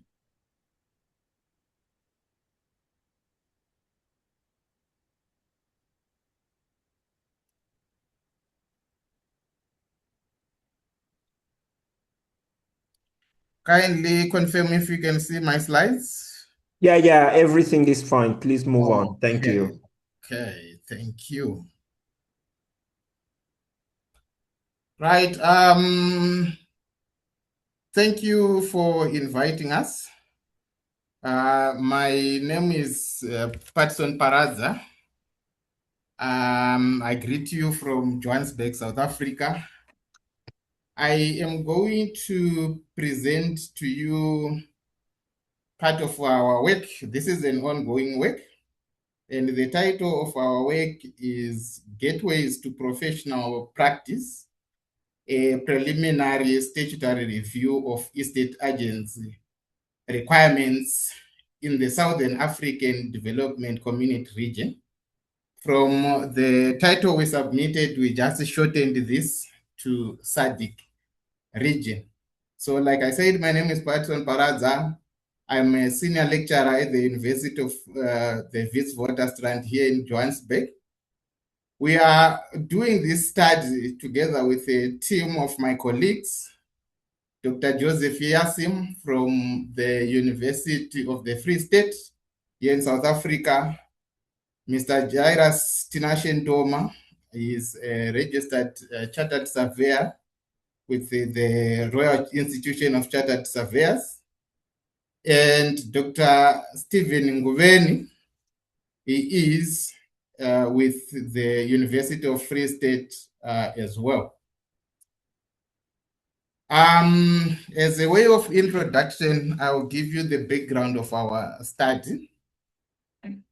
So, like I said, this is a preliminary study.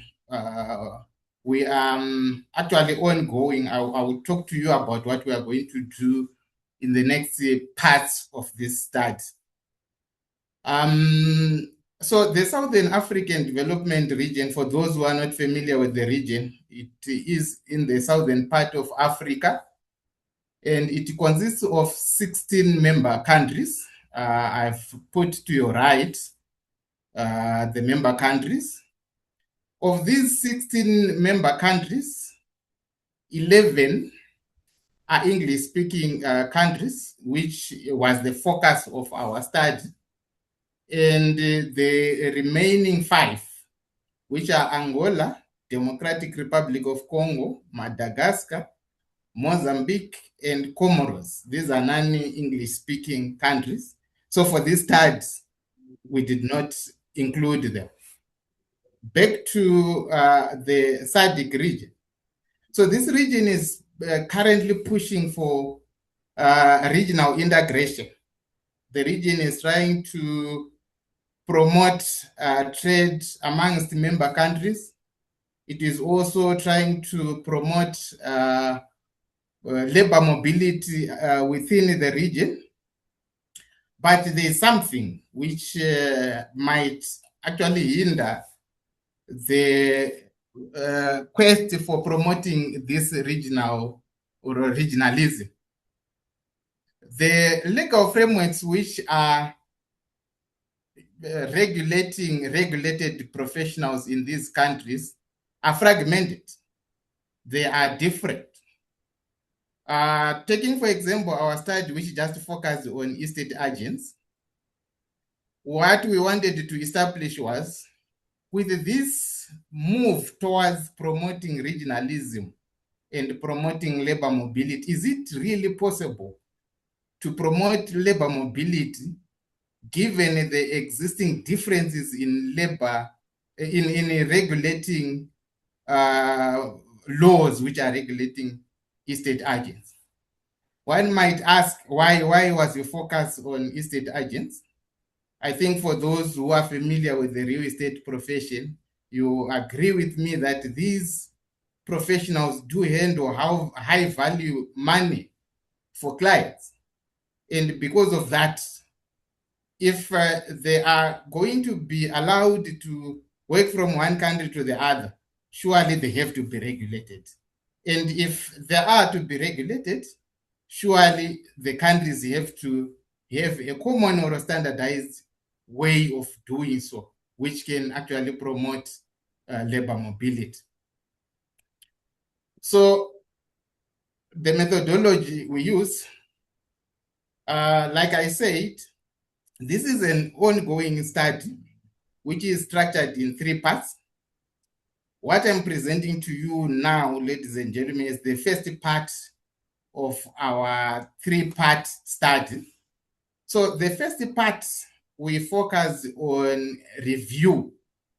We were just reviewing statutes or the laws which govern the registration of estate agents within the SADC region. Like I said in my previous slide, our focus for this study was just on the 11 English-speaking countries. What we simply did was we went online, we accessed the laws which govern registration, how estate agents are registered in these countries. We then did a comparative analysis to see the similarities and the differences in the way in which estate agents qualify to be a qualified estate agent for practice in the 11 English-speaking countries of the SADC region. So our focus was on three main issues. The first one was, what is the education requirement for one to qualify or to be registered as an estate agent? The second aspect or second variable we're looking for in these statutory reviews was the mentorship requirement. For a registration in regulated professions, there is a requirement for one to undergo mentorship before he or she qualifies to be a professional for licensing or for registration. So we wanted to check what is the duration of mentorship requirement. Dear Parson, sorry for cutting you. Your time is over. Could you please make a conclusion? Okay, thank you. So sorry about that. No. So what we found out was there are differences in these requirements in most of the countries, but we have also seen similarities. And from the similarities and differences, what we concluded is there is still room for harmonization of these laws. And our next studies, which I said we are going to have a follow-up questionnaire sent to estate agents across the region. And we are also going to have virtual interviews with those involved in regulating estate agents' practice in these regions. Thank you so much for your time and for listening.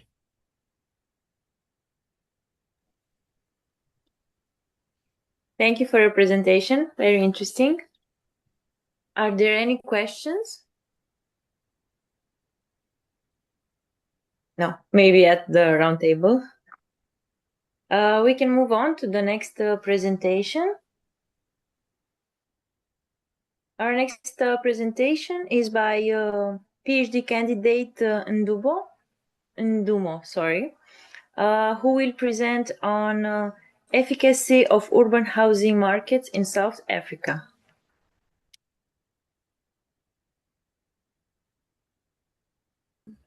Just needs to. Good afternoon, everyone. Just please bear with me. I'm trying to share my presentation. So in the Yes, of course.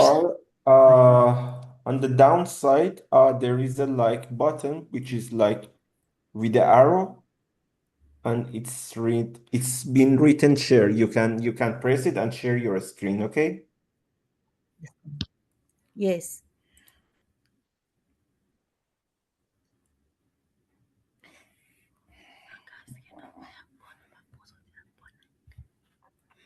Hello, can anyone see my presentation?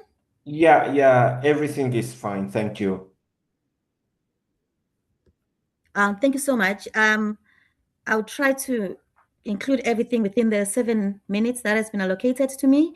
My presentation looks at the systems and the processes that we are using as the South African government to address the increasing rate of the increasing need, rather, of the affordable housing in urban areas, in line of the urban sprawls. So some of the issues were raised by the previous speaker, but let me go to, this is the structure of my presentation, but the research problem, the purpose of the research, I want to investigate, or I investigated the efficiencies of urban housing markets in dealing with the increasing rate of housing demand. I selected 3 major cities, which is Cape Town.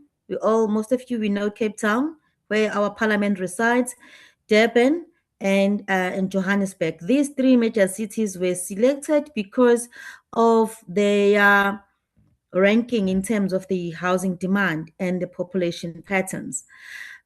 What is the problem? The problem is that we are experiencing an increasing rate of the housing backlog in urban areas that are close proximity to economic hubs. We have surging prices of land. We have the challenges of the local government to implement affordable housing solutions, we have insufficient government resources, which leads to urban which leads to gentrification. This is also exacerbated by our land use schemes and the spatial development frameworks, which end up excluding the urban poor. The objectives, I'll just zoom into the aim. The aim is to provide an in-depth understanding of the systems and processes used by our government to upscale the provision of affordable housing markets, taking into consideration high unemployment rates, market instability, high interest rates, and urban sprawl. The methodology, I use structured interviews with the key informants, officials working for the housing units in the city of Cape Town, city of eThekwini, which is Durban, and then city of Johannesburg. I also interviewed the NGOs that are involved in the housing delivery process, secondary data. It was published journal articles as well as published government policy documents. That's how I analyze data through thematic analysis. And then data is presented through narratives and visuals. The literature reviews, studies based on the various scholars indicates that the urban housing markets are influenced by locality. And because of that, then it has an impact on the affordability in terms of the pricing. They also indicated that in areas that are far from the economic hubs, the houses for the urban poor are affordable, which then affects the issues of spatial restructuring and spatial resilience in the South African context. What I also found from the last the scholar that is included on the last line of the slide, where they indicate that affordable urban housing needs to be incorporated into land allocation in order to promote livability and socioeconomic inclusion. Because of the surging prices of land in a South African context, we find ourselves pushing the urban poor far from the areas of employment, which therefore raises a question of the affordability. They can afford the housing as an asset, but in terms of affording the other economic facilities that enable the sustainability of human settlements, it raises a question, still a challenge. These are the findings. We have the public-private partnerships as South African government, where you get the role of the social housing institutions partnering with government to offer affordable housing solutions. We have the FLIPS. This FLIPS is the finance-linked individual subsidy program whereby government assists those who are employed, but they have to earn between 3,501 rand up to 22,000. And this deals with those who are first-time home buyers. So this enables those that in mixed or middle-class income housing suburbs. So we also have the issues where we take into consideration how do we empower our women, how do we also incorporate inclusive housing solutions by promoting disability mainstreaming. There is also an issue or an initiative used by the South African government in terms of the SEZ. It is the strategic economic zones, where we look into providing affordable housing in areas that are close to industries. But this happened particularly for those that are employed.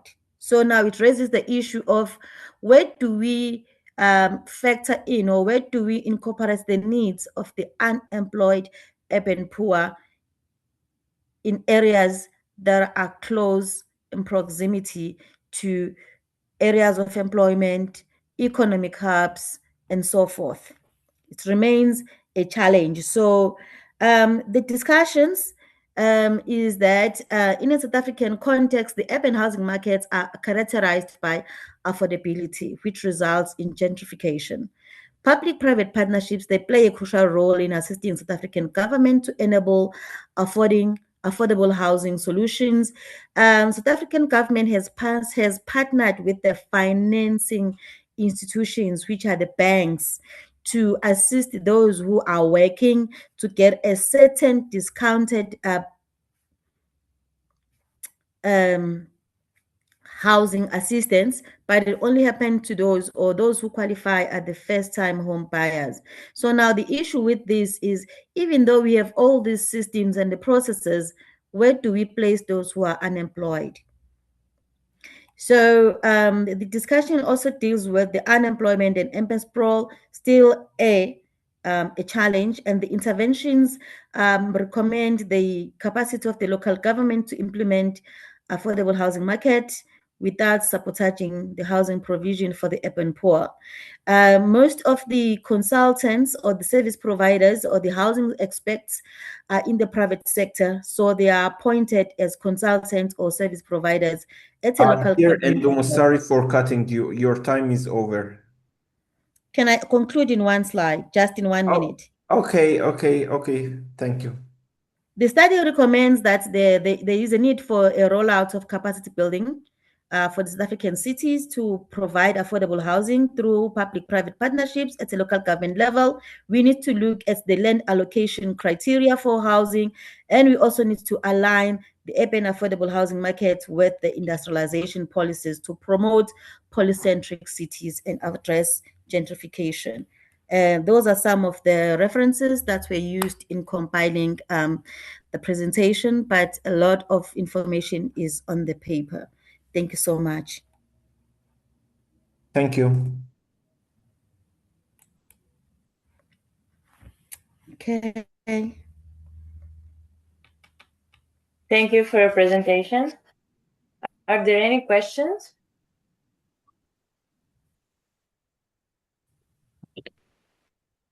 So we can move on to our next presentation. Is by master student Mohamed, who will present on improving architectural professional practice in Bahrain, addressing payment delays in private sector construction projects.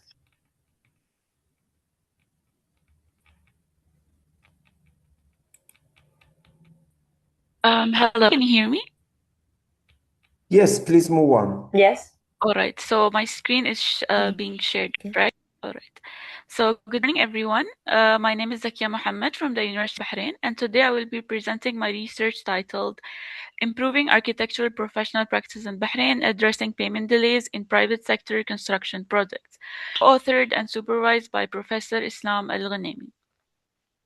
When we talk about architecture, we usually talk about design, creativity, special experience, and innovation.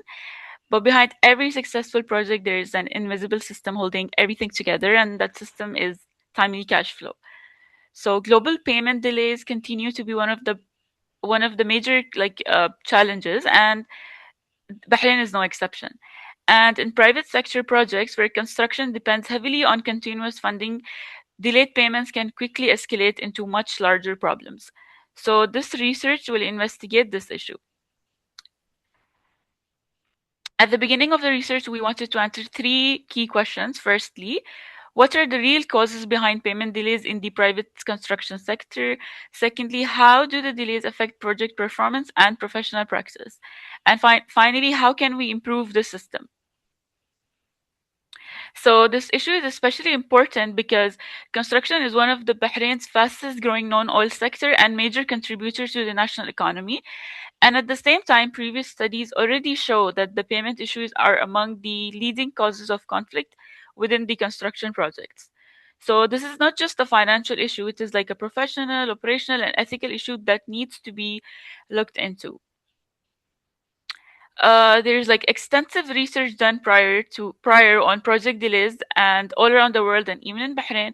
And also there is a research focusing payment delays in the government sector with a future direction for conducting a study on private sector. So this is because due to the lack of it, and this is where this research plays its part.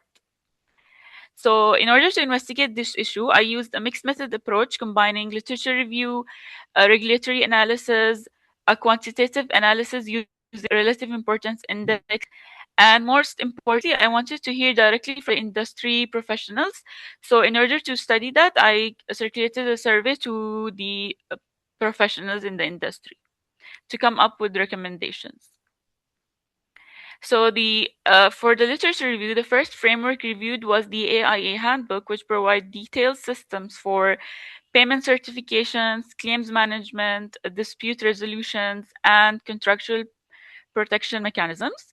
The second framework was the RIBA Good Practice Guide, which focuses on strongly on prevention rather than the reaction. So instead of waiting for the dispute, this RIBA Good Practice Guide provides proactive contractual measures, clear communications, and faster resolution systems. We also reviewed the Bahraini local legal framework, which the main purpose was to compare the local practice with the international benchmark and identify where we can strengthen the professional system in Bahrain. So for the survey, the respondents in the study included professionals from all across Bahrain's construction industry specifically. The many participants had extensive practical experience, including senior engineers and consultants who worked on numerous projects throughout their careers. This gave the research a valuable industry-based insight rather than purely a theoretical observation. So when the professionals were asked whether payment delays are truly a major issue, the answer was overwhelmingly yes. But what became more interesting was understanding why these delays happen. So the relative importance index done through the survey showed that the issue is much deeper than just not having enough money. It's like related to many issues, which is delayed decision making, incorrect cost calculation, administrative inefficiencies, and uncontrolled changes during construction. So using the relative importance index, the highest ranked factor was client requested changes in work scope. So it's like the projects are often asked for changes even after the construction has started, which leads to additional financial and administrative pressures. So the second major issue was financial shortages, and other important issues were like slow approval of extension of time, delayed in project progress, and weak coordination between stakeholders.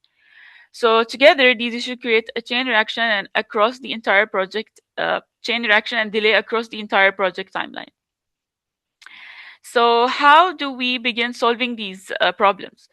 The recommendations provided focus on bridging Bahrain's local regulation with international professional standards. First, variation orders should receive mandatory pre-approval before the work begins. And stronger payment scheduling systems and advanced payment protection should become standard practice. And also, projects should appoint an initial decision maker, similar to the international standards, who will help resolve the dispute quicker before they escalate into larger financial and legal conflicts. So the main goal is to create faster, clearer, and more accountable project systems. So in conclusion, payment delays are not just isolated financial incidents. They are more like issues affecting the project timeline.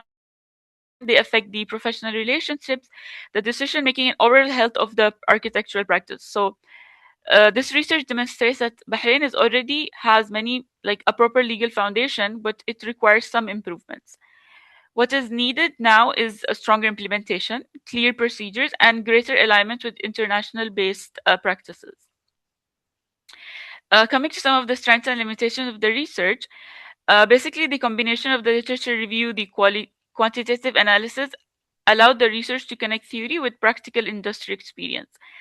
However, of course, there are some limitations, including relatively smaller sample size and strong representation of consultants and architects in the respondents compared to the subcontractors, which can lead to a biased result. Finally, ultimately, improving payment systems is not only about protecting finances, it's about protecting the financial professional integrity, project quality, and the future of the architectural practice in Bahrain.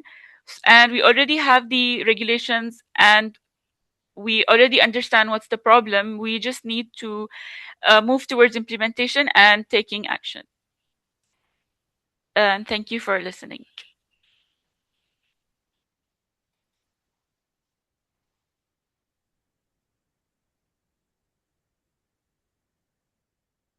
Thank you for your presentation.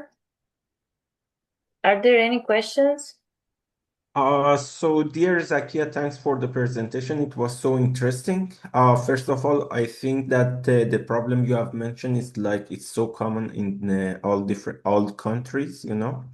And I just have a short question, which is not that difficult. I just want to know, have you studied or investigated how to deal with that problem? Let's say reduction of the payments. Or better to say that avoiding that problem.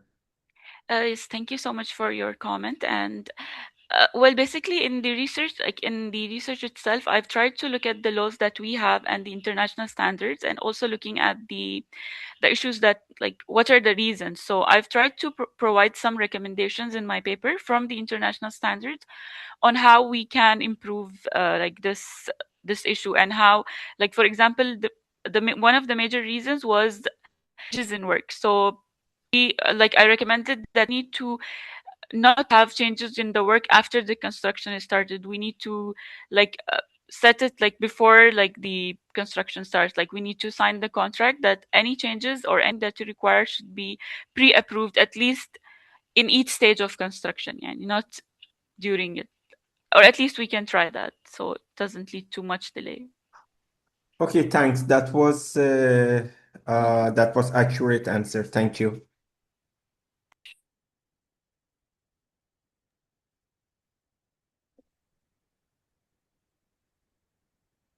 Thank you. Are there any other questions? Okay, we can move on to the next presentation by PhD candidate Khadija, who will present on assessing socioeconomic centrality indicators in urban research, bibliometric and LLM assistant review. Hello, everyone. Can you hear me? Yeah, everything is fine.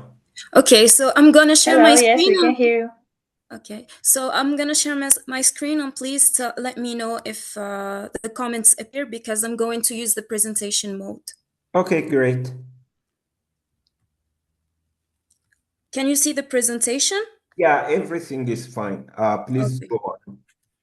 So imagine you're standing at the busiest intersection in your city. You feel it, the energy, the density, the pull, but if someone asked you to prove that this place is central, you cannot. So this was the aim of our research, assessing socioeconomic centrality indicators in urban research, a bibliometric and large language models assisted review, done by me, Khalil Shorfi Khadija, PhD candidate in the University of Blida, Algeria, and my supervisor Mirzal Qadrim and Professor Hurakhsh Ahmednia. So first of all, cities are not flat. They have cores and peripheries, attractors and voids. And decades, urban researchers have been trying to understand why some places concentrate jobs, people, movement, and investments, while other fades. We call this urban centrality. It's one of the most fundamental concepts in urban science. But unfortunately, as a PhD student, while I was doing my doctoral research, I didn't find an article that assessed all the centrality indicators in the modern era. So, First of all, the literature has explored with indicators, but they don't always talk to each other or regroup them in one article. Add to this second challenge, cities in the global south, for example, in Africa and in the MENA region, are nearly invisible in this urban research. While regions like European or American and Chinese research institutes has been doing this research from decades. So the aim was to regroup all centrality indicators from the year 2016 to 2026. So first of all, the methodological framework to answer this question, we built a hybrid methodology. First, a systematic systematic and bibliometric review guided by the PRISMA protocol. Of course, we cannot discuss systematic or bibliometric without going to the PRISMA protocol, covering over a decade, as I said, from 2016 to 2026. Then we added something new, the LLM-assisted semantic analysis using a retrieval augmented generation approach. So to be clear, this methodology has been approved, like the large language models, and verified by many artificial intelligence researcher. And you can find a lot of articles discussing the usability of LLM to assist the systematic reviews. So first of all, to start discussion, our results, first of all, we noticed that the geography, 42% of the studies come from China, 15% from Europe, and Africa almost absent. This is not just a data gap, it is a structured blind spot in urban knowledge production. Second, one method, the field is overwhelmingly quantitative. So as we know, from decades ago, the urban research was quantitative and maybe using surveys and all. But in the last 10 years, if we can say, we can see new methodologies like network analysis, graphs and centrality, regression models, and more recently, the AI and GIS. So we identified 8 distinct dimensions of socioeconomic centrality. As we can see in here, we have the mobility and flows, the accessibility, economic and commercial activity, aim-and-sheets and urban attractors, housing and investments dynamic, innovation, knowledge, networks, and population density. So to evoke them one by one, first of all, the accessibility and transport. From intra-urban street connectivity to intra-urban, the networks of transport infrastructure shapes territorial hierarchies and economic attractiveness. So here I included the references of some articles so you can search for them. So the second related centrality indicators is the mobility and flow. We usually see the urban hub regrouping, for example, airports, suburbs, campuses, etc., and it regroups the mobility and density of people. So by the naked eye, we can notice the difference in the mobility flows between the center and the peripheries. So we have also the aim-and-sheets and the urban attractors. I can give as an example here some university-known urban centers like Oxford or, for example, Bologna in Italy. So we can clearly see how some urban attractors are a representation or an indicator of the existence of a centrality. For sometimes it's the regroupment of many attractors like culture infrastructures, commerce, transit, and parks. While, for example, on the outside, we can find aim-and-sheets, but they are like as we say, overlooked or smaller than the ones in the urban centers. We have also the innovation and knowledge. So we have, for example, the example of Silicon Valley, as we know it all, or like New York as an example. So it's the urban center is always a representation or a groupment of a broker city. Like it includes, for example, laboratories, skilled people, the working fair and all. And it's a big difference to understand the urban center from the periphery, because if we go, for example, only for density and accessibility, and we do not include this indicator, it can give us a false reading. And we have the economic and commercial, like CBDs, where, for example, in Algiers, my city, we can see a lot of regroupments of similar economic activities. For example, one is only for restoration and let's say for hotels. One is only for shops and small shops. And we can say in the behavior urban research that people follow the crowd sometimes. So when we find a spot, we blindly follow it without feeling it. So a central spot is usually a regroupment of commercial and economic activities that we can notice by naked eye. We have also the housing and investments. Why? Because when a zone is central, people usually Dear like. Chelsea, many thanks for the presentation. Your time is over. Could you please make a conclusion? Okay, so I'm going to arrive to the conclusion. So this word centrality has evolved from graph-based metrics to multi-dimensional hybrid constructs, integrating accessibility and all the indicators we mentioned. Centrality is dynamic and emergent, shaped by temporal variability, threshold effect, and a lot of other factors. The large language models assisted our bibliometric and systematic review to enhance the interpretability and scalability of the research. And we have to address the gap in research in the MENA region and Africa. And thank you for listening. Thank you.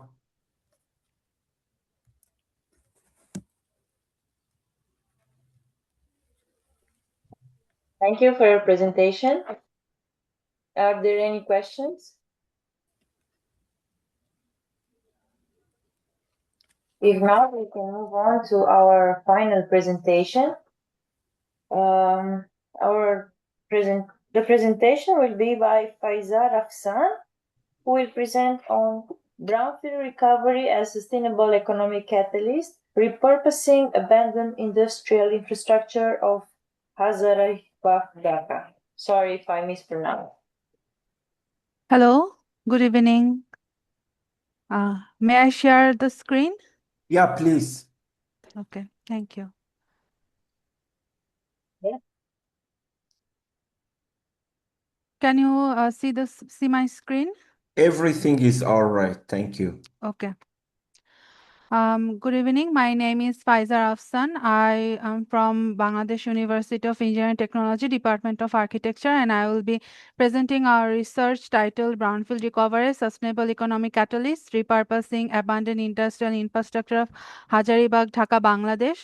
So our research study explores the sustainable viability of repurposing as community inclusive approaches which for brownfield recovery as for the for urban landscapes like Hazaribagh, which is mainly abandoned industrial landscape, and also how it can be transformed into regenerative urban system. So if we see the context of Dhaka and transition of Hazaribagh, so Dhaka is one of the most fast urbanizing city in the world, and it has been facing so many problems. One of the is the industrial development along the river. So among the industrial developments, the leather processing sector, particularly the tanneries in the Hazaribagh, has been emerged as the primary tannery district since establishment in 1940, and it has been expanded since 1995. So due to overall these untreated chemicals and soil and water contamination, the government has decided to relocate it in 2017 from Hazaribagh to Savar area. And after that, as a result, the Hazaribagh turned it into major brownfield urban condition. Since then, the government, in collaboration with GIZ, has developed a climate resilient and green action plan for the regeneration of the area. So after the relocation, there are mainly informal leather processing activities, commercial zones, artisan zones, recycling activities operating in this area, which mainly demonstrates that Hazaribagh is not only a static but also going to an evolving system here, which and also represents a layered and embodied city memory, which is decades of industrial labor, informal production, and community resilience. So the government, in collaboration with GIZ, proposed the Climate Resilient Green Action Plan in the 187-acre area of study of Hazaribagh, which mainly includes cross-cutting policies for climate resilient green development, green structural land development, sustainable waste management. But there are some key issues and gap towards this government proposed top-down approach, which mainly includes the top-down zoning model, which ignores spatial hybridity, and there are no stakeholder participation in this policy execution, and prioritize the high-income people, not the marginalized, mainly the people who are currently living in the area, and there are also lack of proper guidelines regarding brownfield recovery. And because of this approach, Hazaribagh is facing serious consequences in city domain, like firstly negotiating spatial equity, meaning is the restructuring in the name of development can support spatial justice for the people.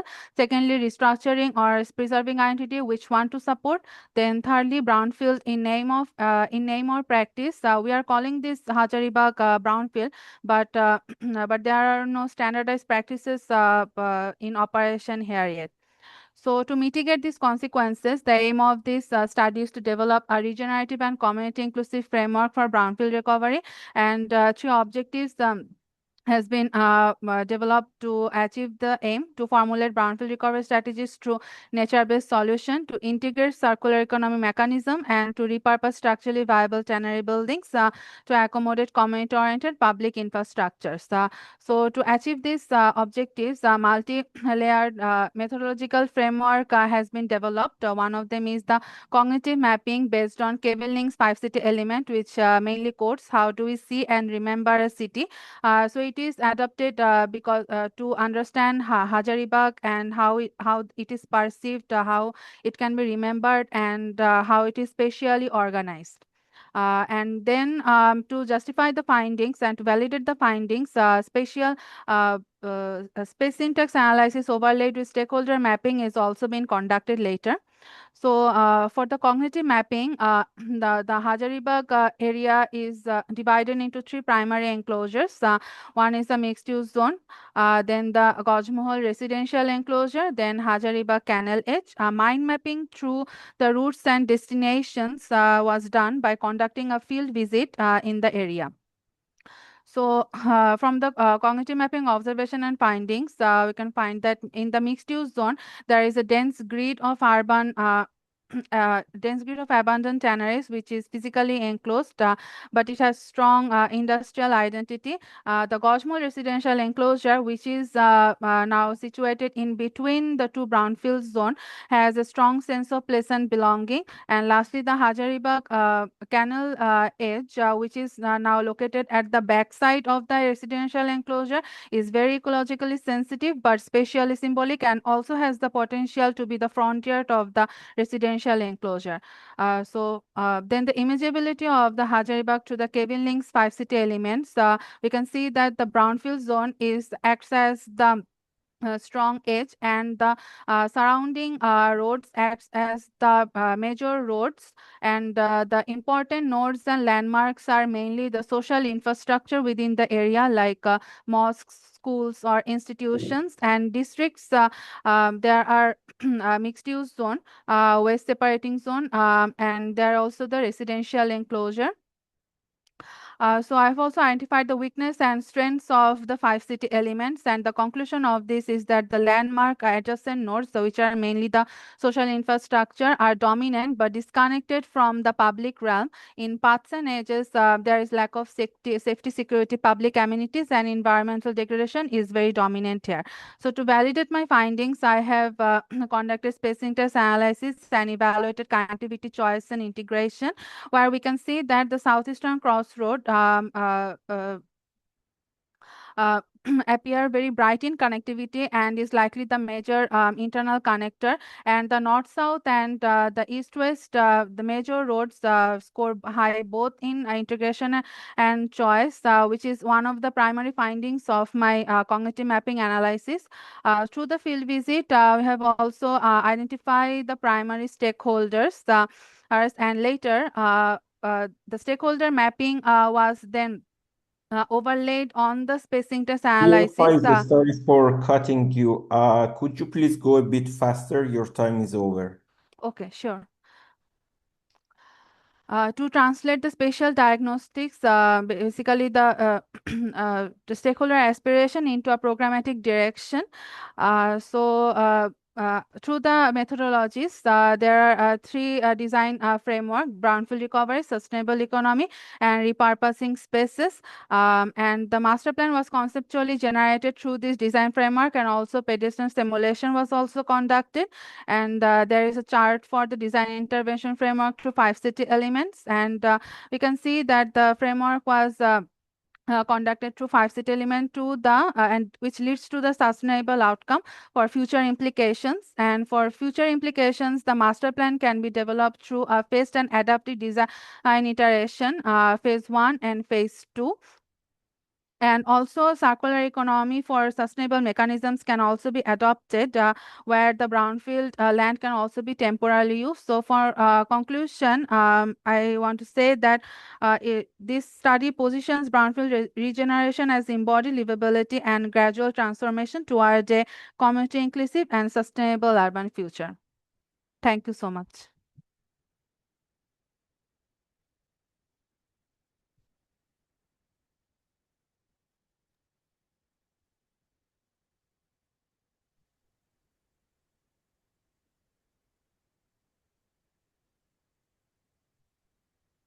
Hello? Sorry, I think we don't have your voice. Could you please turn on the microphone, Andrea? Thank you for your presentation. Thank you so much. Does anyone have a question?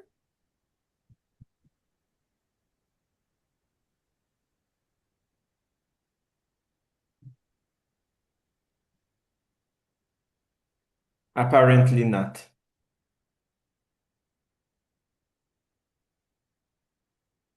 Is Can I on. stop sharing my screen? Yeah, please, you Okay, can stop okay, sharing. okay. Thank you so much.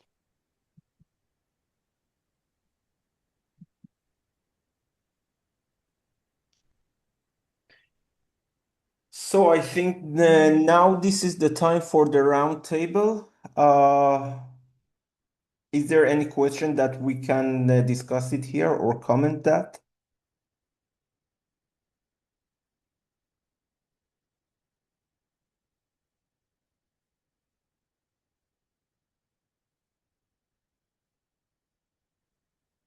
If not, we can wait until 4:30, which when the following session will be started, okay?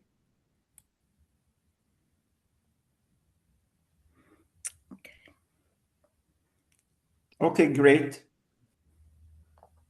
Then see you in, let's say, 40 minutes. Okay, thank you.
Hello, everybody.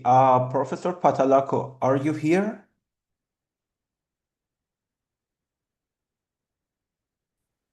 Hello, yes, I'm here.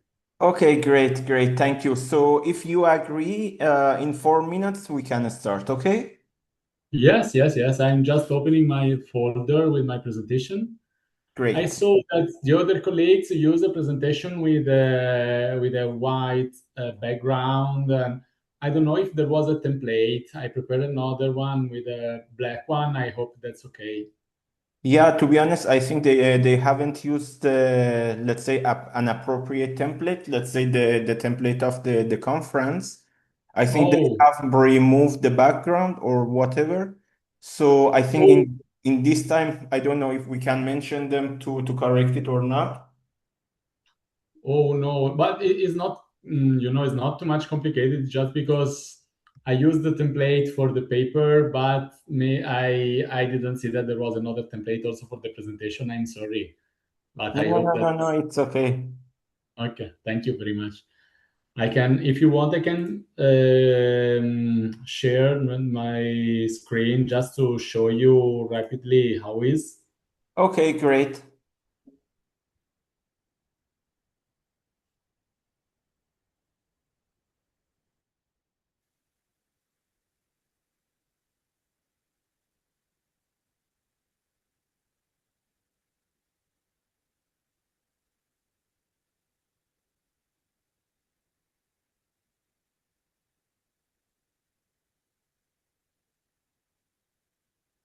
Okay.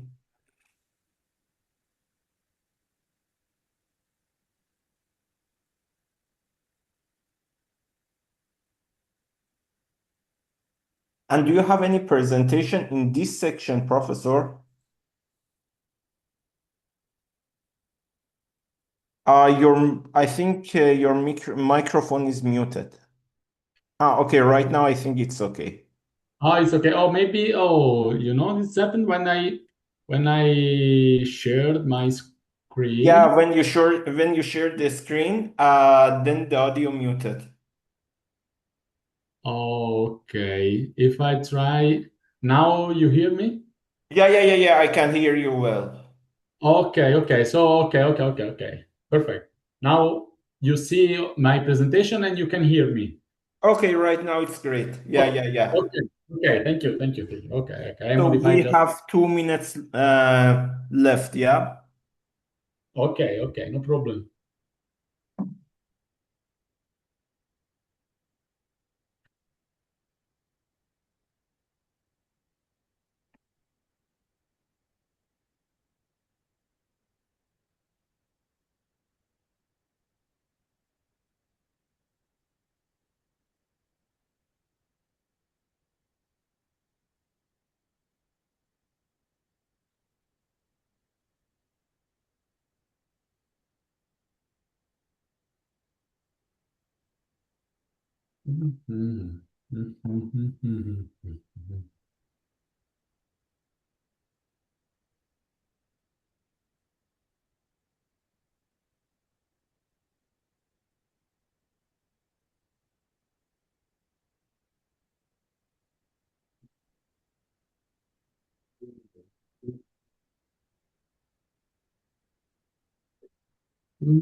So if you agree, we can start, Professor.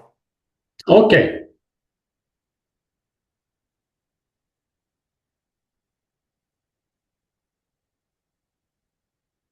Okay, thank you very much. Good afternoon to all. And this presentation is a presentation that taken from the paper that I wrote with Professor Giacomo Nencioni. I am Alessio Pataloco from the Department of BISPARC on VIT, or Vellore Institute of Technology in Vellore in Tamil Nadu in India. I am Italian, but I work here in India as Professor of Architecture. Giacomo Nencioni came from the the Department of Language, Italian Language, Literature and Arts Worldwide University for Foreigners, Perugia of Italy. And this field is about new media and new communication, about social. This presentation is Insta Puducherry, talking for sales and social media. Puducherry is a city that is a city of India that is the capital of the United Territories of Pondicherry,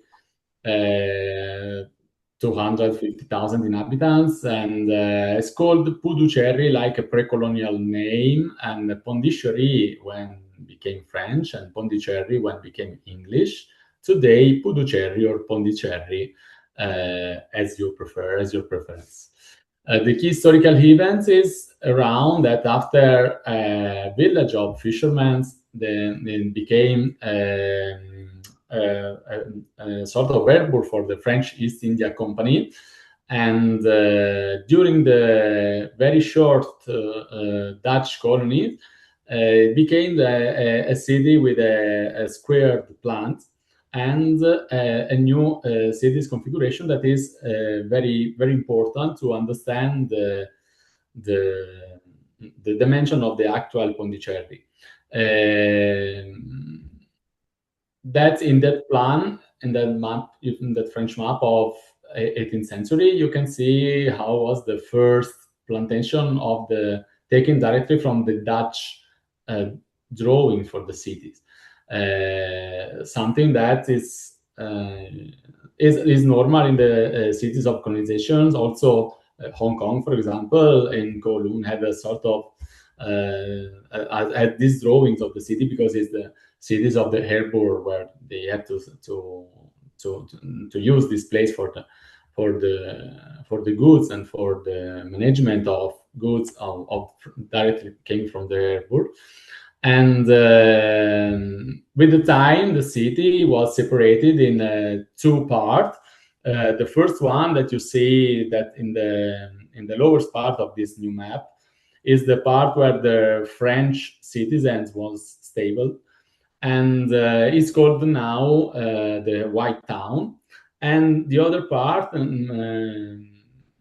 that you see that have a very, very narrow street is the Tamil part. Tamil is the area of this part of south of India. Pondicherry is in the south of India and south respecting also to Chennai, ex-Madras.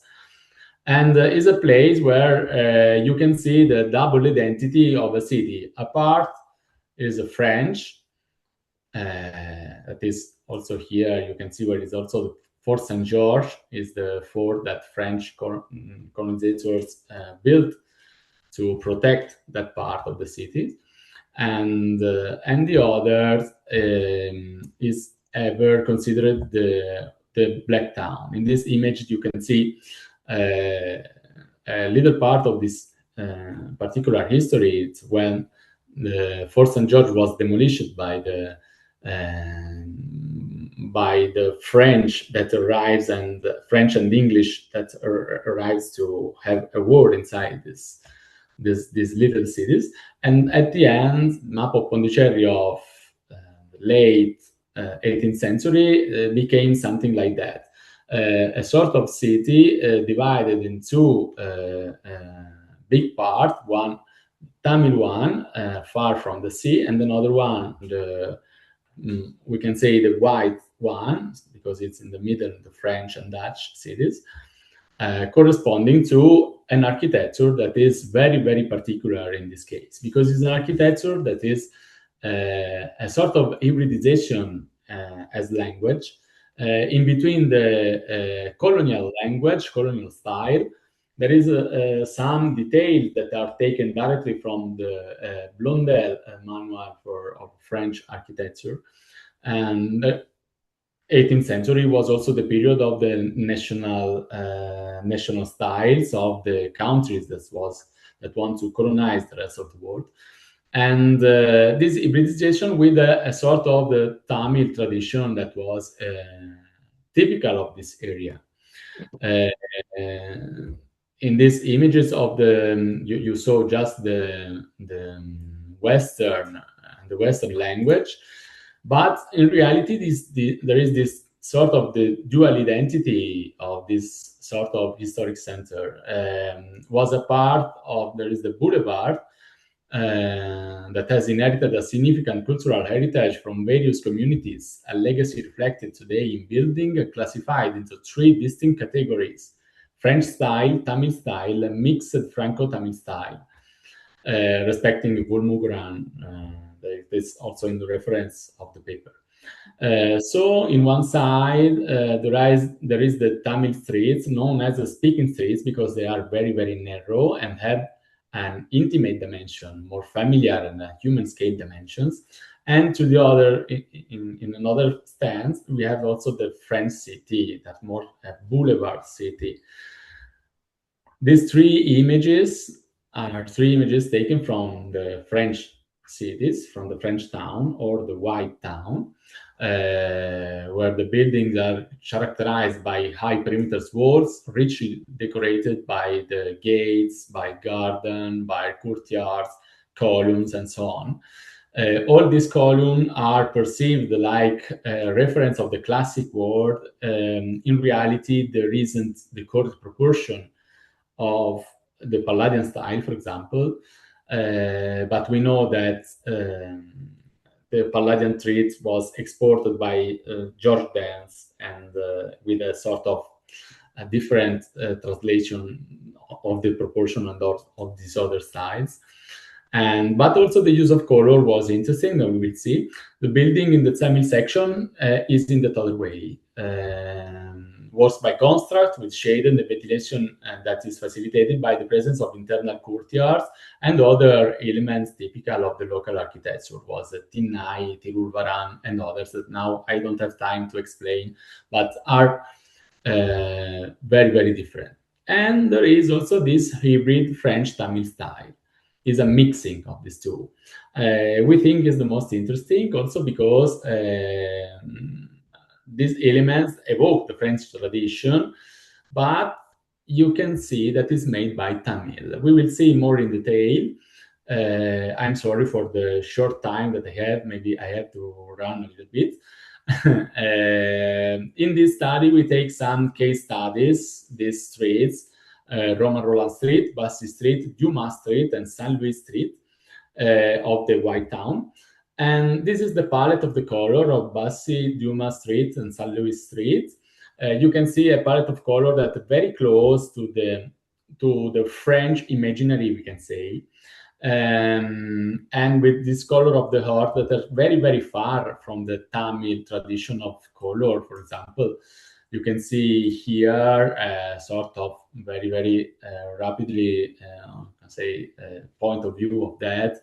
In the group of the image in the high in left, you can see, for example, how in Marais, in a neighborhood of central Paris, or also in other parts of the France, you can see a typical use of color in that way. In the right side, you can see a typical use of color in some vernacular structure of the Tamil area, taken from some villages near Chennai, so near Pondicherry, and then in the lower part, buildings from Pondicherry. I want to show you well that buildings in Pondicherry are painted not like a volume, but like a surface with different colors. You can see in the building on the left, there is a facade that is yellow, and there is another side of the building that is green. It's not an effect of the shadow, is directly green. Also in this other wall that is in the center, you see that outside is this light blue. Inside, it changed color after the corner in a white one. So this is the way to apply color in a Tamil way. In this scheme, there is a sort of model of this way to use color in that building areas. And we can see that in Pondicherry happens, in the white town of Pondicherry happens that they use a color taken directly from the tradition of French, and but applied in a Tamil way. This particular situation generates a sort of interest in respecting the tourists, the Indian tourists that come to Pondicherry. Pondicherry, is in the sea, so there's the beach and is a place for tourists. And these tourists generally take a lot of pictures, and there is a lot of group that in Instagram they post this picture. They contribute to growing the success of the Pondicherry, also because they can interact and they can use the spreadability of this facade of Pondicherry. Also, these images are very, very famous, and facades of Pondicherry are made just to be a sort of little scenography.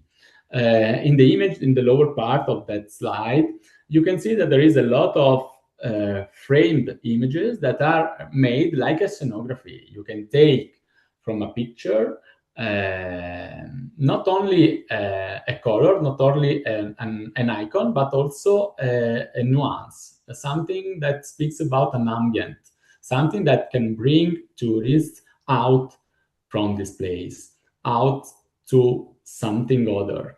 That Indian people thinks is something like Europe, something like French.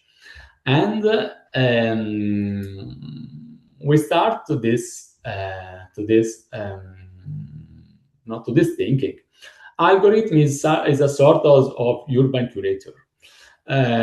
We think that this work can be useful, not now because it's just a short paper, but we would like to implement this work in the direction of the designing of the cities of tourism. Algorithm is an urban curator, and Pondicherry currently enjoys a fortunate alignment with participatory cultures, meeting the following specific criteria. The first one is a group of aesthetical criteria. For example, the color palette that I shown to you are all aligned casually with the taste of Instagram international style. Also because the color that you have seen are other reason because they was chosen. Second one is the surface formats that is highly photogenic. Spatial relationship between streets and buildings are very important because the little boulevard of the White Town are larger than the Tamil cities. So there is space to take a good picture of the whole entire frame of the facade with the color. So it's good to take a good picture to put in Instagram. And this spreadability, taken directly from Jenkins' concept, is the user participation whereby visitors act as co-creators, in this case of Pondicherry's digital success. The theme of geographical and cultural belonging unfolds in a complex manner here. Historical elements, in particular, take on new meanings when viewed through the fresh eyes of new generation of tourists. It happened also, for example, with the walls of Chernobyl, of the walls of Berlin. There is a lot of other meanings that these new digital cultures create to that places. And we think that in direction of the Instagrammable tourism, that is not strictly speaking of tourism of the city itself, but rather it's tourism of that specific Instagram format. It's something like an experience seeking tourist. Tourists who became part of that collective, that community of people who have taken photos of themselves in Pondicherry, for example. And Instagrammable tourist cities come with an additional contractual condition. They offer a condition in adding, respecting other cities. Offer the specific purpose and the opportunity to become part of a digital community that has shared this experience in that place. So facades and use of colors, and in this case of Pondicherry,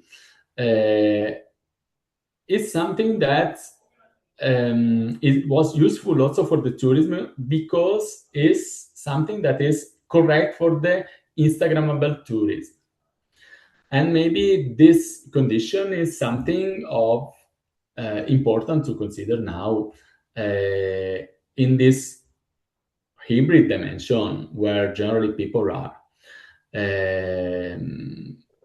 It's something that is connected with the Lipovetsky hypermodernism, with something that is not, tourism is not more to see only a place, but it's also finding an experience, make an experience that is extremely, maybe I say, is in another direction. It's something of different, and is also a sharing of this experience. So for the designing of the tourist cities, that can be useful case study, we think. Thank you. So thank you so much, Professor.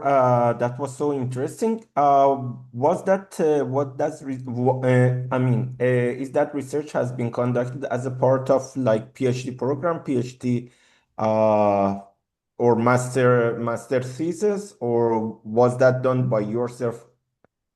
Oh, that was done by ourselves. Is a work, a result of my research work. I made my PhD on 2014. I finished my PhD on 2014, and my field of research is about talking surfaces or speaking surfaces of the cities. So cities and communication envelope that speak something by images and by icon, respecting to the people that see that from the public space. In this case, I was fascinated by Pondicherry, and I simply asked to my colleague that are in the field of social media if he wants to write something with me about that. Okay. And then after that, we made the first meeting. We found a way to write something because your event give us the opportunity to start. Okay, great. Thank you so much. And I don't know if the other participants have any question or not. So if not, Professor, you can manage the session and invite the following presenter to present their presentation. Thank you. Thank you.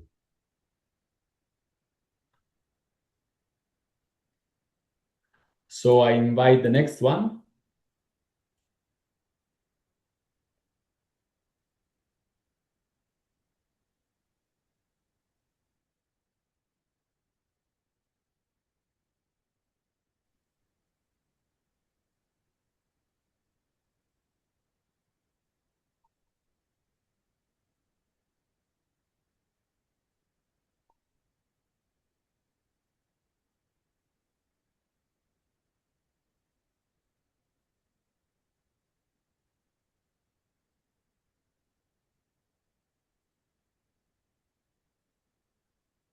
With the next one.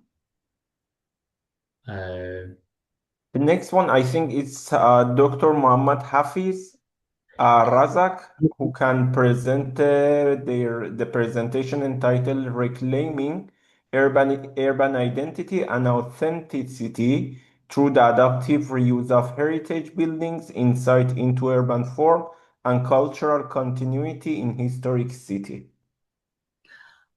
Thank you. I'm sorry. Okay, thank you so much, Professor Alessio and Prof. Bernal. Okay, my name is Dr. Muhammad Hafiz Abdul Razak. I'm a senior lecturer from Malaysia. Actually, this research was funded by Malaysian governments. Okay, it's about historic city across the Southeast Asia, where currently are facing a very significant pressure from rapid urbanization, globalization, tourism-driven developments.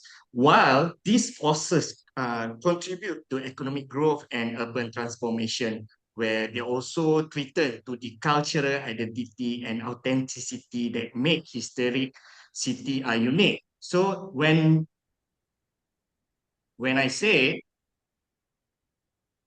cultural identity, when I say cultural identity, it's focusing also in a spatial authenticity, where this refer to the unique character through the facade, structure, history, and also identity of the heritage city. However, this identity is under pressure from three major factors. The first one, urban homogenization, where the city can becoming more similar because of the modern development, globalization, and standardized urban design. The second one is a rapid redevelopment. When we say rapid redevelopment, it's focusing on how fast the urban growth and redevelopment can replace the traditional building and weaken the original character of the historic areas. And the last one is through tourism commodification, where heritage and local culture may become overly commercialized for tourism. And this may causing city to lose their genuine authenticity. Okay, moving on to the methodology of this research. Okay, the first one, we are using a qualitative interview, where the interview were conducted to understand the community experiences. It's either they come as a visitor or they own the building. We see the local perspective and also the cultural narrative related, especially to the heritage and also the identity. The second method, we are using GIS-based spatial mapping, where GIS mapping used to analyze the urban form through the city, the spatial changes and physical intervention within the heritage area. So this help identify how the city has changed over the time. And the last one, to go through the analysis of policy, where the study, we are focusing on the heritage policy, governance framework, and conservation regulation, where this help to evaluate how government policy influence heritage conservation and also adaptive use practices. Okay, moving on to the third slide. Okay, so this slide is the research finding that show that each city use a different strategy in managing their heritage and adaptive use. Adaptive use is a method changing the original function of the heritage building to a new function, especially focusing on the tourism aspect. While the Georgetown focusing on the community-led conservation, heritage building are highly adaptable for new users, and the result is stronger where life authenticity, where heritage remain part of the daily life of community itself. For the city of Hoi An, focusing mainly on the visual of the conservation of the building, where the changes to the heritage building are more limited. That means they have a very strict guideline, so that outcome to the strong visual presentation, preservation of the historic environment. And the city of Melaka focusing more on the tourism aspect, where adaptive use is more commercial driven. This create a higher risk of cultural commodification. Okay, moving on, the spectrum show that different level and type of authenticity in heritage conservation. So as we can see for Malacca, in Malacca, heritage is strongly influenced by tourism, as I did mention from the previous slide, where the tourism aspect has been commercialized. Although the historic buildings still remain the same, the original spatial and cultural identity is affected by the tourism-focused development. For the city of Hoi An, focusing on heavily on visual, so the historic appearance is well protected. Okay, we're moving on to the identity, the conceptual adaptive use. So this means that adaptive use should not only preserve the heritage building physically, but we need also to try to remain the identity. So meaning that the cultural life of the city. So this model is based on the three main pillars component. The first one is the governance, that's referred to heritage policy, planning regulation, and conservation framework. For the second pillar, community agencies that focusing on local communities, daily life practices and social adaptation through the community itself. And the third one is cultural continuity, that's refer to how preserving cultural identity can help the owner to maintain the spatial authenticity through the historic urban form. Okay, so this model are very important, especially to the UNESCO historic urban landscape.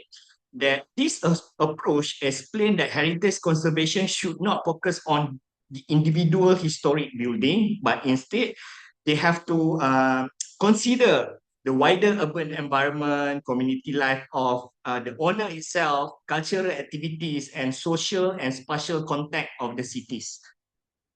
And of course, it's aligned with the SDG itself. So, okay, let's see the next one. So the study combined three main source of data. The first one is GIS spatial analysis. Sorry for stopping you, Professor Muhammad Hafiz. The time is over. Could you please make a conclusion? Okay, moving on. Okay, as conclusion, okay, so as a this slide actually proposed three important pillars. As we can see, pillars one, we use continuity, where the pillars are ask whether the heritage building continue to support social activities, cultural practices, and everyday community life. And pillar two is focusing on inclusive governance, where local participation, community voices, and inclusive decision-making should be aligned together. And the last pillar, incentives, meaning that the pillar focusing on financial and policy support. So from all these pillars, overall, the main message for this research is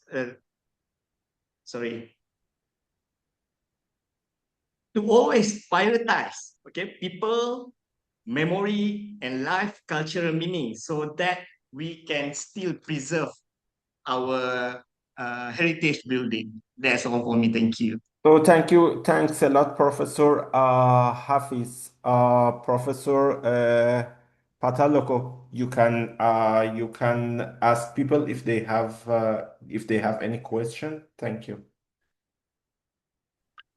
Okay, thank you very much. There is some question.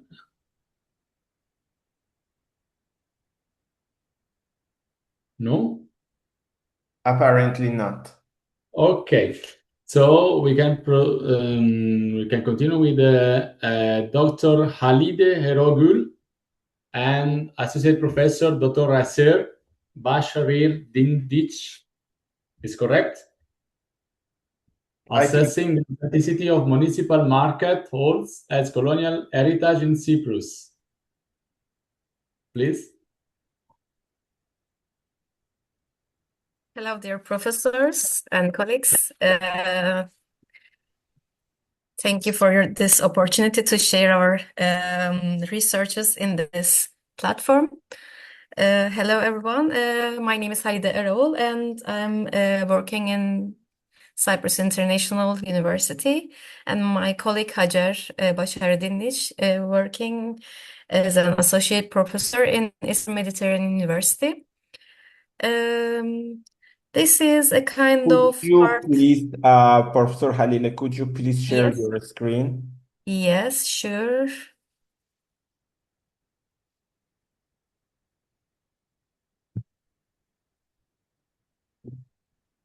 Is it okay? Still we don't have it, Professor.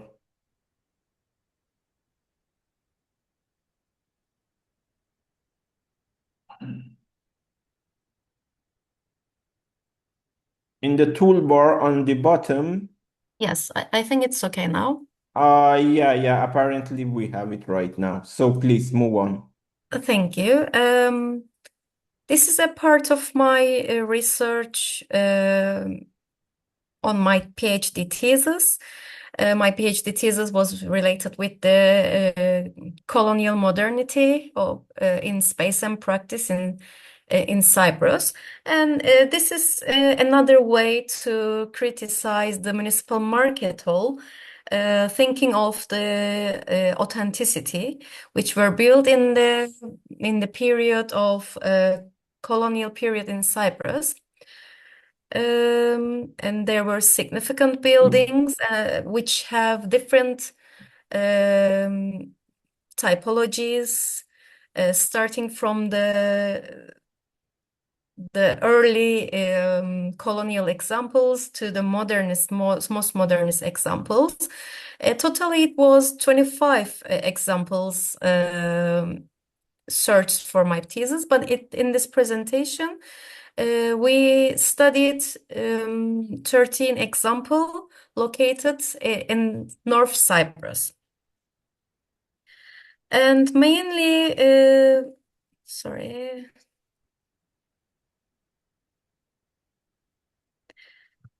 This study argues that municipal market halls are ensembles of heritage material that exhibit authentic, tangible, and intangible qualities, where in the conservation strategies, mostly the tangible aspects of heritage values are discussing, but we have to think that the intangible qualities are really significant for the success of reuse strategies and for the further implications on the conservation practices. In this study, the main topics that we studied, that historical contexts, which are origin and significance of municipal markets, and in theoretical we search about the authenticity, which is a measure of reliability, credibility, and truthfulness of heritage. Then we evaluate and we create some proposals related with the original conditions, current conditions, and what can be a proposal for their future. And in conclusion, reuse strategies through sustaining authentic values provided the conclusion of the paper. In the methodology and limitations, we made a historical and archival research on municipal market halls. For this archival research, some significant archives are written here are important.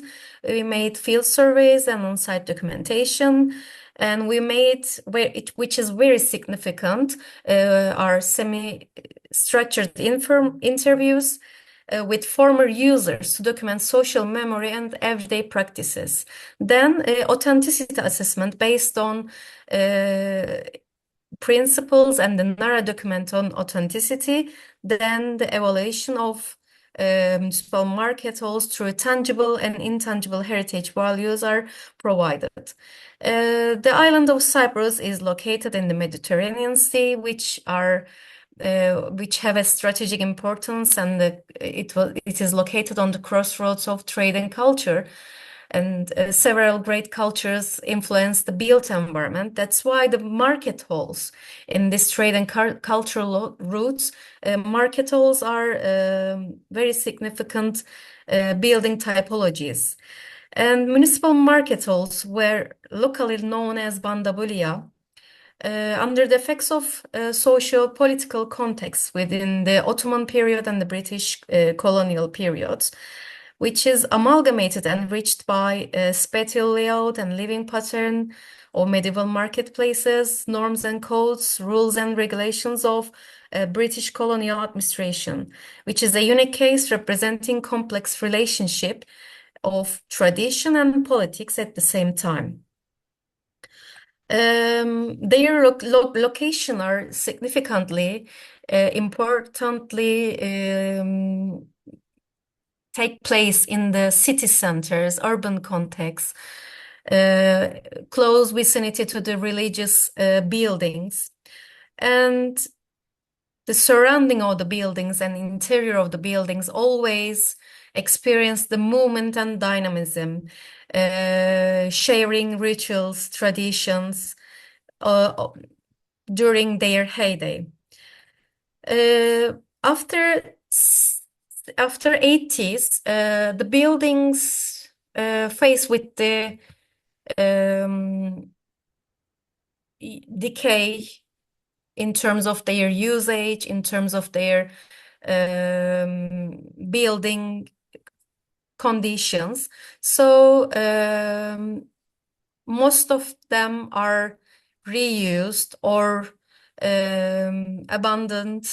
Some of them used as a town hall, and only one of them used as a market, reused as a market in Nicosia.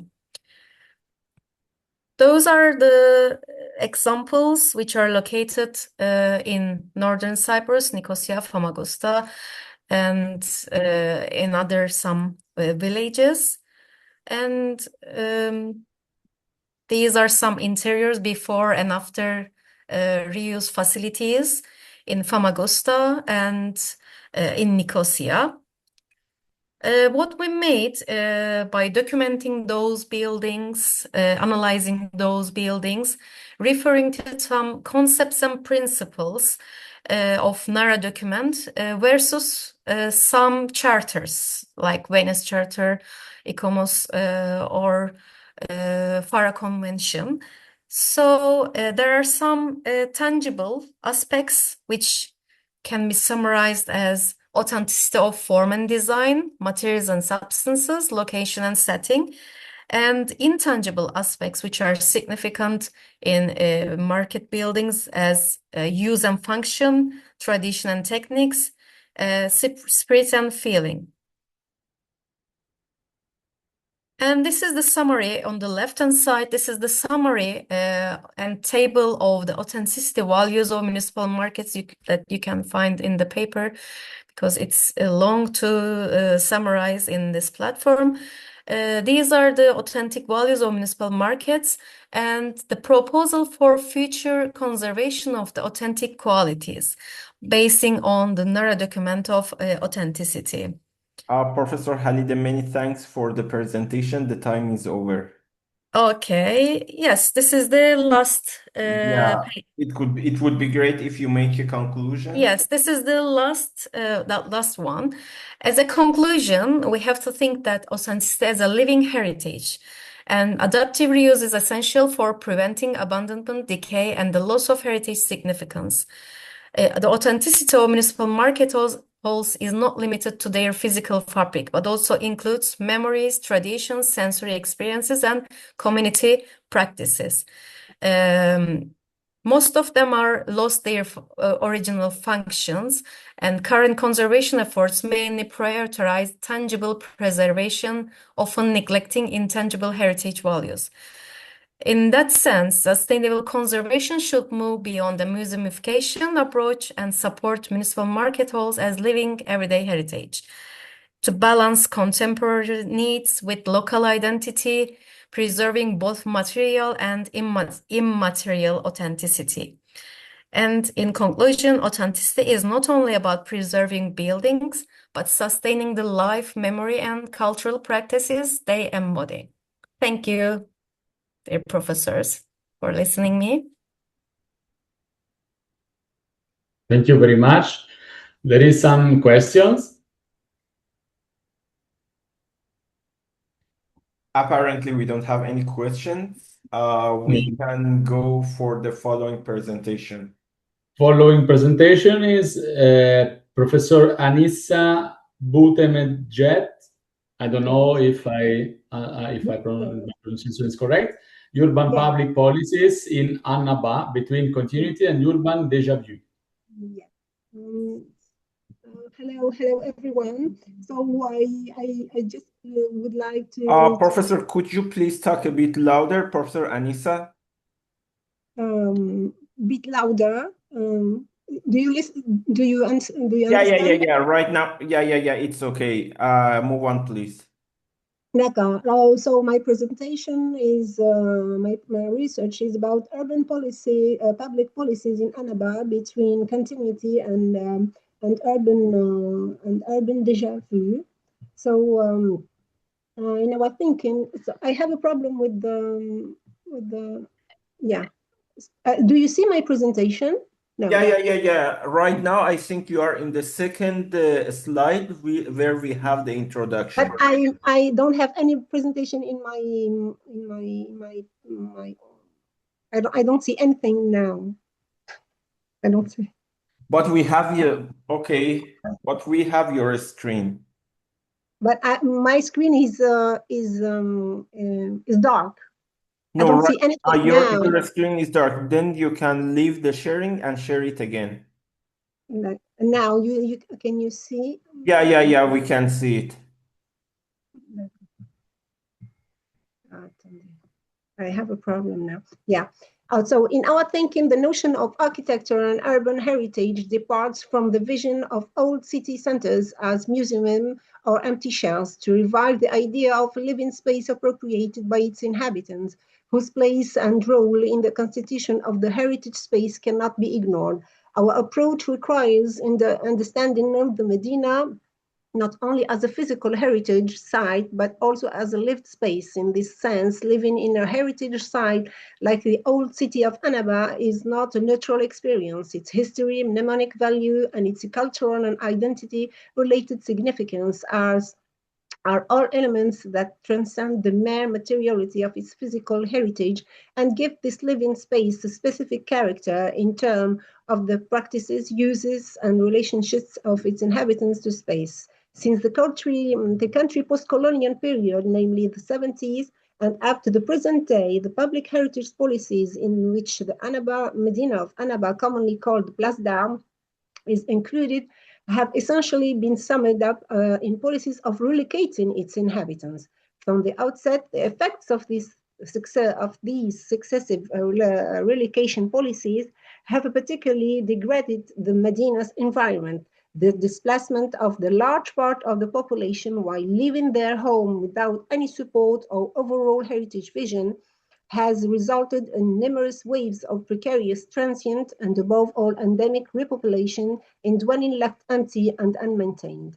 Since December 2006, located in the very city center, the Old Town is part of Heritage Rehabilitation Program, which aims to define its future and propose to organize its operation and rehabilitate its image. In our analysis, we ask what the consequences of relocation policies are within the neighborhood. Our hypothesis is based on the fact that these policies have, from the beginning, allowed the establishment of an attractiveness that is destructive to its building environment and through a detrimental institution abandonment. In our methodology, in the action and words of the inhabitants are central in our research. We conducted our 157 interviews with the inhabitants. Semi-structured interviews were conducted with the design professionals, architects, and urban planners involved in the 2006 rehabilitation program. We also conducted 5 semi-structured interviews with the Association for the Preservation of the Old Town.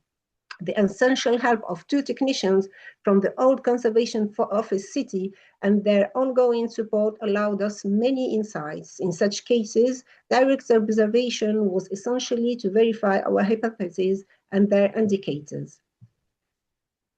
Living in the Medina between practices and circumventions of the rules. The 2 relocation projects undertaken by residents of the Old Town in the late 70s and 80s aimed at reducing its density left a lasting impression that persists to this day. The conditions for the qualifying for social housing on the city's outskirts are well known by the population, a state of advanced disrepair of the dwelling, a long-standing residency date documented in the leases, and the precarious financial situation. The census at that time was conducted without any methodology, and the archives of the list compiled were guarded by the authorities. Also, these relocation operations were not followed by the reclamation of the premises vacated by the residents. As following this, a trend has begun to emerge. It consisted of these movements of former residents returning to the area after they had benefited from social housing, so that they could be redistributed when the opportunity arose on another list housing beneficiaries. Living in the same conditions as before, many of them were able to obtain a second and probably a third dwelling social. The degradation of heritage, is it an illegal practice? So practices and degradation of the built environment. The Medina of Annaba, designed throughout the ages according to the known civilization models, presents a dichotomy, Arab-Muslim and Osmanian. The urban landscape no longer faithfully reflects these historical architectural and urban references. The visitor is confronted with the entirely new forms, additions both inside and outside the courtyards of Arab Turkish houses in the street and alleyways.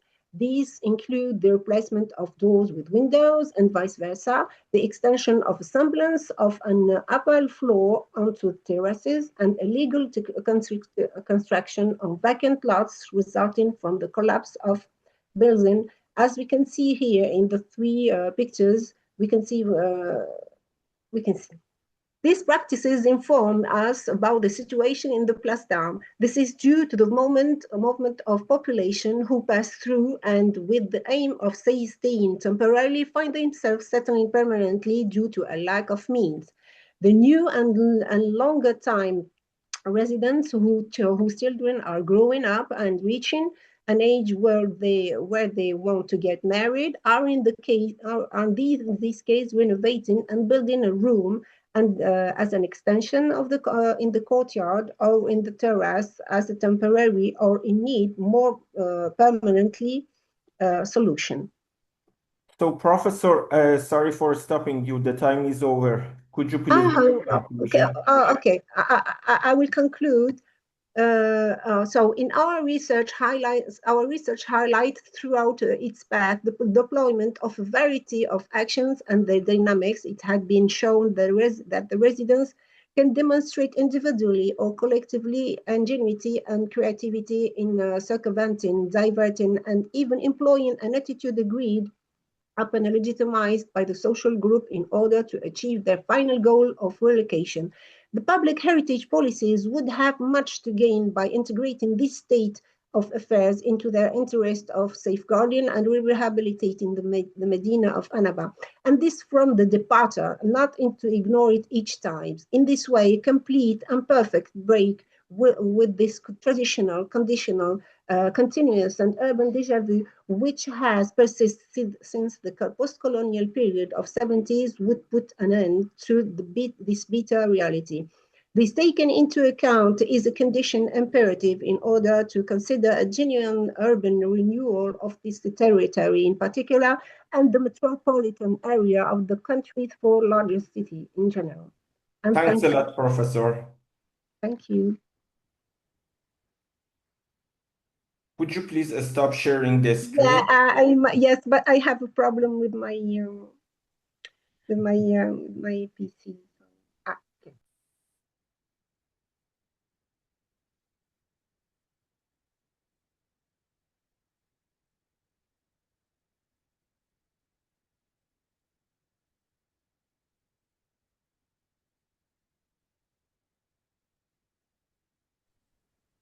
Hello. Okay. Sorry, I had a little problem in my office. There is some question for this presentation. Professor, could you please stop sharing the screen?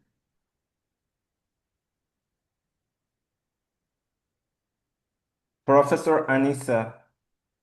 Professor Anissa. Oh, I'm trying, but I cannot. I have a problem with my PC, my computer. Oh, sorry. I can't do anything. It's black. It's a blackout in my computer. Next Next presentation is Professor Aulia Muflih Nasution, Junita Siafitri Rambe, and Dr. hello, Weldy Dr. Alicia. Ekasaputra, negotiating multicultural identity from structural authenticity to ornamental representation in Medan's architecture. Yeah, do you hear me, Dr. Could Alicia? you please share your screen?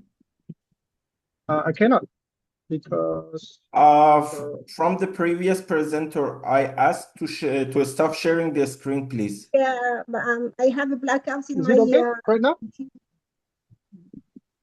You can see my screen. Yeah. Negotiating, yeah. Okay. So please start. Okay. Good afternoon. It is an honor to present at this captivating event. My name is Aulia Muflih Nasution. I am an architecture lecturer in Universitas Medan area. And today I will discuss negotiating multicultural identity from structural authenticity to ornamental representation in Medan's architecture. We will explore how diverse cultural expressions are negotiated in the built environment to one of Indonesia's most complex urban landscapes. Medan is a vibrant palimpsest of Malay, Batak, Chinese, Tamil, and Dutch influence through colonial administration and ethnic immigration. Its built environment presents critical tension, is cultural identity embedded in the structural fabric of a building, or is it merely applied as ornamental branding? This core tension between authenticity and commodification is the central focus of our study. While individual traditions in Medan are well documented, systematic comparative analysis across its multi-ethnic landscapes has been missing.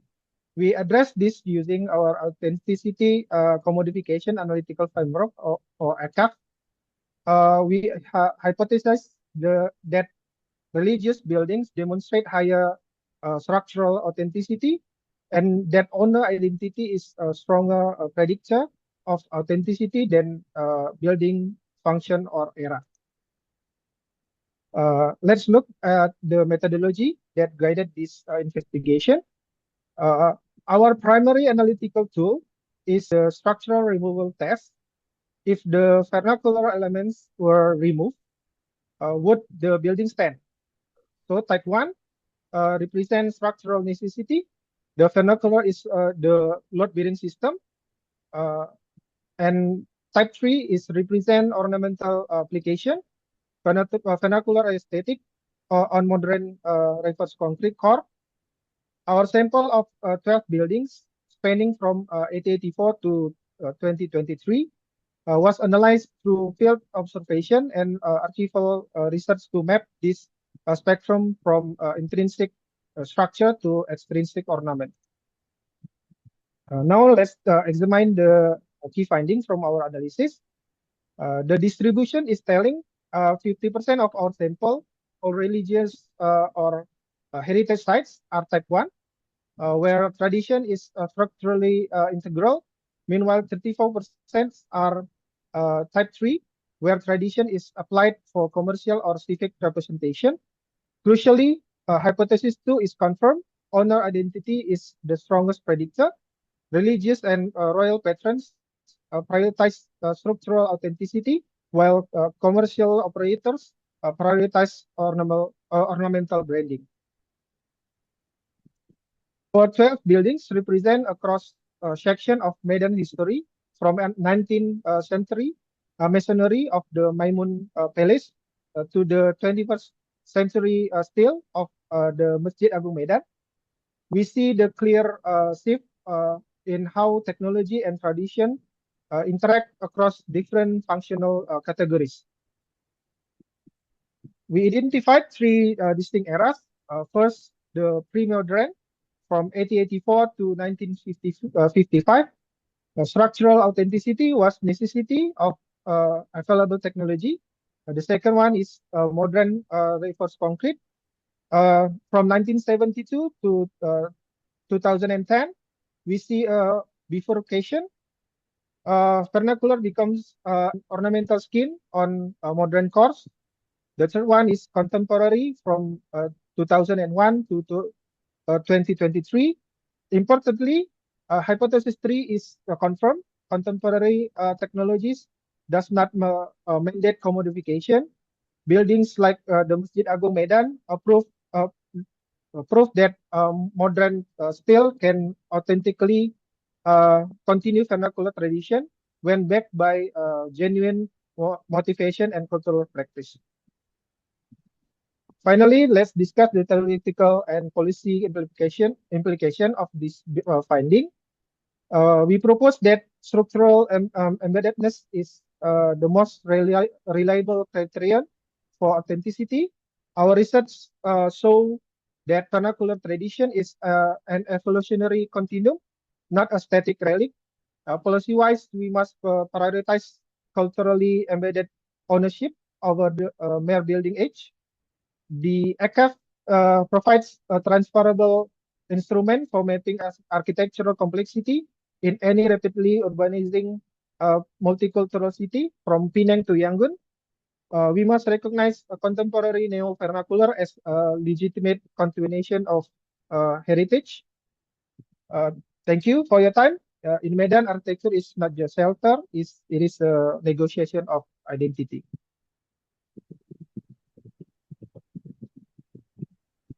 Thank you very much.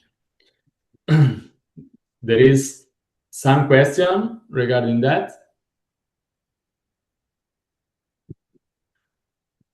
I have just one question. There is a new step of your research work that you was thinking to do now, to going forward to that? Yeah. There is because this is the some project of some next step about this research work that you are planning to do? There is no plan for next research because this is only the independent research for us and our colleagues. So we not yet plan anything. So that's it. Okay. Thank you. Oh, the next one, and I think is the last one of this. Could you please stop sharing the screen? Yeah. Is a PhD candidate Gwergbub Wahiba and Dr. Bununi Sofiane. Urban requalification and identity toward the recomposition of Chorfa city center, Bouira province in Algeria. Please. Yes. Good morning, everyone. My name is Waiba Garboub, doctoral student architect at Abdurrahman Mira University of Bijaya, affiliated with the Rice Lab Laboratory under the direction of Dr. Bonani Soufiane.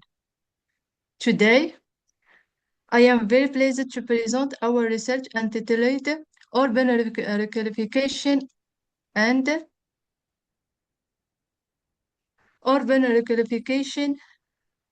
and Identity toward the recomposition of Chorfa city center, Bouira province, Algeria. Today, many Algerian medium-sized cities are experiencing rapid and poorly controlled urbanization. This process often produces standardized urban form with little consideration for local identity and cultural values. As a consequence, urban landscape become more standardized, while historical preferences and symbolic landmarks progressively despair. In this context, we choose to study the city of Chorfa municipality in Bouira province in the Kabylie region of northern Algeria. Sharfa occupies strategic regional position and represents an important crossroad in the region. However, despite the strategic importance in the urban image, does not reflect its historical and cultural richness. Despite a deep historical heritage, the urban fabric of Sharfa suffers from fragmentation and expressive vacuum. This observation led us to formulate the following research question: how can urban identity be identified and strengthened through contextualized requalification? Today, there is a strong contrast between historical heritage and contemporary urban production. Vernacular architecture and symbolic landmarks are progressively replaced by generic and fragment urban forms. Our theoretical framework is based on three dimensions of urban identity. The first dimension is the temporal dimension related to history and memory.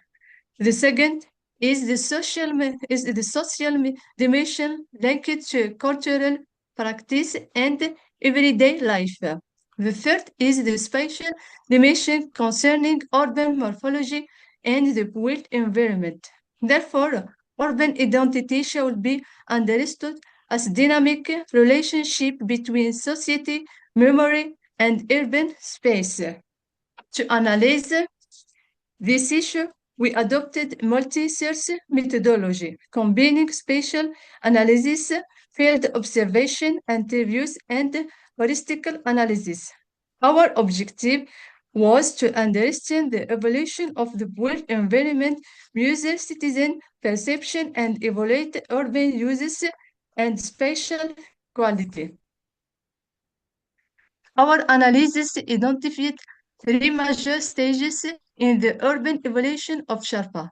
The first stage is the original traditional nucleus called Feder, characterized by organic urban fabric, vernacular architecture, and strong social cohesion. The second stage corresponds to the colonial center, which introduced regular urban grid disconnected from the traditional structure. The third stage is contemporary urban sprawl, marked by standardized construction and linear expansion with little connection to the city historical identity.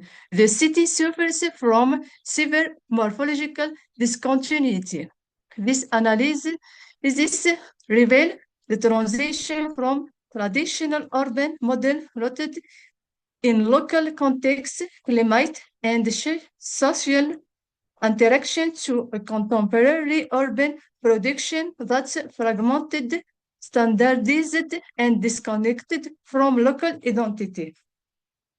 For the result, at the urban scale, we observed fragmentation and lack of coherence. At the architectural scale, repetitive typology replaced local architectural detail and materials. At the symbolic scale, many collective landmarks and memory reference progressively disappeared.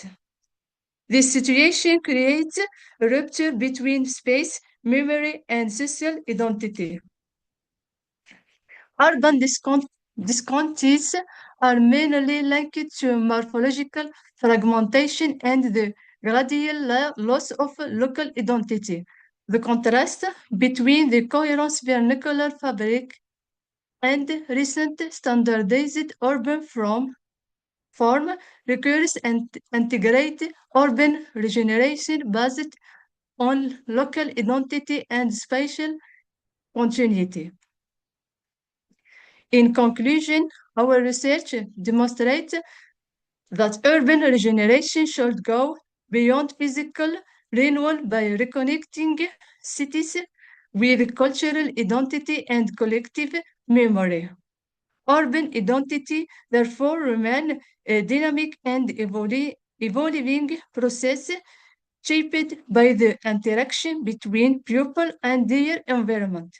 We recommend restoring symbolic place, encouraging local architectural reference, strengthening citizens' participation, and promoting planning adapted to local cultural and landscape.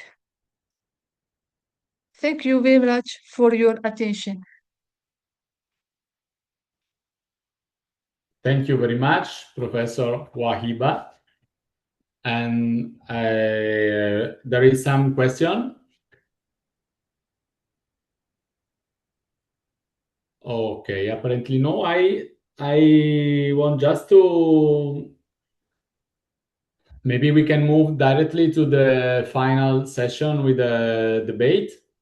Yeah, if there is not any questions, and there is not any comments on the presented presentations, so we can move forward with the following session.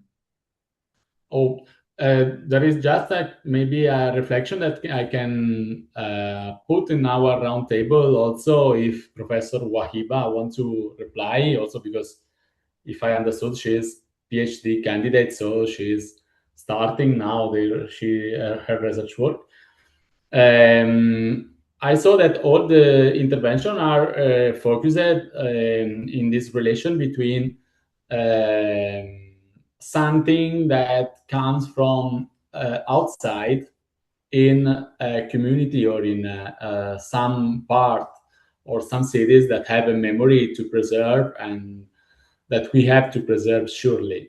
But there is also a new memory that we have to construct for the new generations.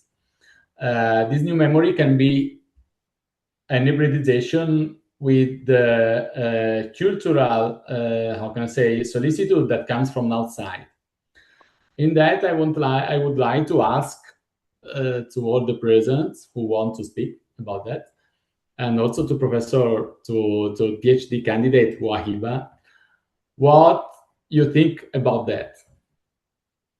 If it's possible to integrate, to make an hybridization, to integrate that different cultural instance in our new memory that we have to constitute for the new generations.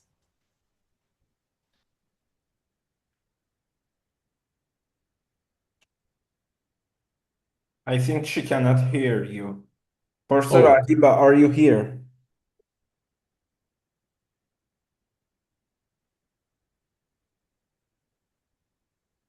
Okay. If there is someone other that wants to reply to this question or to reply to this reflection.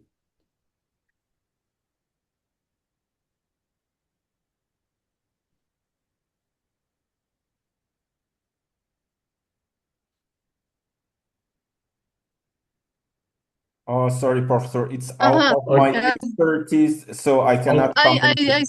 Sorry, I am copied the micro and donc for this question, I say that for me we can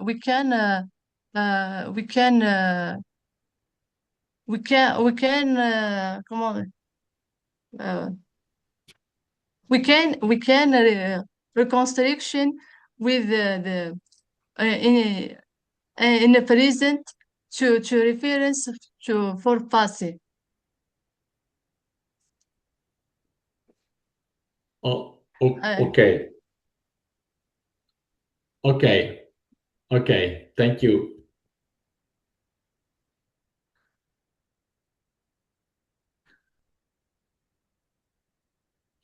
Okay, so I think that we can pass to the next session. Maybe its timing is correct. Yeah.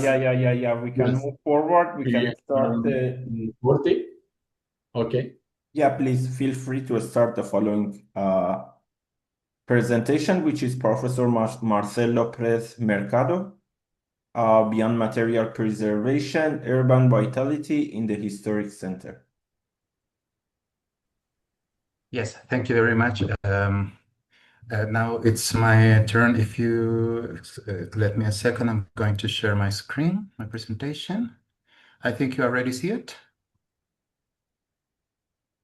Yeah, we can see, Good. Professor.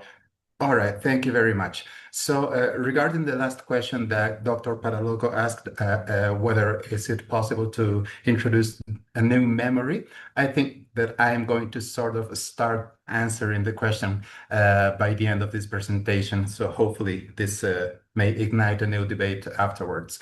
So my name is Marcelo Perez. I am from Cochabamba, Bolivia. I teach history of architecture in Universidad Privada del Valle in Cochabamba. Now, just a second, please. I need to... you're still seeing my presentation, right? Yeah, Okay. we have it. Good. Awesome. So just to have a little bit of background, in Latin America, historic centers hold a very significant symbolic and functional value. In the case of Cochabamba, my city, however, architectural heritage has not been effectively preserved. Nevertheless, despite this architectural heritage loss, the historic center remains highly vibrant and dynamic. So from a complexity-based perspective, this cannot be understood merely as a loss, but as a part of a process involving different scales and components. So that's where I am starting. So the objective of the study is to explore the correlation between built heritage loss and urban vitality in the historic preservation zone, which I'm going to refer to as HPZ from now onwards. So the hypothesis is that the greater the degree of modification undergone by buildings, the greater the presence of conditions and manifestations of urban vitality. There is a complementary hypothesis, which is the spatial distribution of these modifications will be linked to the urban structure and its own patterns. So let's see how we carried on this study. It's been a random sample. We have information of 46 street segments in this area, which is the ZPH, and we assessed the building conservation conditions. We also have observed and took note of the conditions supporting the production of urban vitality in these buildings. Also, we have measured the manifestations of urban vitality. Then we tried to find correlations between those. Now, what indicators we have taken into account to assess the conditions of conservation of the buildings? We first have developed this quick assessment method, which is just a simple scale from 1 to 3. If we have a 1, it means it is not well preserved. If we have a 3, it means it is very well preserved. Whether or not it maintains this structure, which was the typical structure of the preservation typologies in this area. Now, as far as the conditions supporting the production of urban vitality, we have measured the number of uses in each building, whether there is a residential use, and whether there is sidewalk level uses like this one we observe here, like any type of sidewalk use. We also have documented the manifestations of urban vitality, which means how many people walk in the streets and how many people interact in the streets.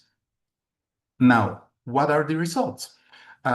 First off, some quick numbers. There is definitely a preservation problem. So within this ZPH, which is theoretically a legally protected zone, only almost 40% of the cases do not correspond to preservation typologies. That means they are new buildings, 40% of the protected area. And within the group of preservation typologies, only 28% are well preserved. So this may seem bad news. However, there are some other very interesting things happening, which is 56% of all the buildings in the historic center correspond to residential use, which means people live in this area, and also there is a very diverse and heterogeneous use of the buildings. It is quite common to see buildings with up to 5 uses. So that is very interesting. And also 1 in every 8 buildings have some form of public space activation, like street vendors or kiosks or things like that. Now, here's where the thing gets interesting, because the spatial correlation may seem to suggest with some variables that the hypothesis is confirmed. Like in this case, there is way more pedestrian flow in this area, which may seem that it is the opposite of the distribution of preservation buildings, which could suggest that in the places where there are more people, it means that preservation buildings have been more modified or probably torn down to harbor more lively uses. But it is not going to be the case if we take a look at other variables, like in this case, whether it is a protected or preservation typology or whether it is not, they are equally likely to harbor the same number of uses, which is quite interesting. And there is no spatial correlation, not any very evident, at least. And same thing will happen. Well, this is also very interesting, which means that within the preservation group, if it is not well preserved, it is more likely to harbor more uses. This is not well preserved. This is a regular condition, and this is a very well preserved group. And we can see that this one is less likely to have just one more use, which suggests that the more modifications it has suffered the building, it means it harbors way more uses, which definitely will contribute to urban vitality. Now, it is already time. I'm not going to go through all of my results, but the thing is that when considered globally, some indicators already confirm what we already knew. This is a very vital neighborhood. Now, only that correlation that I showed you appears to be associated with the absence of preservation typologies, like the people walking on the streets. However, this may have other explanations. Now, the only statistical correlation that clearly supports the hypothesis is the number of uses according to preservation conditions, which is why I already showed you. However, the other ones seems to have their own logic. They behave independently. So that means that explaining urban vitality will require an increased depth into other variables. Now, the implications are very significant. It means the historical center is an area of enormous diversity in building typologies, uses, and forms of interactions and occupation. Now, this diversity itself may be contributing to the urban vitality. Now, what this means, the debate must shift. To preserve a heritage set of buildings, a heritage zone, we cannot just try to preserve the buildings themselves, but we have to look at the whole ensemble of factors that will interact within. That means that we have to take a look at probably urban qualities in another way. Now, in Cochabamba, there is no large investments nor public projects in the historic center. That means that everything that we have seen is product of individual and non-coordinated initiatives. However, it is a very vibrant zone. Something must be happening that is not coordinated. However, that seems to be good for the city. I'm not going to read the other conclusions. You can see them for yourselves. But I think that this may have very interesting implications when, well, with further research works. Thank you very much. I think it's already my time. So thanks a lot, Professor Marcelo Perez. So could you please stop sharing this screen? Yes.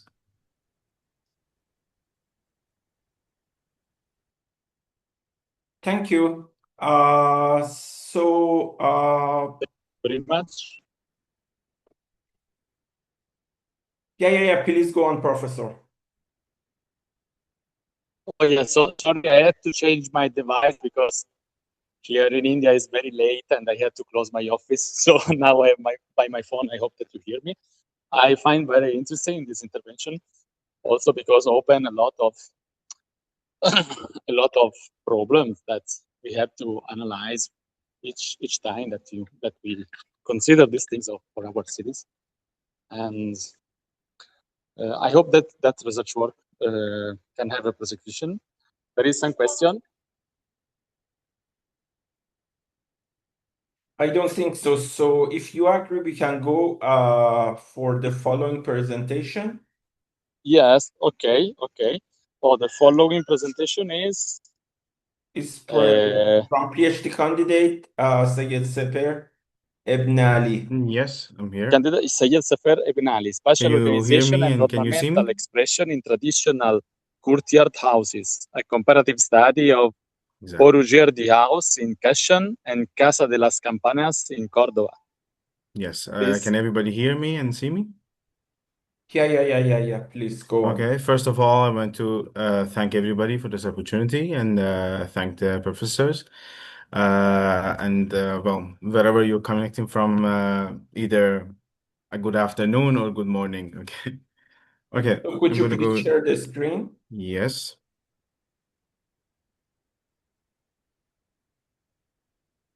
Can you see my screen now? Yeah, right now we have it. Okay, perfect. So, my name is Saper Ibn Ali. I'm a PhD candidate from University of Sevilla, from the Faculty of Urbanism. This is one of the sub-findings and sub-researches of my thesis. I am basically doing a parallel investigation and a study on Persian architecture and Andalusian architecture, the architecture of south of Spain. I'm comparing these two architectures. And in this case, I wanted to do a research on two case studies, two residential case studies. And first of all, I wanted to emphasize on the fact that why this research has to be done.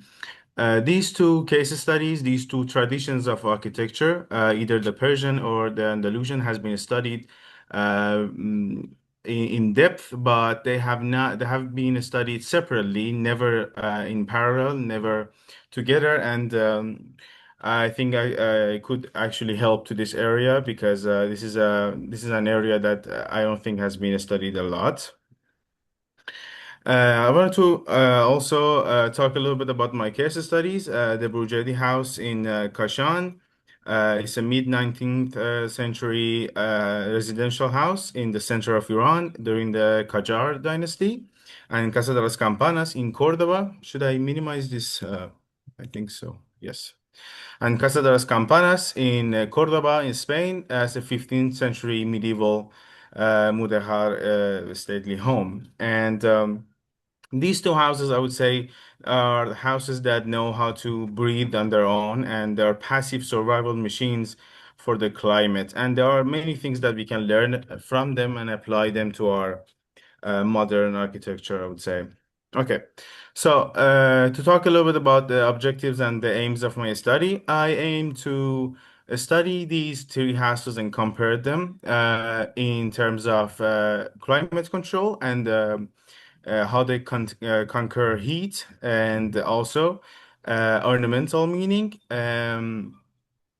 also their and how to contemporary and translate those to contemporary architecture. So to talk a little bit about the about each of these houses, I would say their approach to combat the climate is a volumetric climate control. In case of Burjadi house in Kashan, you can see the courtyard architecture there, which is a sunk in the ground kind of an architecture, and you have these towers on the roof, who are wind catchers or badgir in Persian. They catch the wind, they bring it, and they basically take this path over the reservoirs under the house, and they bring cool air to the avans or the rooms around the courtyard in that house. On the other hand, the Casa de las Campanas takes a different approach, yet maintaining the same conclusion. They have the courtyard, but their approach is using and modifying surface conditions, using stone and pebble floors, and mitigating the radiant heat. They use dense potted plants and the water feature, and those two actually release moisture into the air, and also this applies to both case studies. Both of them they use arcades to to form shades, which helps with the climate control and air conditioning, in fact, and they basically radiate heat at night. So. In this part, I want to talk about how how they act like social engineering machines. Also, in this case, the Burjadi house, they actually are different in a way, but kind of the same because they have an effect on the hierarchy of the house. In the Burjadi house, you have a spatial logic. You have a hierarchy.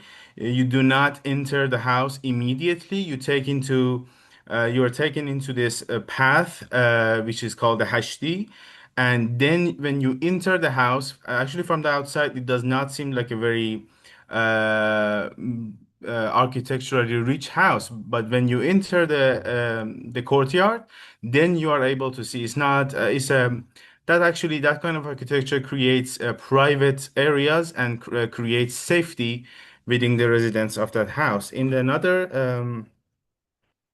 On the other hand, the Casa de las Campanas uses the courtyard as a social actually area, and it uses that as a semi-private area, which can help the neighbors to communicate. Actually, in another paper that I'm doing right now, I am studying that and how that kind of architecture in the south of Spain resulted in forming and creating art like the flamenco art in Spain, which is a result of Casa de los Vecinos, or the neighbors' houses in Spain. So the ornaments in both of these houses are actually they kind of are the same, although they are used in different ways.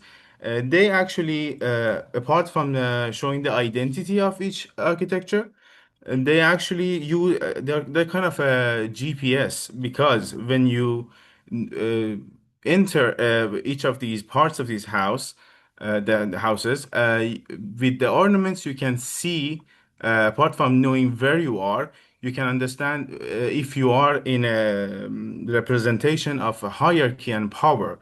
When you enter the main part of the house, that is reflected in the ornaments of that house. So, in the conclusions, I would say the next part. The things that we can learn from these three architectural traditions, I would say the modern dense housing is failing on two fronts. That I make that argument in my paper. The first one is coping with the climate. We use every day we use more and more fossil fuels, and that is one of the crises of the world, and it causes human isolation and anxiety. I wouldn't argue to build the same exact architecture, but I would say with using this paper, I would actually try to make that argument that both of these traditions, although they are quite far, but they reached the same conclusions and adapted it to their own need and their own identity and culture. So maybe we can apply the concept of the shared shaded area, which can be used for communication and socialize. And also, maybe we can use layered privacy instead of opening the door and going right into the main living room to create more of a safe feeling, or safe feeling of safety, and also using meaningful integrated ornaments, which can I would say I would make the argument that architecture without cultural identity risks producing environmentally inefficient and inefficient, socially alienating people actually, and the buildings. So that is my research. So thanks a lot, Mr. Saper Ibn Ali. Thank you. That's so interesting that you are from University of Sevilla. I'm Yeah. also from UPC in Barcelona, and Oh, very nice. yeah. I'm working in the Department of Graphic Engineering and Design. Basically, I'm civil engineer. Oh, very And nice to meet you. yeah, it's pleasure to host you here at UPC. We are It's on the campus of Villanova y la Geltrú. It's very nice to meet you as well. Thank you. Maybe we can meet in person someday. Yeah, for sure. Gonna be pleasure. Exactly. I think so. As I told you, I'm civil engineer, not architecture, but I've seen many of these examples. I'm the case study that you have performed. I've seen many examples of that in Spain, like the one in Granada, Alhambra. Exactly. I don't know if Yep. you have been there. We Yes, have yes. it. Yeah. Palacio de Alhambra, sí. Yeah, exactly. And I think maybe the reason behind having these overlaps between Persian and Spanish architecture, maybe it's because both of them they are originally like Islamic sort of design and architecture, you know? Because Actually, okay, yeah, go on, please. sorry, I didn't mean to interrupt you, but that's a very good argument that you're making. Actually, that is the main thing that I'm investigating and studying in my thesis. The elements that form these similarities. I would make the argument that maybe even Persian architecture had more of an influence than Islamic architecture on it.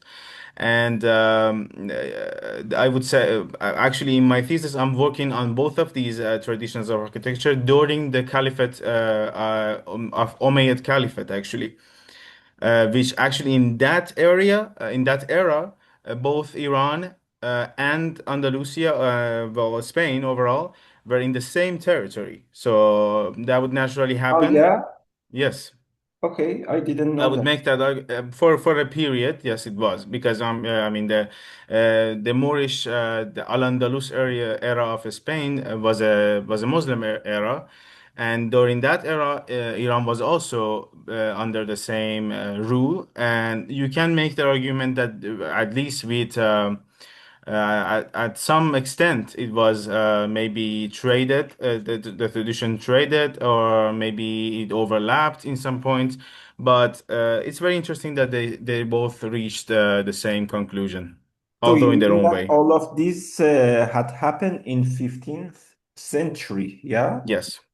In 15th Not all of century. this, but some of the similarities are probably because of that. I'm still working on it, but it Okay. is an argument I would make. I haven't ever thought about it that let's say the region or the region of the origin of let's say this architecture are coming from the same period that both countries, both areas were governing by the same culture, you know? Yes.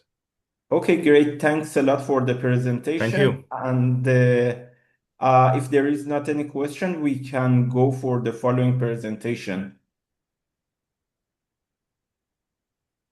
So apparently not. So I would ask from Professor Alessio Patalaco.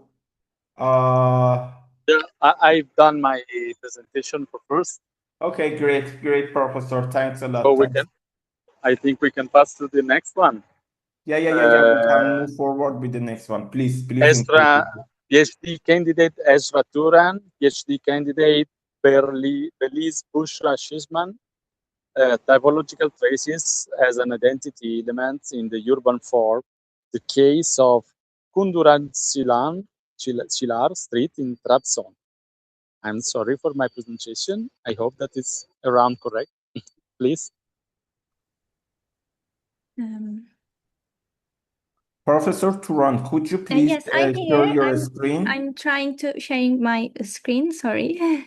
Okay, don't worry.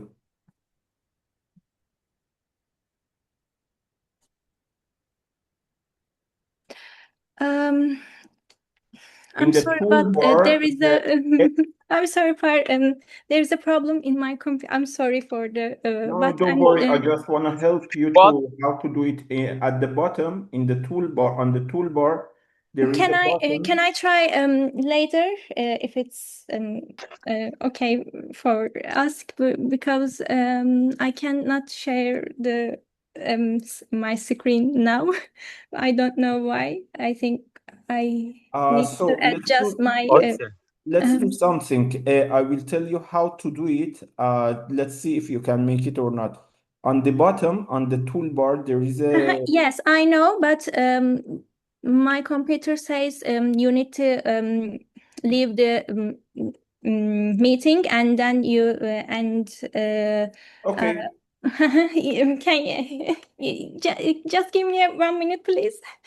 Okay, don't worry, don't rush. Okay, thank you so much.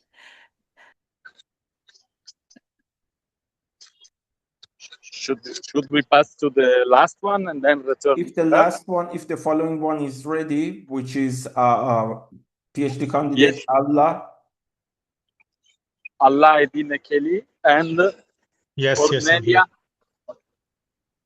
So could you please start your presentation if you Okay, don't mind? okay. Yeah, of course. Thank you. You're welcome.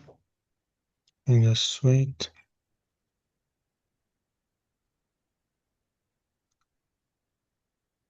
Can you see now? Let's wait one. Yeah, right now we have it. Everything is fine. So please Okay. go on. Okay. Just 1 minute. So, good afternoon, everyone. My name is Alaaddin Khalil. I'm a PhD student from Department of Architecture and Industrial Design, University of Campania Luigi Vanvitelli in Italy. So my presentation is titled about historical foundation of Algerian architecture from Berber origin to medieval Islamic dynasty. So this study looks at Algerian architecture as long as historical continent, not as a separate isolated period, but it will show also from Berber, Carthaginian, Numidian, and Roman, and also Islamic layers interacted and gradually shaped Algerian architectural identity. So I will begin by explaining. So I will begin by explaining the research focus and why reading is needed. So then I will present the methodology, and after that I will move through the main historical buildings from the Berber architecture to Islamic dynasty, and finally I will finalize the comparison by discussion and what this historical principle can offer to this architecture. So the starting point of this research is a gap in the literature. So Algerian architecture history is rich, but it is also often studied in fragments. So on one paper focused in Roman sites, another paper focused on Islamic monuments, other paper focused in Berber housing. So my objective is to read all these layers together and ask what's continued or what's changed and what became hyperbrized. This is important because it helps to understand the identity as a process of this country. So the study has three main aims. The first one is trace the historical evaluation of Algerian architecture across major periods. The second aim is compares the architectural characteristic of each period, included materials, settlement, form, and typology, etc. And the third and the last one is identify patterns of continuity and transformation of this country. So my contribution is to integrated framework that moves beyond description and context heritage with contemporary architectural thinking. So, so for my methodology is I used a qualitative, historical, and analytical study. So the evidence comes from academic literature, historical documents, published architecture studies, and document case studies. And the analysis is structured around three methods. So the first one is comparison, morphology, and typology. And this makes it possible to compare not only the appearance of the buildings, but also urban layout and material choices, spatial organization, and cultural influences. So this slide shows the historical sequences. So the research moves from Berber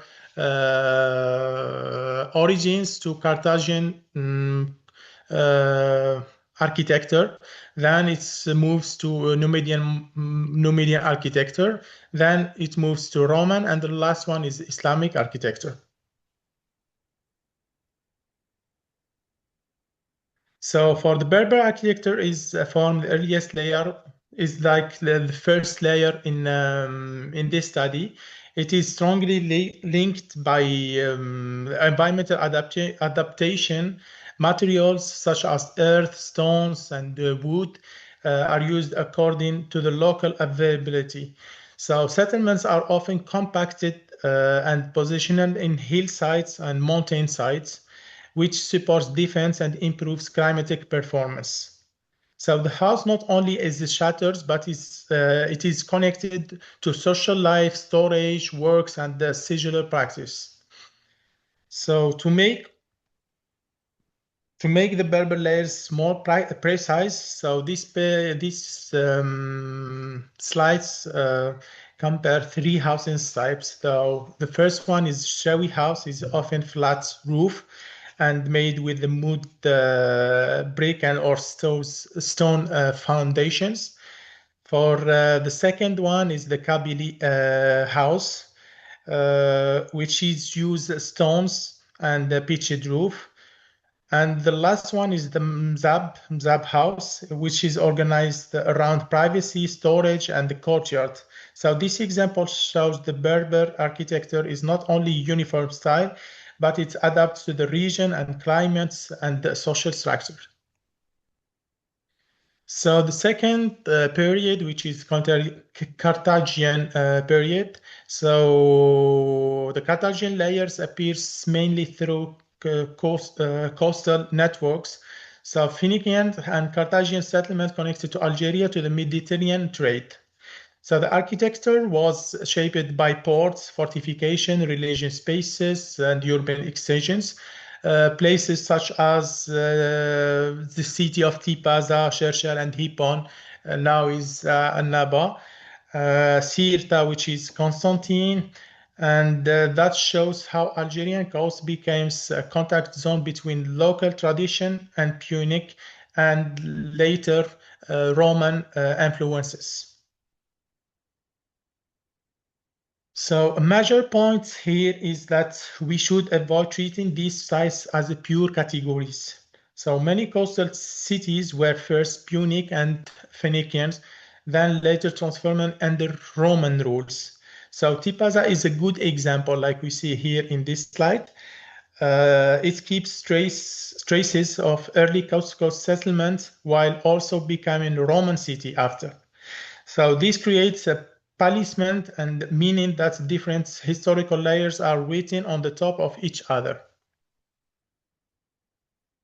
So during the Numidian period and the Numidian layers, architecture became a way of expressing politics, authority, and cultural identity. So royal monuments such as Royal Monument of Mauritania. Professor Khalil, sorry for stopping you. The time is over. Could you please make a conclusion? Yeah, of course.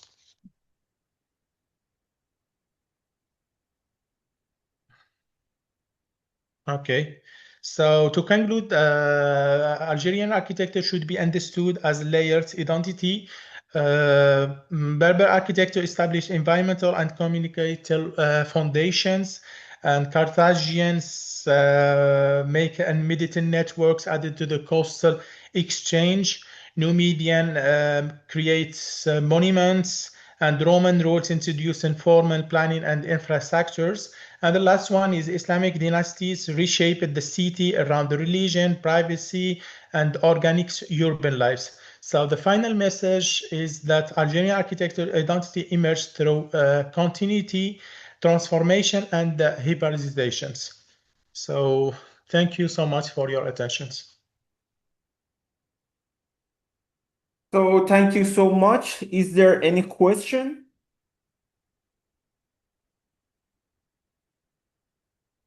So, Professor Khalid, could you please stop sharing the screen? Okay. And Esra, could you solve the problem? Yes, I did. I'm trying to. Okay, Esra, we are waiting for you. Please share the screen and start your presentation. Okay. I'm Esra. I'm a PhD student in the Department of Architecture at Karadeniz Technical University. Now I will present the presentation that I prepared with Büşra Şişman, who is also a PhD student at the same university. Historic commercial streets are public spaces that play a significant role in the formation of urban memory and identity. In addition to their economic functions, morphological components such as street system, parcel pattern, and building pattern allow for the reading of historical continuity and the unique spatial character. And Kundurcular Street has been examined using a typomorphological analysis methodology to evaluate this relationship. Commercial streets are important public spaces where social interaction, cultural memory, and urban identity are produced. Morphological components such as street system, parcel pattern, facade character, and ground floor uses support the preservation of historical continuity and urban identity. Urban morphology studies examine the historical transformation of urban form through street pattern, parcel structures, and building typologies. The typomorphological approach, on the other hand, reveals the relationship between spatial continuity and urban identity. Within this context, Kundurcular Street has been analyzed in terms of the relationship between typomorphological continuity. In this study, a typomorphological analysis of Kundurcular streets was conducted through the examination of the street system, parcel pattern, and building pattern in terms of historical continuity. The analyses were based on 1968 Trabzon province analytical studies, the 2015 Trabzon development plans, and the current maps. Kundurcular Street is one of the major traditional commercial axes located in the historic city center of Trabzon. With its pedestrian-oriented structure, strong urban connections, layered historic fabric, and architectural continuity, the street represents an important physical and cultural component of Trabzon's urban identity. Within this scope of typomorphological analysis, the street system and figure ground arrangements were evaluated diachronically, while the parcel, building pattern, and the street silhouettes were evaluated concurrently based on the current data. Street system analyses show that Kundurcular Street maintains the historical continuity of its main axis. Urban accessibility has been strengthened over time with increasing intersections and new connections. Furthermore, the presence of cul-de-sac reflects the continuity of the spatial character, unique to Trabzon's historical urban fabric across the street system. The parcel pattern on Kundurcular Street exhibits an irregular structure due to mergers and divisions that have occurred throughout history. However, it has been determined that the recurring A, B, C, and D type narrow and deep rectangular parcel, especially in the northern section, constitute the dominant typological character, supporting the adjacent building arrangement, facade rhythm, and spatial continuity. Although the historical transformation process cannot be directly traced, the defined parcel types and the density of the registered building on this parcel reveal that parcel structure is a decisive morphological element in preserving urban identity and spatial continuity. Building pattern analysis show that construction around Kunduracılar Street has intensified over time. Physical transformation and building density are more pronounced, particularly on the south facade, where commercial use is concentrates, while the north facade, influenced by residential use, has largely preserved its existing spatial character and continuity. Building pattern analysis show that physical transformation is more intense on the south facade of Kunduracılar Street. However, the registered building create a holistic silhouettes with their facade character and material continuity. The density of the registered building in parcels A, B, and C supports the relationship between typological continuity and identity. The transformation process of the Kunduracılar Street reveals significant morphological change and the continuity in the urban form elements that related to the street's original identity. Street system, the main axis has preserved its historical continuity, while new connections and the cul-de-sac reflects the characteristic spatial structure of Trabzon historic urban fabric. Parcel pattern, the concentration of registered building within specific parcel types highlights the role of parcel structure in maintaining typological continuity and identity. Building pattern, the southern facade has undergone more intensive physical transformation due to commercial use, whereas the northern face has preserved spatial continuity through residential use. The findings reveal a strong relationship between urban form elements, typomorphological continuity, and the preservation of urban identity, while also providing a framework for future morphology-based conservation studies.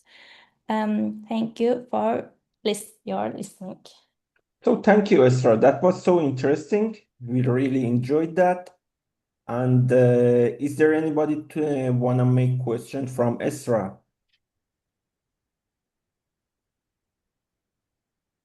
So apparently not. So is the time to have a round table to discuss about any possible topic?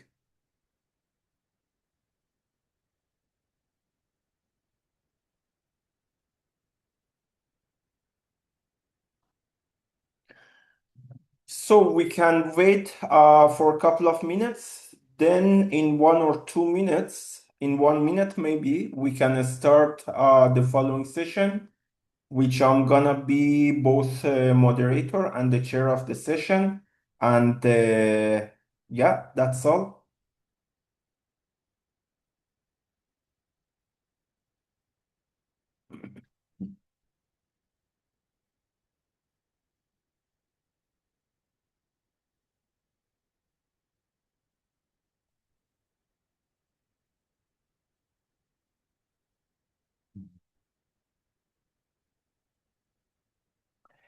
So hello everybody. My name is Behnam Mobaraki. I'm professor from the Polytechnic University of Catalonia in Spain.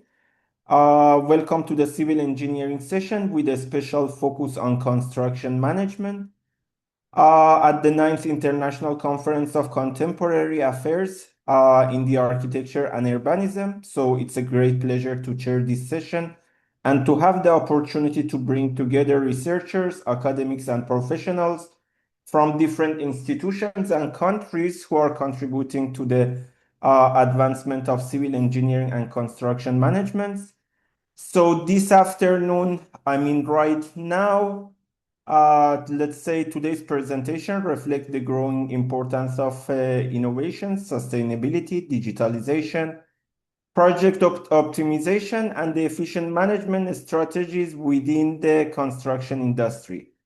So as you may know, the topics covered in this session demonstrates how contemporary research is helping to address current challenges related to the 3D printing, which gonna be the first presentation by Paula Villamarti from UPC. The following ones will be focused on the infrastructure development. What else? We have also resource efficiencies, risk management, smart construction technologies, and sustainable urban growth.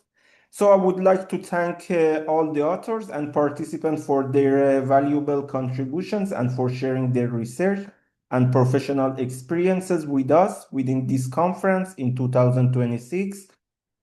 I also encourage everyone to actively participate in the discussion following each presentation. Let's say, please prepare your question. If you can make any question, feel free to make it, to ask it from the presenters. And finally, I would kindly ask you to participate all the presenters, all the participants to mute their microphones and stop sharing their screens. Except for the presenters, for the presenter whose turn it is to present the research.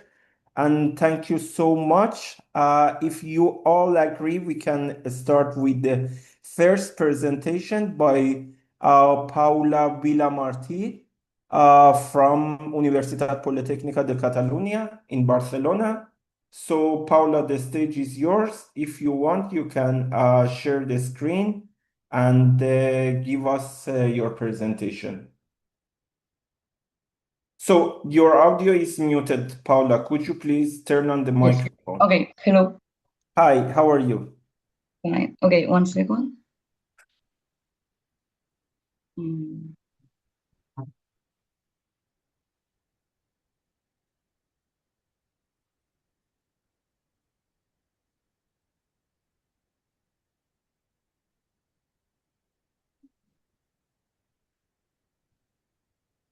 Mm.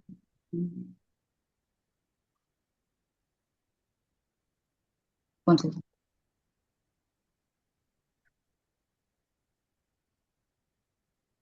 Okay. Can you see the screen? Yeah, Paula, right now we have the screen and you have 7 minutes to present your job and the stage is yours. Okay. So, good afternoon, everyone. My name is Paula Vila, and I'm an industrial design and product development engineer. Today, I'm pleased to present the project development of a low-cost portable thermal test box for the thermal characterization of building materials in research and education, carried out at Universitat Politècnica de Catalunya in Vilanova i la Geltrú. The aim of this work is to design and to build a small test box to study how heat transfers through building materials, especially sandwich panel samples. In building design, it is important to understand how energy transfers through walls and materials. This helps us to design more energetic efficient buildings with less heat loss. Professional systems such as hotbox devices already exist for this purpose. However, they are usually large, complex, and expensive. This can be a limitation in educational environments, where students need practical tools to observe and test energy behavior. For this reason, this project proposes a more accessible test box that can support research and project-based learning. Before designing the prototype, the main requirements were defined and divided into 3 groups. The primary functions are related to the main purpose of the box, which is generating a sandwich panel well, no, sorry, it's generating a temperature difference between the inside and the outside, and comparing different sandwich panel samples under the same conditions. The secondary functions are related to the operation of the system. The box must include a head source, space for sensors and electronics, reduce unwanted head loss, and allow easy sample replacement. And the complementary functions focus on the practical use. The device must be stable, affordable to manufacture, and easy to observe and maintain. These requirements guided the whole design and fabrication process. The prototype, okay.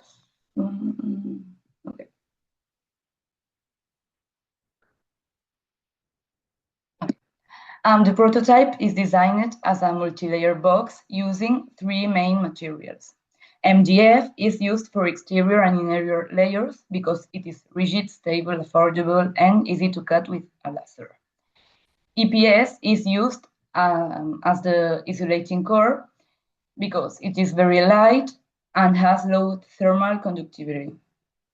So it helps to reduce head losses through the walls of the box. And PLA is used for the joining components. These 3 parts are produced by 3D printing and help to connect position and the different layers without requiring permanent adhesives for assembly. Together, these materials make the prototype suitable for fabrication in academic laboratory. The method was divided in 4 stages. The first stage was CAD design. So in this stage, started with an inspirational mood board and different sketches, and this helped to define the ideas, the general shape of the box, and the position of the sample area. Then the design was developed in SolidWorks. The 3D CAD model was used to define the dimensions and check that all the components could fit together correctly.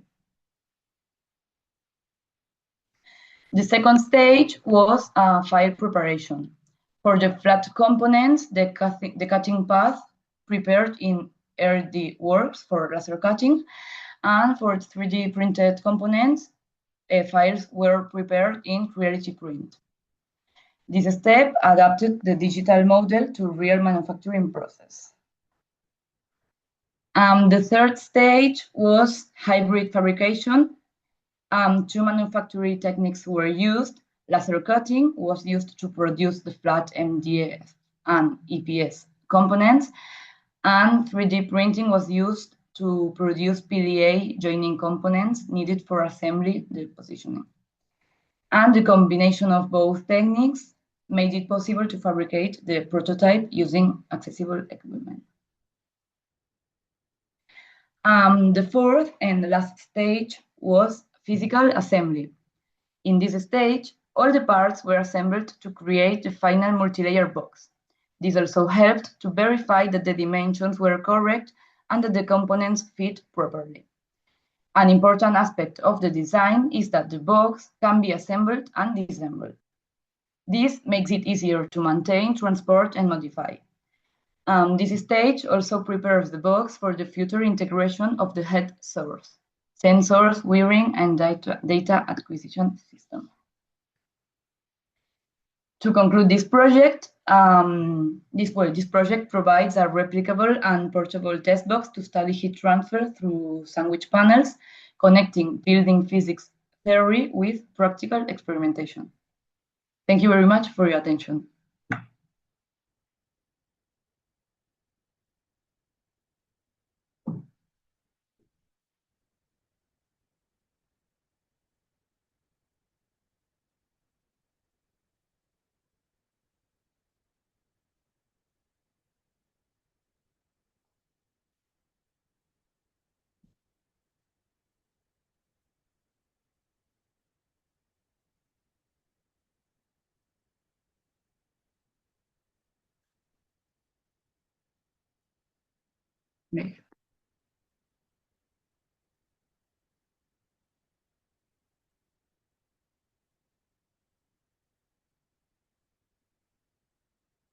I cannot hear.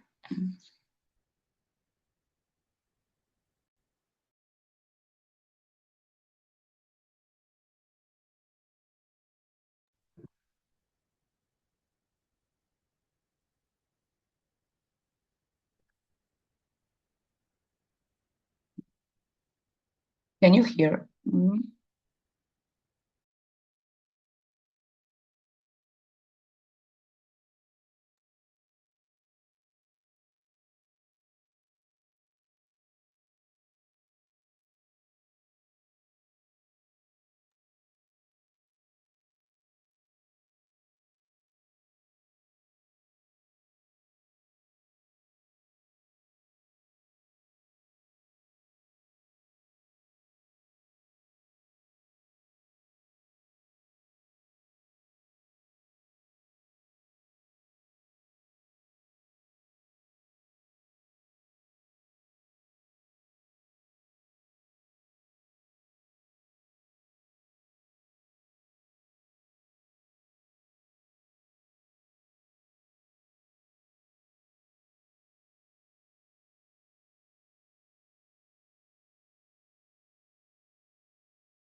So we can go, sorry, the audio was muted. That was my fault. So we can go for the following presentation, which entitled Artificial Intelligence in Construction Management, Enhancing Decision Making Across the Project Lifecycle. Professor El-Afri, are you here? Yes, I am here. So please share the screen and do your presentation. Okay.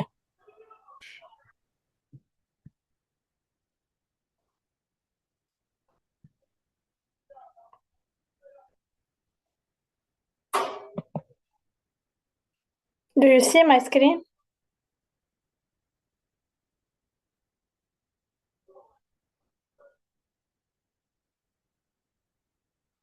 Sir, do you hear me? Yeah, we have your screen. Yes. Please go on. Okay. My name is Najwa El-Afri. I am excited to present my research on artificial intelligence in construction management decision making.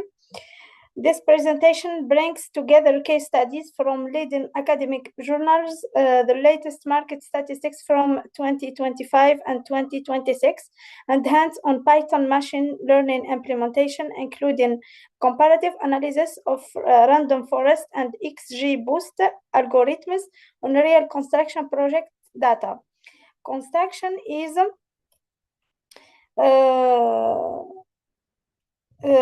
13 trillion dollar global industry, yet it remains one of the least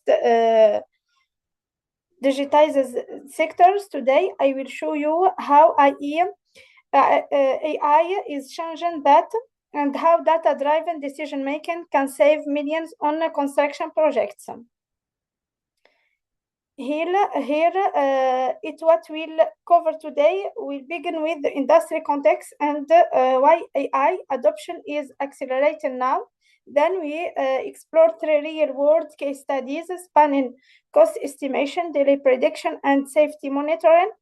After that, I will walk you throughout our research methodology, the 5-phase machine learning framework we use it, and present our Python implementation results comparing 7 algorithms. We will conclude with current challenges, future direction, and key takeaways. To introduce, let me start with the striking fact. Construction accounts for approximately 13% of global GDP and employs 7% of the world's workforce. Yet, despite its massive scale, the industry faces chronic insufficiency.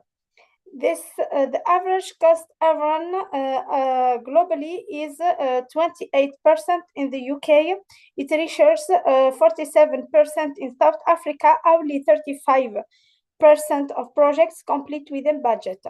The average delay rate sits at 42.7%. These are not just numbers, they represent billions of dollars in wasted resources, delayed infrastructure, and broken stakeholders' trust. Construction is also one of the least digitized industries, ranking just above agriculture. This creates a massive opportunity for AI disruption. AI enables predictive analytics, real-time monitoring, and data-driven decision-making across cost, time, and safety, shifting the industry from reactive fertility to proactive risk management. To market data confirms the monitoring. 35% of construction firms now use AI for project management, estimation of safety. AI reduces cost overruns by 20% throughout better planning, safety incident prediction improved by 25% with AI monitoring. The financial trajectory is equally impressive. The construction AI market reached $2.18 billion in 2026 and is projected to hit to $20.6 billion by 2034. To understand this application, let me briefly introduce the ICCAUA and technologies, machine learning, including random forest, SVM, KNN, handles prediction and classification, deep learning with CNN and LSTMs, processes images and sequences, computer vision and YOLO, using YOLO and object detection powers, PPE, monitor and progress tracking. Natural language processing enables contract analysis and safety report automation. Reinforcement learning optimization schedule throughout agent-based modeling, genetic algorithm solve time cost trade-offs, and generative AI like ChatGPT and LLMS is now automating schedule generation and documentation. These are not futuristic concepts, they are being deployed on construction sites today. Here we have a chart which this chart shows AI adoption significance across 8 construction workflows. Design optioneering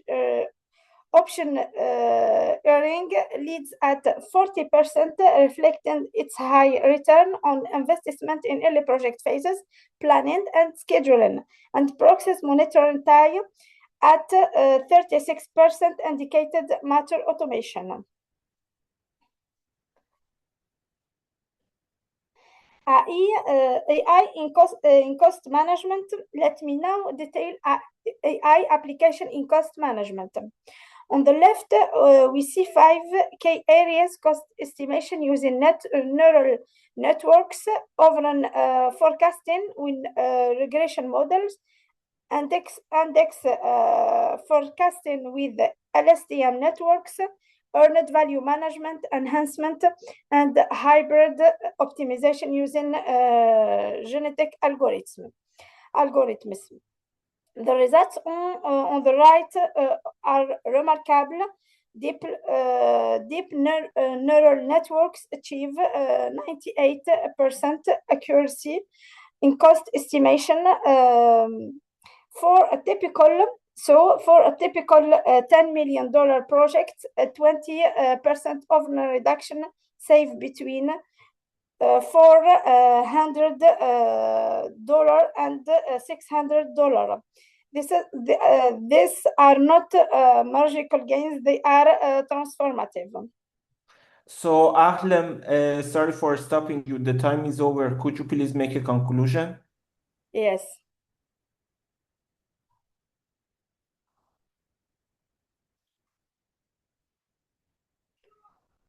So, in the conclusion, the future research we have The future is extraordinary promising. Generative AI and LLMs will automate schedule generation and contract analysis. Multimodal AI will integrate video, sensor, text, and beam data for holistic project intelligence. Thank you for your attention.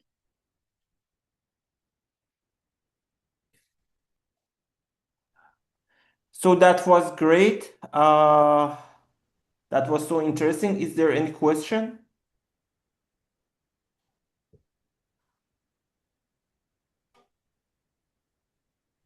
So apparently there isn't any questions, so we can go for the following presentation. So if I'm not mistaken, the following one is utilization of HDPE plastic waste as a conventional asphalt modification material to support sustainable road pavement. Professor Nisumanti, could you please share the screen?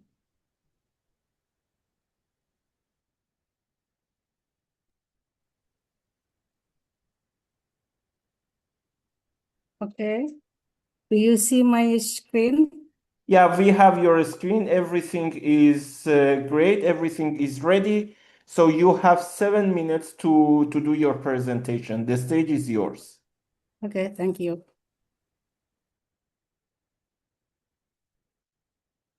Okay, I'm Sartikani Sumanti from University Sriwijaya. Thank you for the opportunity to present our research entitled Utilization of HDPE plastic waste and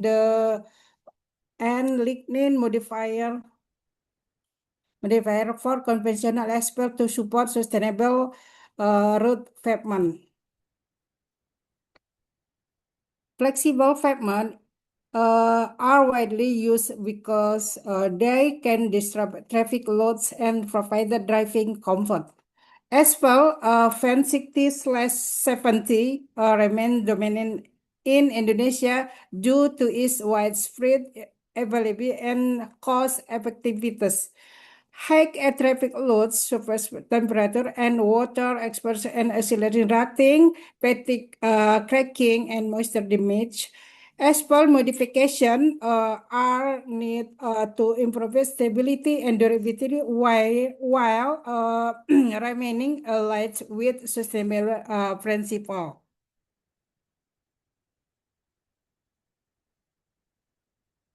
The following are the material used in the asphalt mixture where the HDP manufacturing process is used, and as for producing lignin,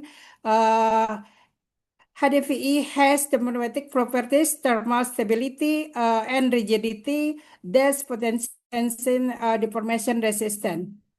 The main selling HDP in asphalt are low compatibility, uneven dispersion, and potential phase separation.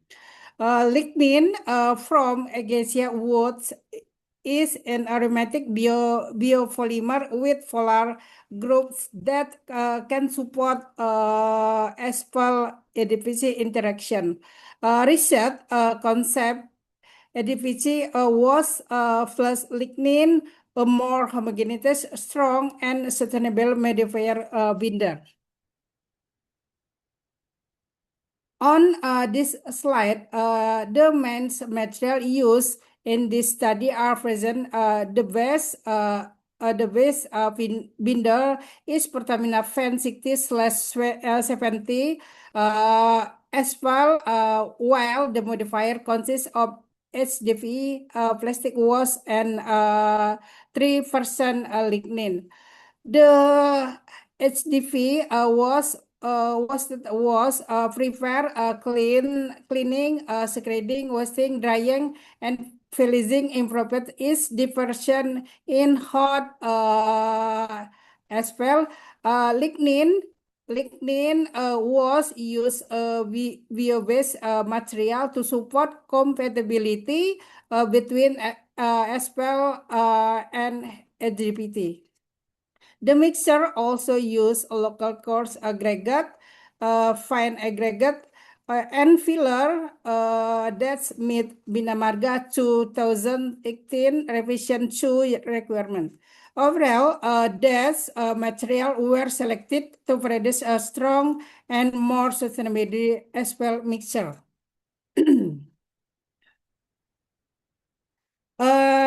This research methods, this study used FAN 60/70 asphalt, HDVT at 4%, 5%, 5%, and 6% fixed 3% lignin and local aggregates.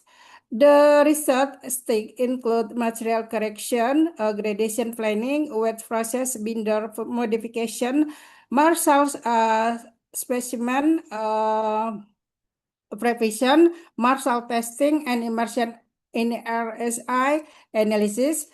This frame was used a filter mixture performance in terms of material properties, stability, and water resist. Mixer design matrix. The control mixer use PAN 60/70 asphalt, while modified mixture consists of HDVT. Marshall specimen were preparing using asphalt content from 4.5% to 6.5% with increment.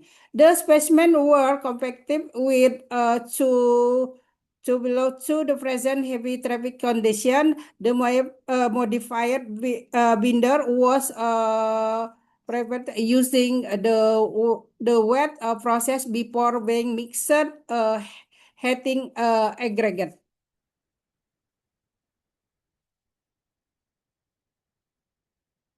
Aggregate and filler properties. The aggregate test result show that all properties met the Bina Marga 2018 revision requirement. The specific gravity value were above the minimum limit, where water absorption was below 3%. The absorption value of 17.30% indicated good resistance of medical degradation. Professor Sartikov, sorry for stopping you. 30 seconds left. You have only 30 seconds. Okay, please make a conclusion. Okay.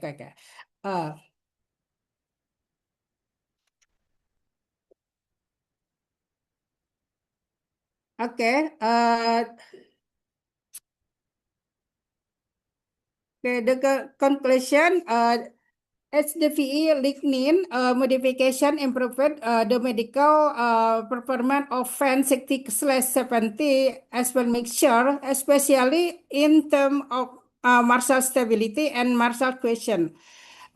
Increasing HDV content increase binder stiffness as indicated by lower penetration, higher viscosity, and higher softening point value. The modified mixture maintains acceptable volumetric characteristic and fulfill Marshall mixture requirement. All mixture exceed RCI value above the minimum required and indicating acceptable resistance to water immersion. The use of HDV and lignin support sustainable pavement development through plastic wash utilization and bio-based asphalt modification. So thanks a lot, Professor Sartika. That was so interesting and also so applicable to the industry.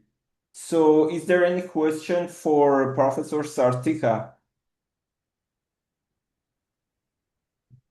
So apparently there is not any questions, so we can go for the following presentation.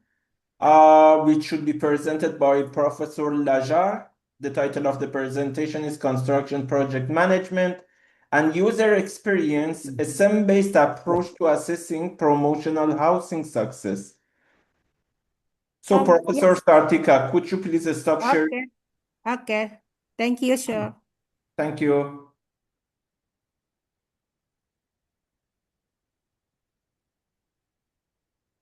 So, Professor, Hello.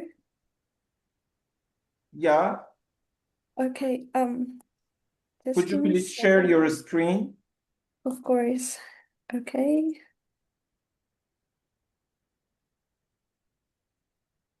Is it visible? Wait a second. Not yet. Right now we have the screen. Perfect. So, good afternoon, everyone. I'm very pleased to be or to attend this 9th International Conference on Contemporary Architecture and Urbanism.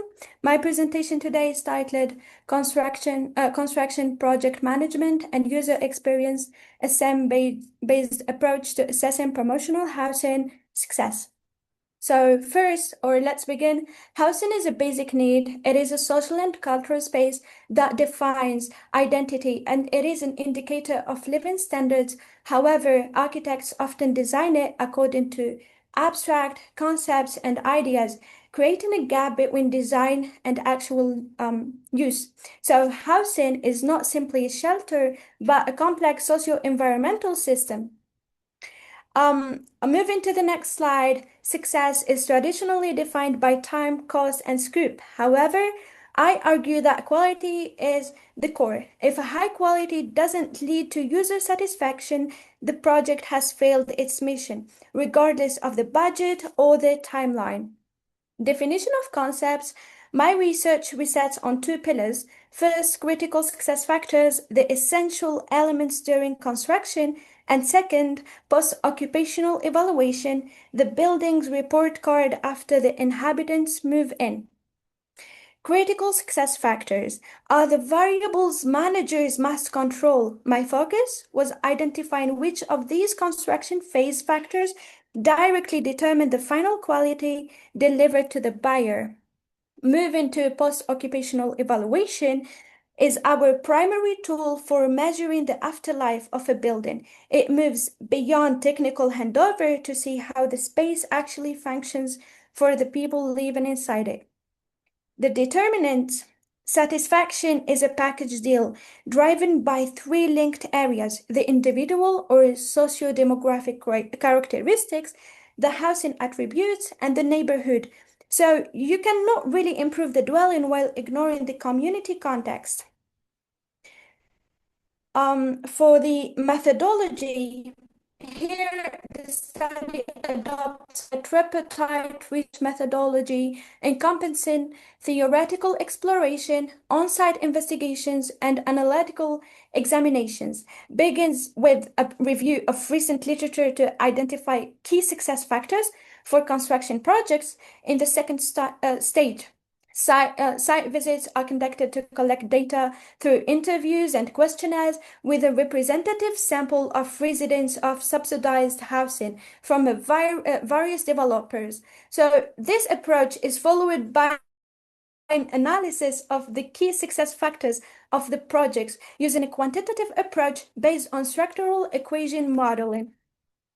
So for data collection, here I use two approaches, the post-occupational evaluation and critical success factors. So for the first approach, the user satisfaction survey targeted residents of subsidized housing units delivered between 2010-2015 in the city of Batna, located in the eastern of Algeria. A structured questionnaire administered to 500 heads of household were surveyed across 10 sites, so only 482 people completed the questionnaire.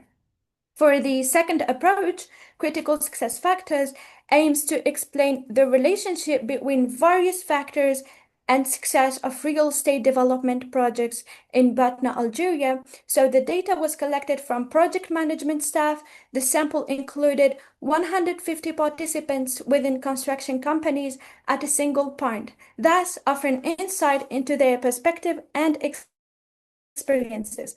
For the questionnaire design, the questionnaire analyzed 10 attributes across 6 sections, covering everything from internal layouts to community support and the sense of security. As you can see, demographic questions, dwelling satisfaction, neighborhood satisfaction. Section 4 includes sense of security. Section 5, satisfaction with mobility and access to services. And the last section is satisfaction with the social environment. For data analysis, the data was analyzed using SPSS, descriptive statistics, mainly percentages, frequencies, means, standard deviations, and inferential statistics, mainly the regression analysis. So satisfaction is rated on a 5-point Likert scale, ranging from very satisfied to very dissatisfied. A field survey was also conducted with a group of experts and professionals in the sector, project managers, consultants, architects, and engineers. Ultimately, 16 success indicators were identified, grouped into 4 main categories, and analyzed using PLS-SAM approach. Moving to conceptual framework, this is the brain of my research. It integrates critical success factors and post-occupational evaluation into a unified model, showing how management inputs lead to quality outputs and finally user satisfaction. For results and discussion, so here, the results show a clear win for urban planning. Residents are happy with their neighborhood. However, 50% of buyers are dissatisfied with the internal finish.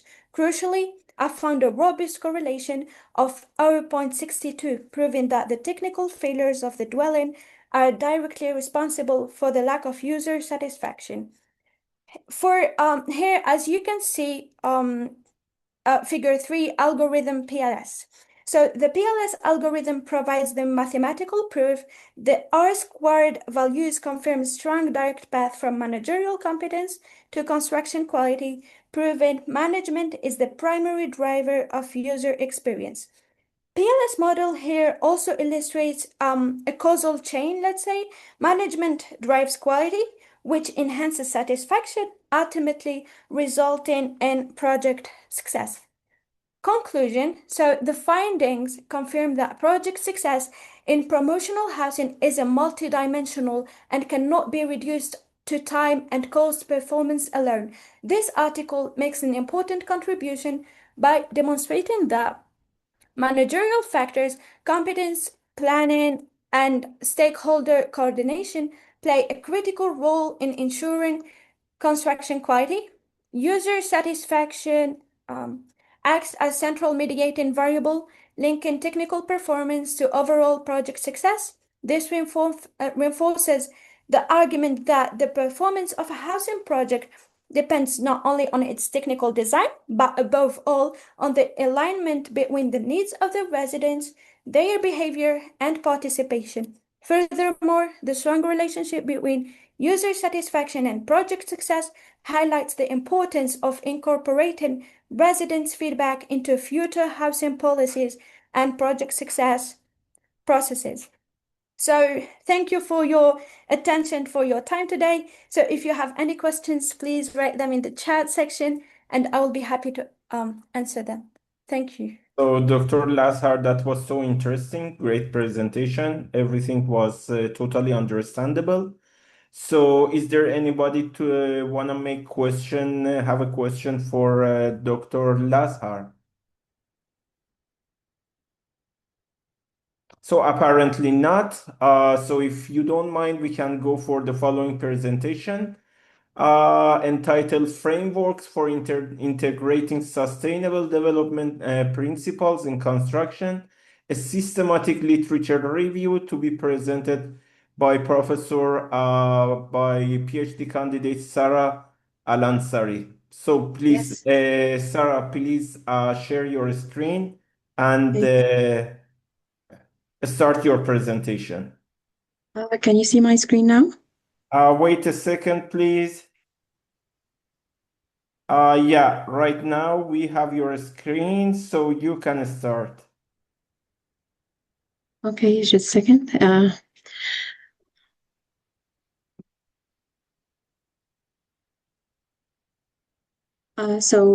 Good evening, everyone. My name is Sarah Al-Ansari. I'm a PhD researcher at the Department of Architecture, Ain Shams University in Cairo, Egypt, and I have the privilege of presenting this work today with you. The title of my paper is Frameworks for Integrating Sustainable Development Principles in Construction, a Systematic Literature Review, under supervision of Professor Layla Khudair, Dr. Mahmoud Gad al-Haq, and Dr. Hussein Hamza. The construction industry, as we all know, builds everything around us. It shapes how billions of people live, and yet it remains one of the least sustainable sectors on the planet. When we ask why, three things stand out. Our frameworks are fragmented, there is no standard language for what we are even measuring, and the gap between high-level principles and what happens on the construction side remains huge. So this is the three gaps this study wants to fill. Frameworks addresses sustainability in silos, no standardized indicators. You know, we extracted 243 indicators from only 36 records, conflicting, overlapping, and unresolved indicators. Theory doesn't reach the practice because best frameworks don't tell a project manager what to do. Recognizing these gaps, our study set out with one clear aim: to systematically examine, categorize, and synthesize frameworks for implementing sustainable development principles in construction, consolidating fragmented indicators into a structured, actionable system. Four main objectives guided the work: identify and categorize sustainable construction frameworks, analyze core components and tools, examine barriers and enablers towards sustainable construction implementation, and synthesize best practice and gaps. For the methodology, the study adapted systematic literature review approach following PRISMA 2020 guidelines. Stage one, here we searched four main databases. The Boolean search terms are here, and the scope and filters, the period included in our study was from 2005 to 2025, only English peer-reviewed journals and conferences preceding. For stage two, the PRISMA funnel tells this whole story visually. We started with 147 records, applied 2 rounds of screening until we finally reached 36 studies. Not the largest pool, but a carefully selected ones. Every exclusion step is visible here in the PRISMA flow on the right. For the analytical work, stage 3, all data was extracted manually using a standardized Excel form with 12 predefined categories, including the research aim, the gaps and future recommendations, the methodology adopted, the country of study. And then, as refined inductively, new patterns emerged, so we added 6 more variables. The core focus of the study, the integration level of the framework developed, the barriers and the drivers towards sustainable construction implementation, sustainable construction indicators, and assessment method, if applicable. Stage 4 is where one of the study contributions is the three-stage indicator synthesis framework. We followed this framework for sustainable construction indicators consolidation. Stage 1 was starting with the raw extraction of all sustainable indicators. 243 raw indicators was extracted as is from the 36 studies. Applied 3 merging rules at stage 2, functional, semantic, and dimensional alignment rules, ending up with 78 unique indicators. And then at stage 3, thematic clusters, we grouped all these indicators into 18 core categories across 4 pillars of sustainable construction, grouped by functional equivalence and conceptual aggregation. Before the finding, let me show you what the data looks like. 72% of the studies in the review were published in the last 10 years between 2016 and 2025. It reflects a field that's rapidly maturing. 78 of studies used qualitative methods. Researchers in the field are trying to understand complex and context-sensitive phenomena. And nearly half of the studies focused on developing countries like Jordan, China, Saudi Arabia, Malaysia, Sri Lanka. This matters because sustainability challenges in developing and emerging regions have different characteristics. Moving forward to the findings, when analyzing the 36 records, the main question was, what are these frameworks actually trying to do? So 5 thematic groups emerged inductively. The largest one focused on assessing sustainable construction performance. The field investigated a lot in measuring sustainability. The following 2 themes equally was theoretical frameworks. Theoretical frameworks asks what does sustainable construction mean through established foundations, core principles, sustainability theories. And the management-oriented frameworks asks how do we embed sustainable construction in practice. Theme number 4 was the holistic approach framework, integrating all pillars simultaneously, often tailored to a specific regional context. This one is considered the most ambitious framework in the literature. And last but not least, frameworks that focused on a single dimension in depth, narrow in scope, but offering deep insights. Together, these themes reveal a field that's maturing but still fragmented. Most frameworks are either too narrow or too abstract for direct implementation. For the consolidated 78 sustainable construction indicators across 18 categories, these categories fall across 4 sustainability pillars. The main contribution of this study is this framework. The environmental pillar includes 6 categories, which is the most established pillar. The social pillar includes 4 categories, essential but significantly underdeveloped in terms of measurements. And the third one is economic pillar, have 4 categories. And last, the technological pillar, like PIM, AI tools, Internet of Things, prefabrication, lean management, smart construction. These are no longer supporting tools due to the frequency of appearance of technology-related indicators across the reviewed literature, extending the traditional triple bottom line of sustainable construction to a quadruple bottom line is proposed by our study. Regarding the findings, finding number 1 was the environmental dimension dominates. For years, it's covered in every framework we reviewed. Number 2, technology is rising as a structural driver. Number 3 is perhaps the most urgent finding for the future of the field research. Social dimension is the gap. Despite near universal agreement, the social sustainability matters, such as worker safety, community well-being, equity, inclusion. It remains the least quantified and least explored dimension across all reviewed frameworks. Sarah, sorry for stopping you. The time is over. Could you please make I'm almost conclusion? finished. I'm almost finished. Among our extracted variables was the barriers and drivers towards sustainable construction adoption. Here on the left side, we have the barriers, where we are today, mainly economic and institutional, and the driver are changing toward internal and technological drivers. So our contribution is extending the triple bottom line to fourth one, and methodological contribution for the 3-stage indicator synthesis framework, and practical contribution as we proposed the 18 actionable indicators that could be embedded into project lifecycle. So future research must validate this category through expert panels, regional pilots, quantify the social dimension, examine how PIM and AI can accelerate adoption, especially in Middle East and developing country. So the foundation has been built. It's your turn to make it in action. Thank you so much for your attention. So thank you, Sarah. That was so interesting. Nice presentation. Everything was understandable. So is there any question for Sarah? So great. Sarah, one question. When you were categorizing the publication, the section that grabbed my attention was, let's say, classification of the articles where you had where you were considering the environmental aspects, focusing on the energy efficiency. What was, for example, the authors of the articles? I think it's in the following page. This one? Yeah, on the left, the first one from the left, okay, in the category of the environmental, okay, you have 6 subcategories. The first one was, for example, energy efficiency. Do you remember something about these articles, about the main emphasis of these articles? You mean the main emphasis of this category? Yeah. For example, in terms of energy efficiency, I ask it because this is my main focus, okay? I'm professor from UPC, and my main field of investigation is building energy efficiency.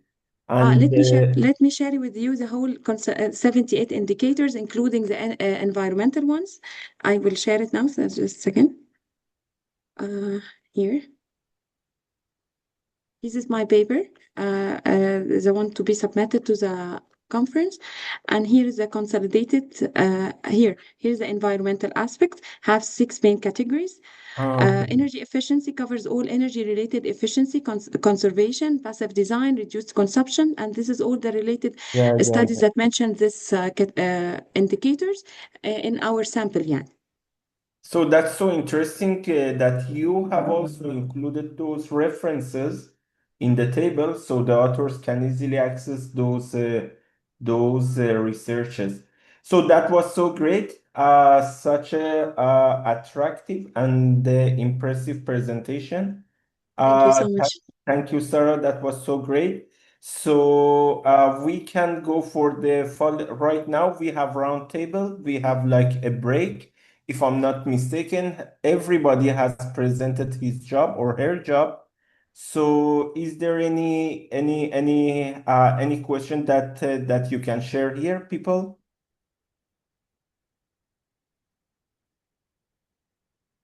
So if not, we can go for the following section, following part of the presentation, which is the presentation entitled Implementation of Project Management Practices in Algerian construction companies, an empirical assessment of organizational maturity and performance outcomes. So, Professor Abdullah Lalmi, are you here? I am the co-author of Professor Abdallah Lalmi, Najwa El Afri, and I want to present this work, please. So Ahlam, that's so great. So kindly share the screen and start your presentation. Okay, thank you.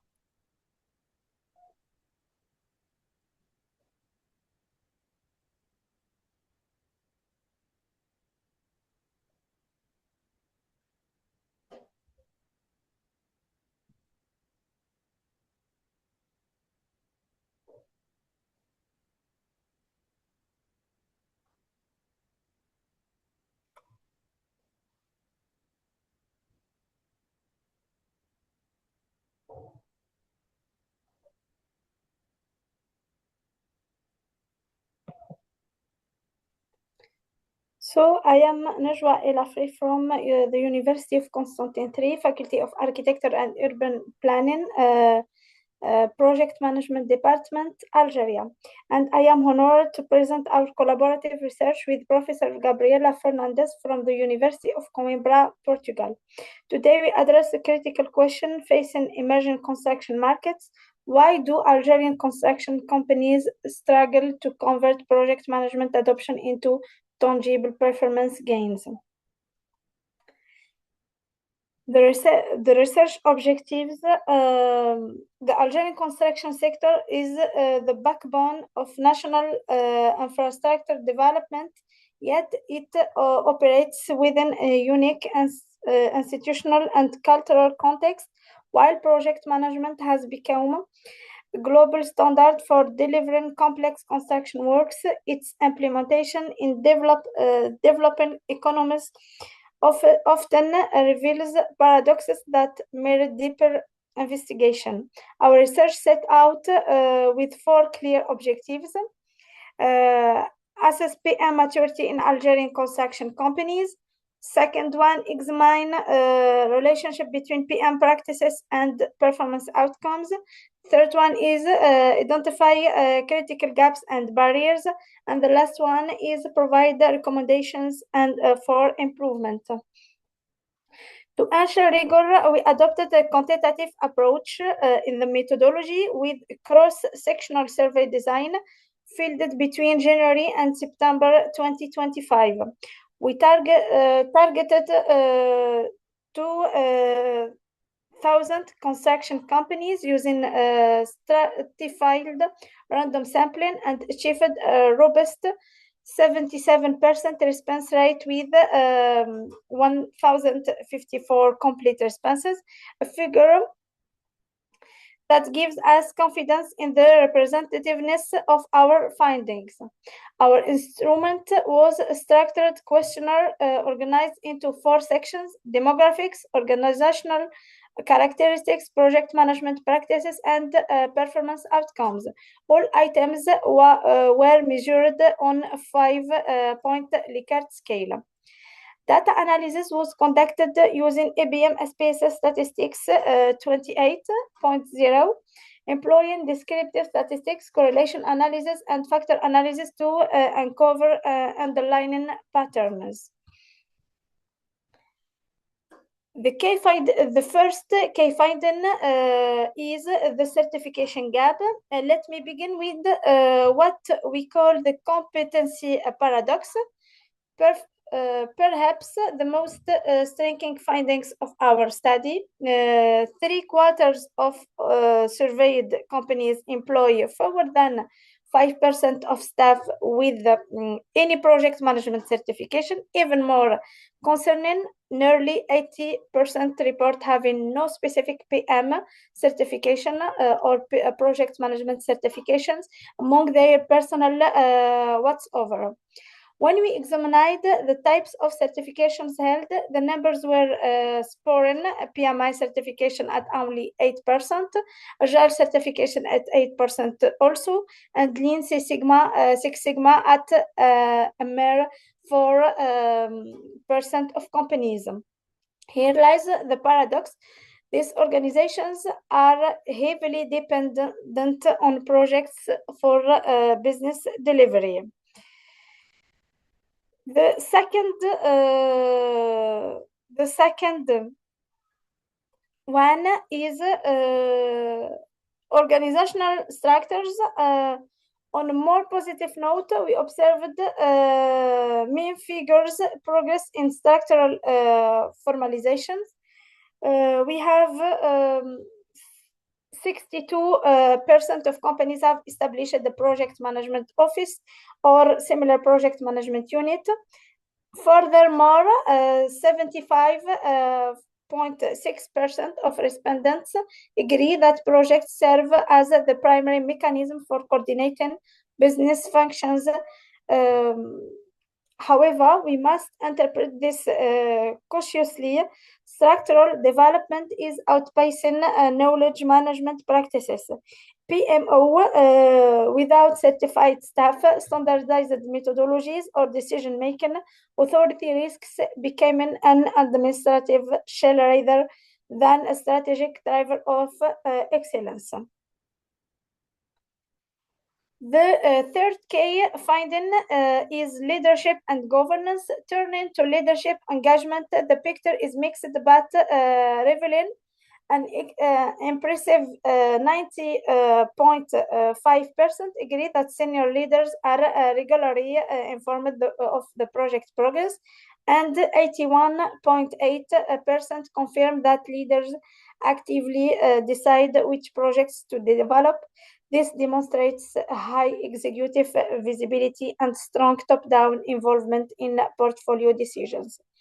Yet, here is the critical disconnect. Only 52.4% agree that leadership establishes project management methodology. This government pattern suggests a familiar scenario in emerging markets. Leaders monitoring and select projects, but they delegate methodology responsibility to operational levels without providing the strategic direction, resources, or standardization required for consistency.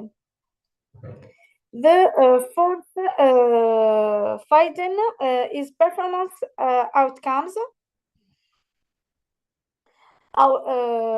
Now we arrive at the ultimate test: performance outcomes. On budget compliance, the classic limits test of project control, our findings were troubling. Only 47.6% agree that the project adhered to approved budgets, while 33.4% actively disagree. The mean score is of 3.19 of our 5-point scale reflects systemic. So, dear Ahlam, sorry for cutting you. The time is over. Could you please make conclusion? Yes. To conclude, let me summarize our 5K conclusions. The first one, project management maturity in the Algerian construction sector is moderate but inconsistent. The second one, there exists a critical human capital gap. The third one, the implementation performance gap is the central challenges. The fourth one, there is a positive structural development underway. And the fifth one, the industry exhibits clear polarization between early adoption and laggards, with maturity correlating significantly with organizational age and size, suggesting that marked pressure and gradually filtering out informally managed competitors. Thank you for your attention. So thanks a lot, Ahlam. That was so great. That was so understandable. Is there anybody wanna make question for Ahlam? So apparently not. So please, I would ask the second presenter, who is Professor Poppy Agustina, should present his job or her job. Sorry.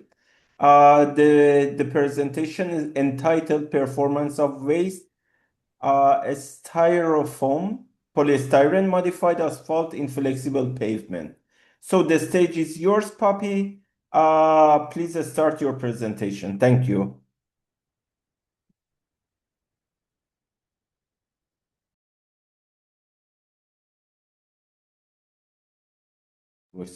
Your microphone is off. Could you please turn on your microphone?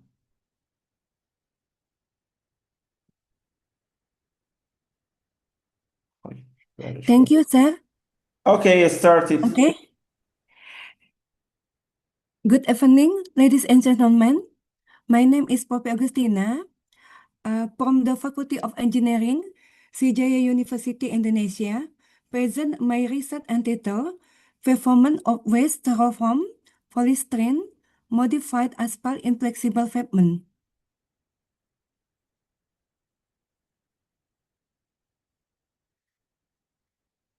Flexible pavement is widely used in ICCAUA construction because it is flexible, economical, and easy to construct.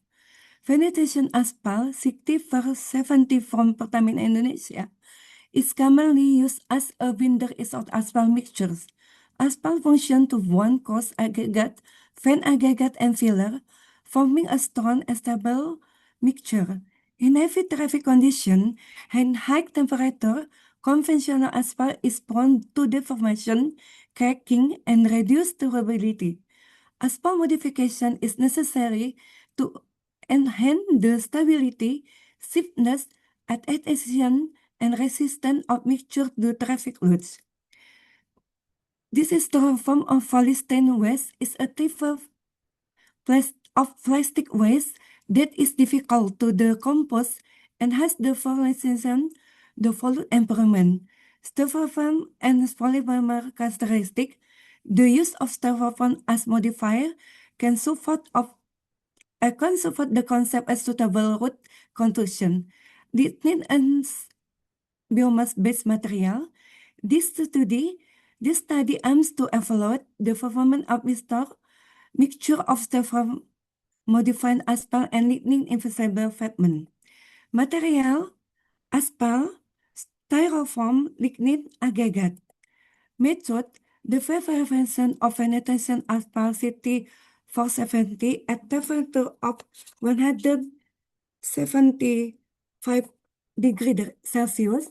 Addition to percent convection to modified 75 with a compactor machine. Mixing of styrofoam with concentration of 4.5%, 6.5%, and 8.5%. mixing into the aggregate massa characteristics test. Result, massa characteristics test, comparison of massa characteristic result of Venetian 60/70 asphalt and styrofoam modified asphalt. Optimum asphalt content, OAC. The OAC result indication that all mixture have an acceptable asphalt content range based on a massa parameter. Remaining massa test, comparison of massa emission and emission stability. The remaining massa results show that our mixture meet the specification with ICCAUA values above 70%, 90%, although stability decrease after 24 hours of immersion, the flow remain higher than the minimum requirement. The 4.5 S2L give the best performance with the high normal stability of kilogram and 24 stability to kilogram. Of the indicated the performance of modification improve the durability of material resistance of mixtures. Conclusion, the optimum asphalt content, OAC, from the 400 asphalt mixtures is not significant different. This indicates that additional of polymer, the styrofoam modified asphalt, does not have any significant effect the volume increase. 2. The residual strength index show that alpha mixture are not sensitive to influence of water due to the thickness of the asphalt film of the mixture. 3. The use of styrofoam modified asphalt in the ICCAUA mixture can improve stability, thereby slowing down the rate phenomenon of the formation compared the using pen asphalt. The use of styrofoam modified asphalt, the ICCAUA mixture, can improve the stability, thereby slowing the rate of permanent deformation. Compare the using pen grade asphalt 60/70. Thank you very much for your attention. If you have any comment and suggestion improving the result, thank you, sir.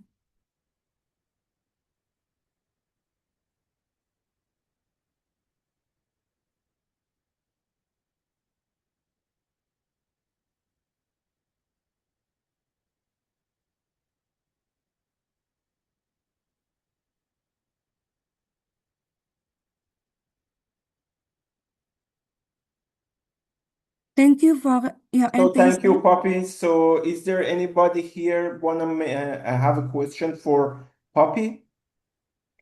No, sir. If you have So comment thank you. and That was question, so please, sir. interesting. Again, please. Yes, sir. So everything is done, Poppy? It's okay, sir.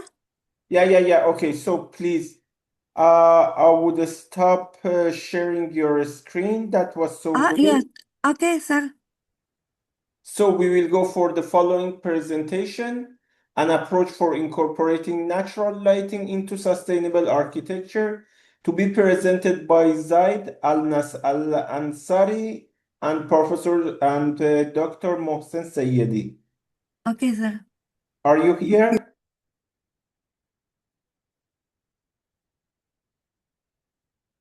Professor Sayedi or Professor Al-Ansari? And Sarah Al-Ansari, there is. Zaid Al-Ansari. Okay. So could you please share your screen and do your presentation? Again, I didn't. Did you say Sarah Al-Ansari? I've So already presented. do you want to present your research? Sarah Al-Ansari? I've already presented. No, Zaid Al-Ansari. Not me. Okay. Zaid Al-Ansari, he's not here. and Professor Mohsen Sayedi, neither him. So right now we are done with the presentation. Is there any topic you want to discuss here? If you have any question for the other participants right now, it's the time to do it, please.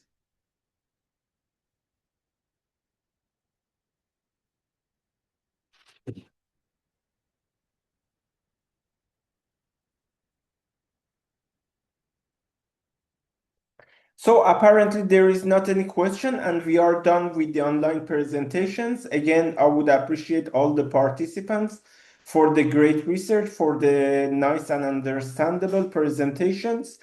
So once again, thanks to all participants for presenting their job at the 9th International Conference of Contemporary Affairs in Architecture and Urbanism. So have a nice weekend and see you soon. See you in the next year. So bye-bye, everybody. Thank you so much, professors. Thank you. Thank you, sir. Goodbye. Bye. Thank you, sir. Thank you. Bye-bye. Bye. Bye. Bye-bye.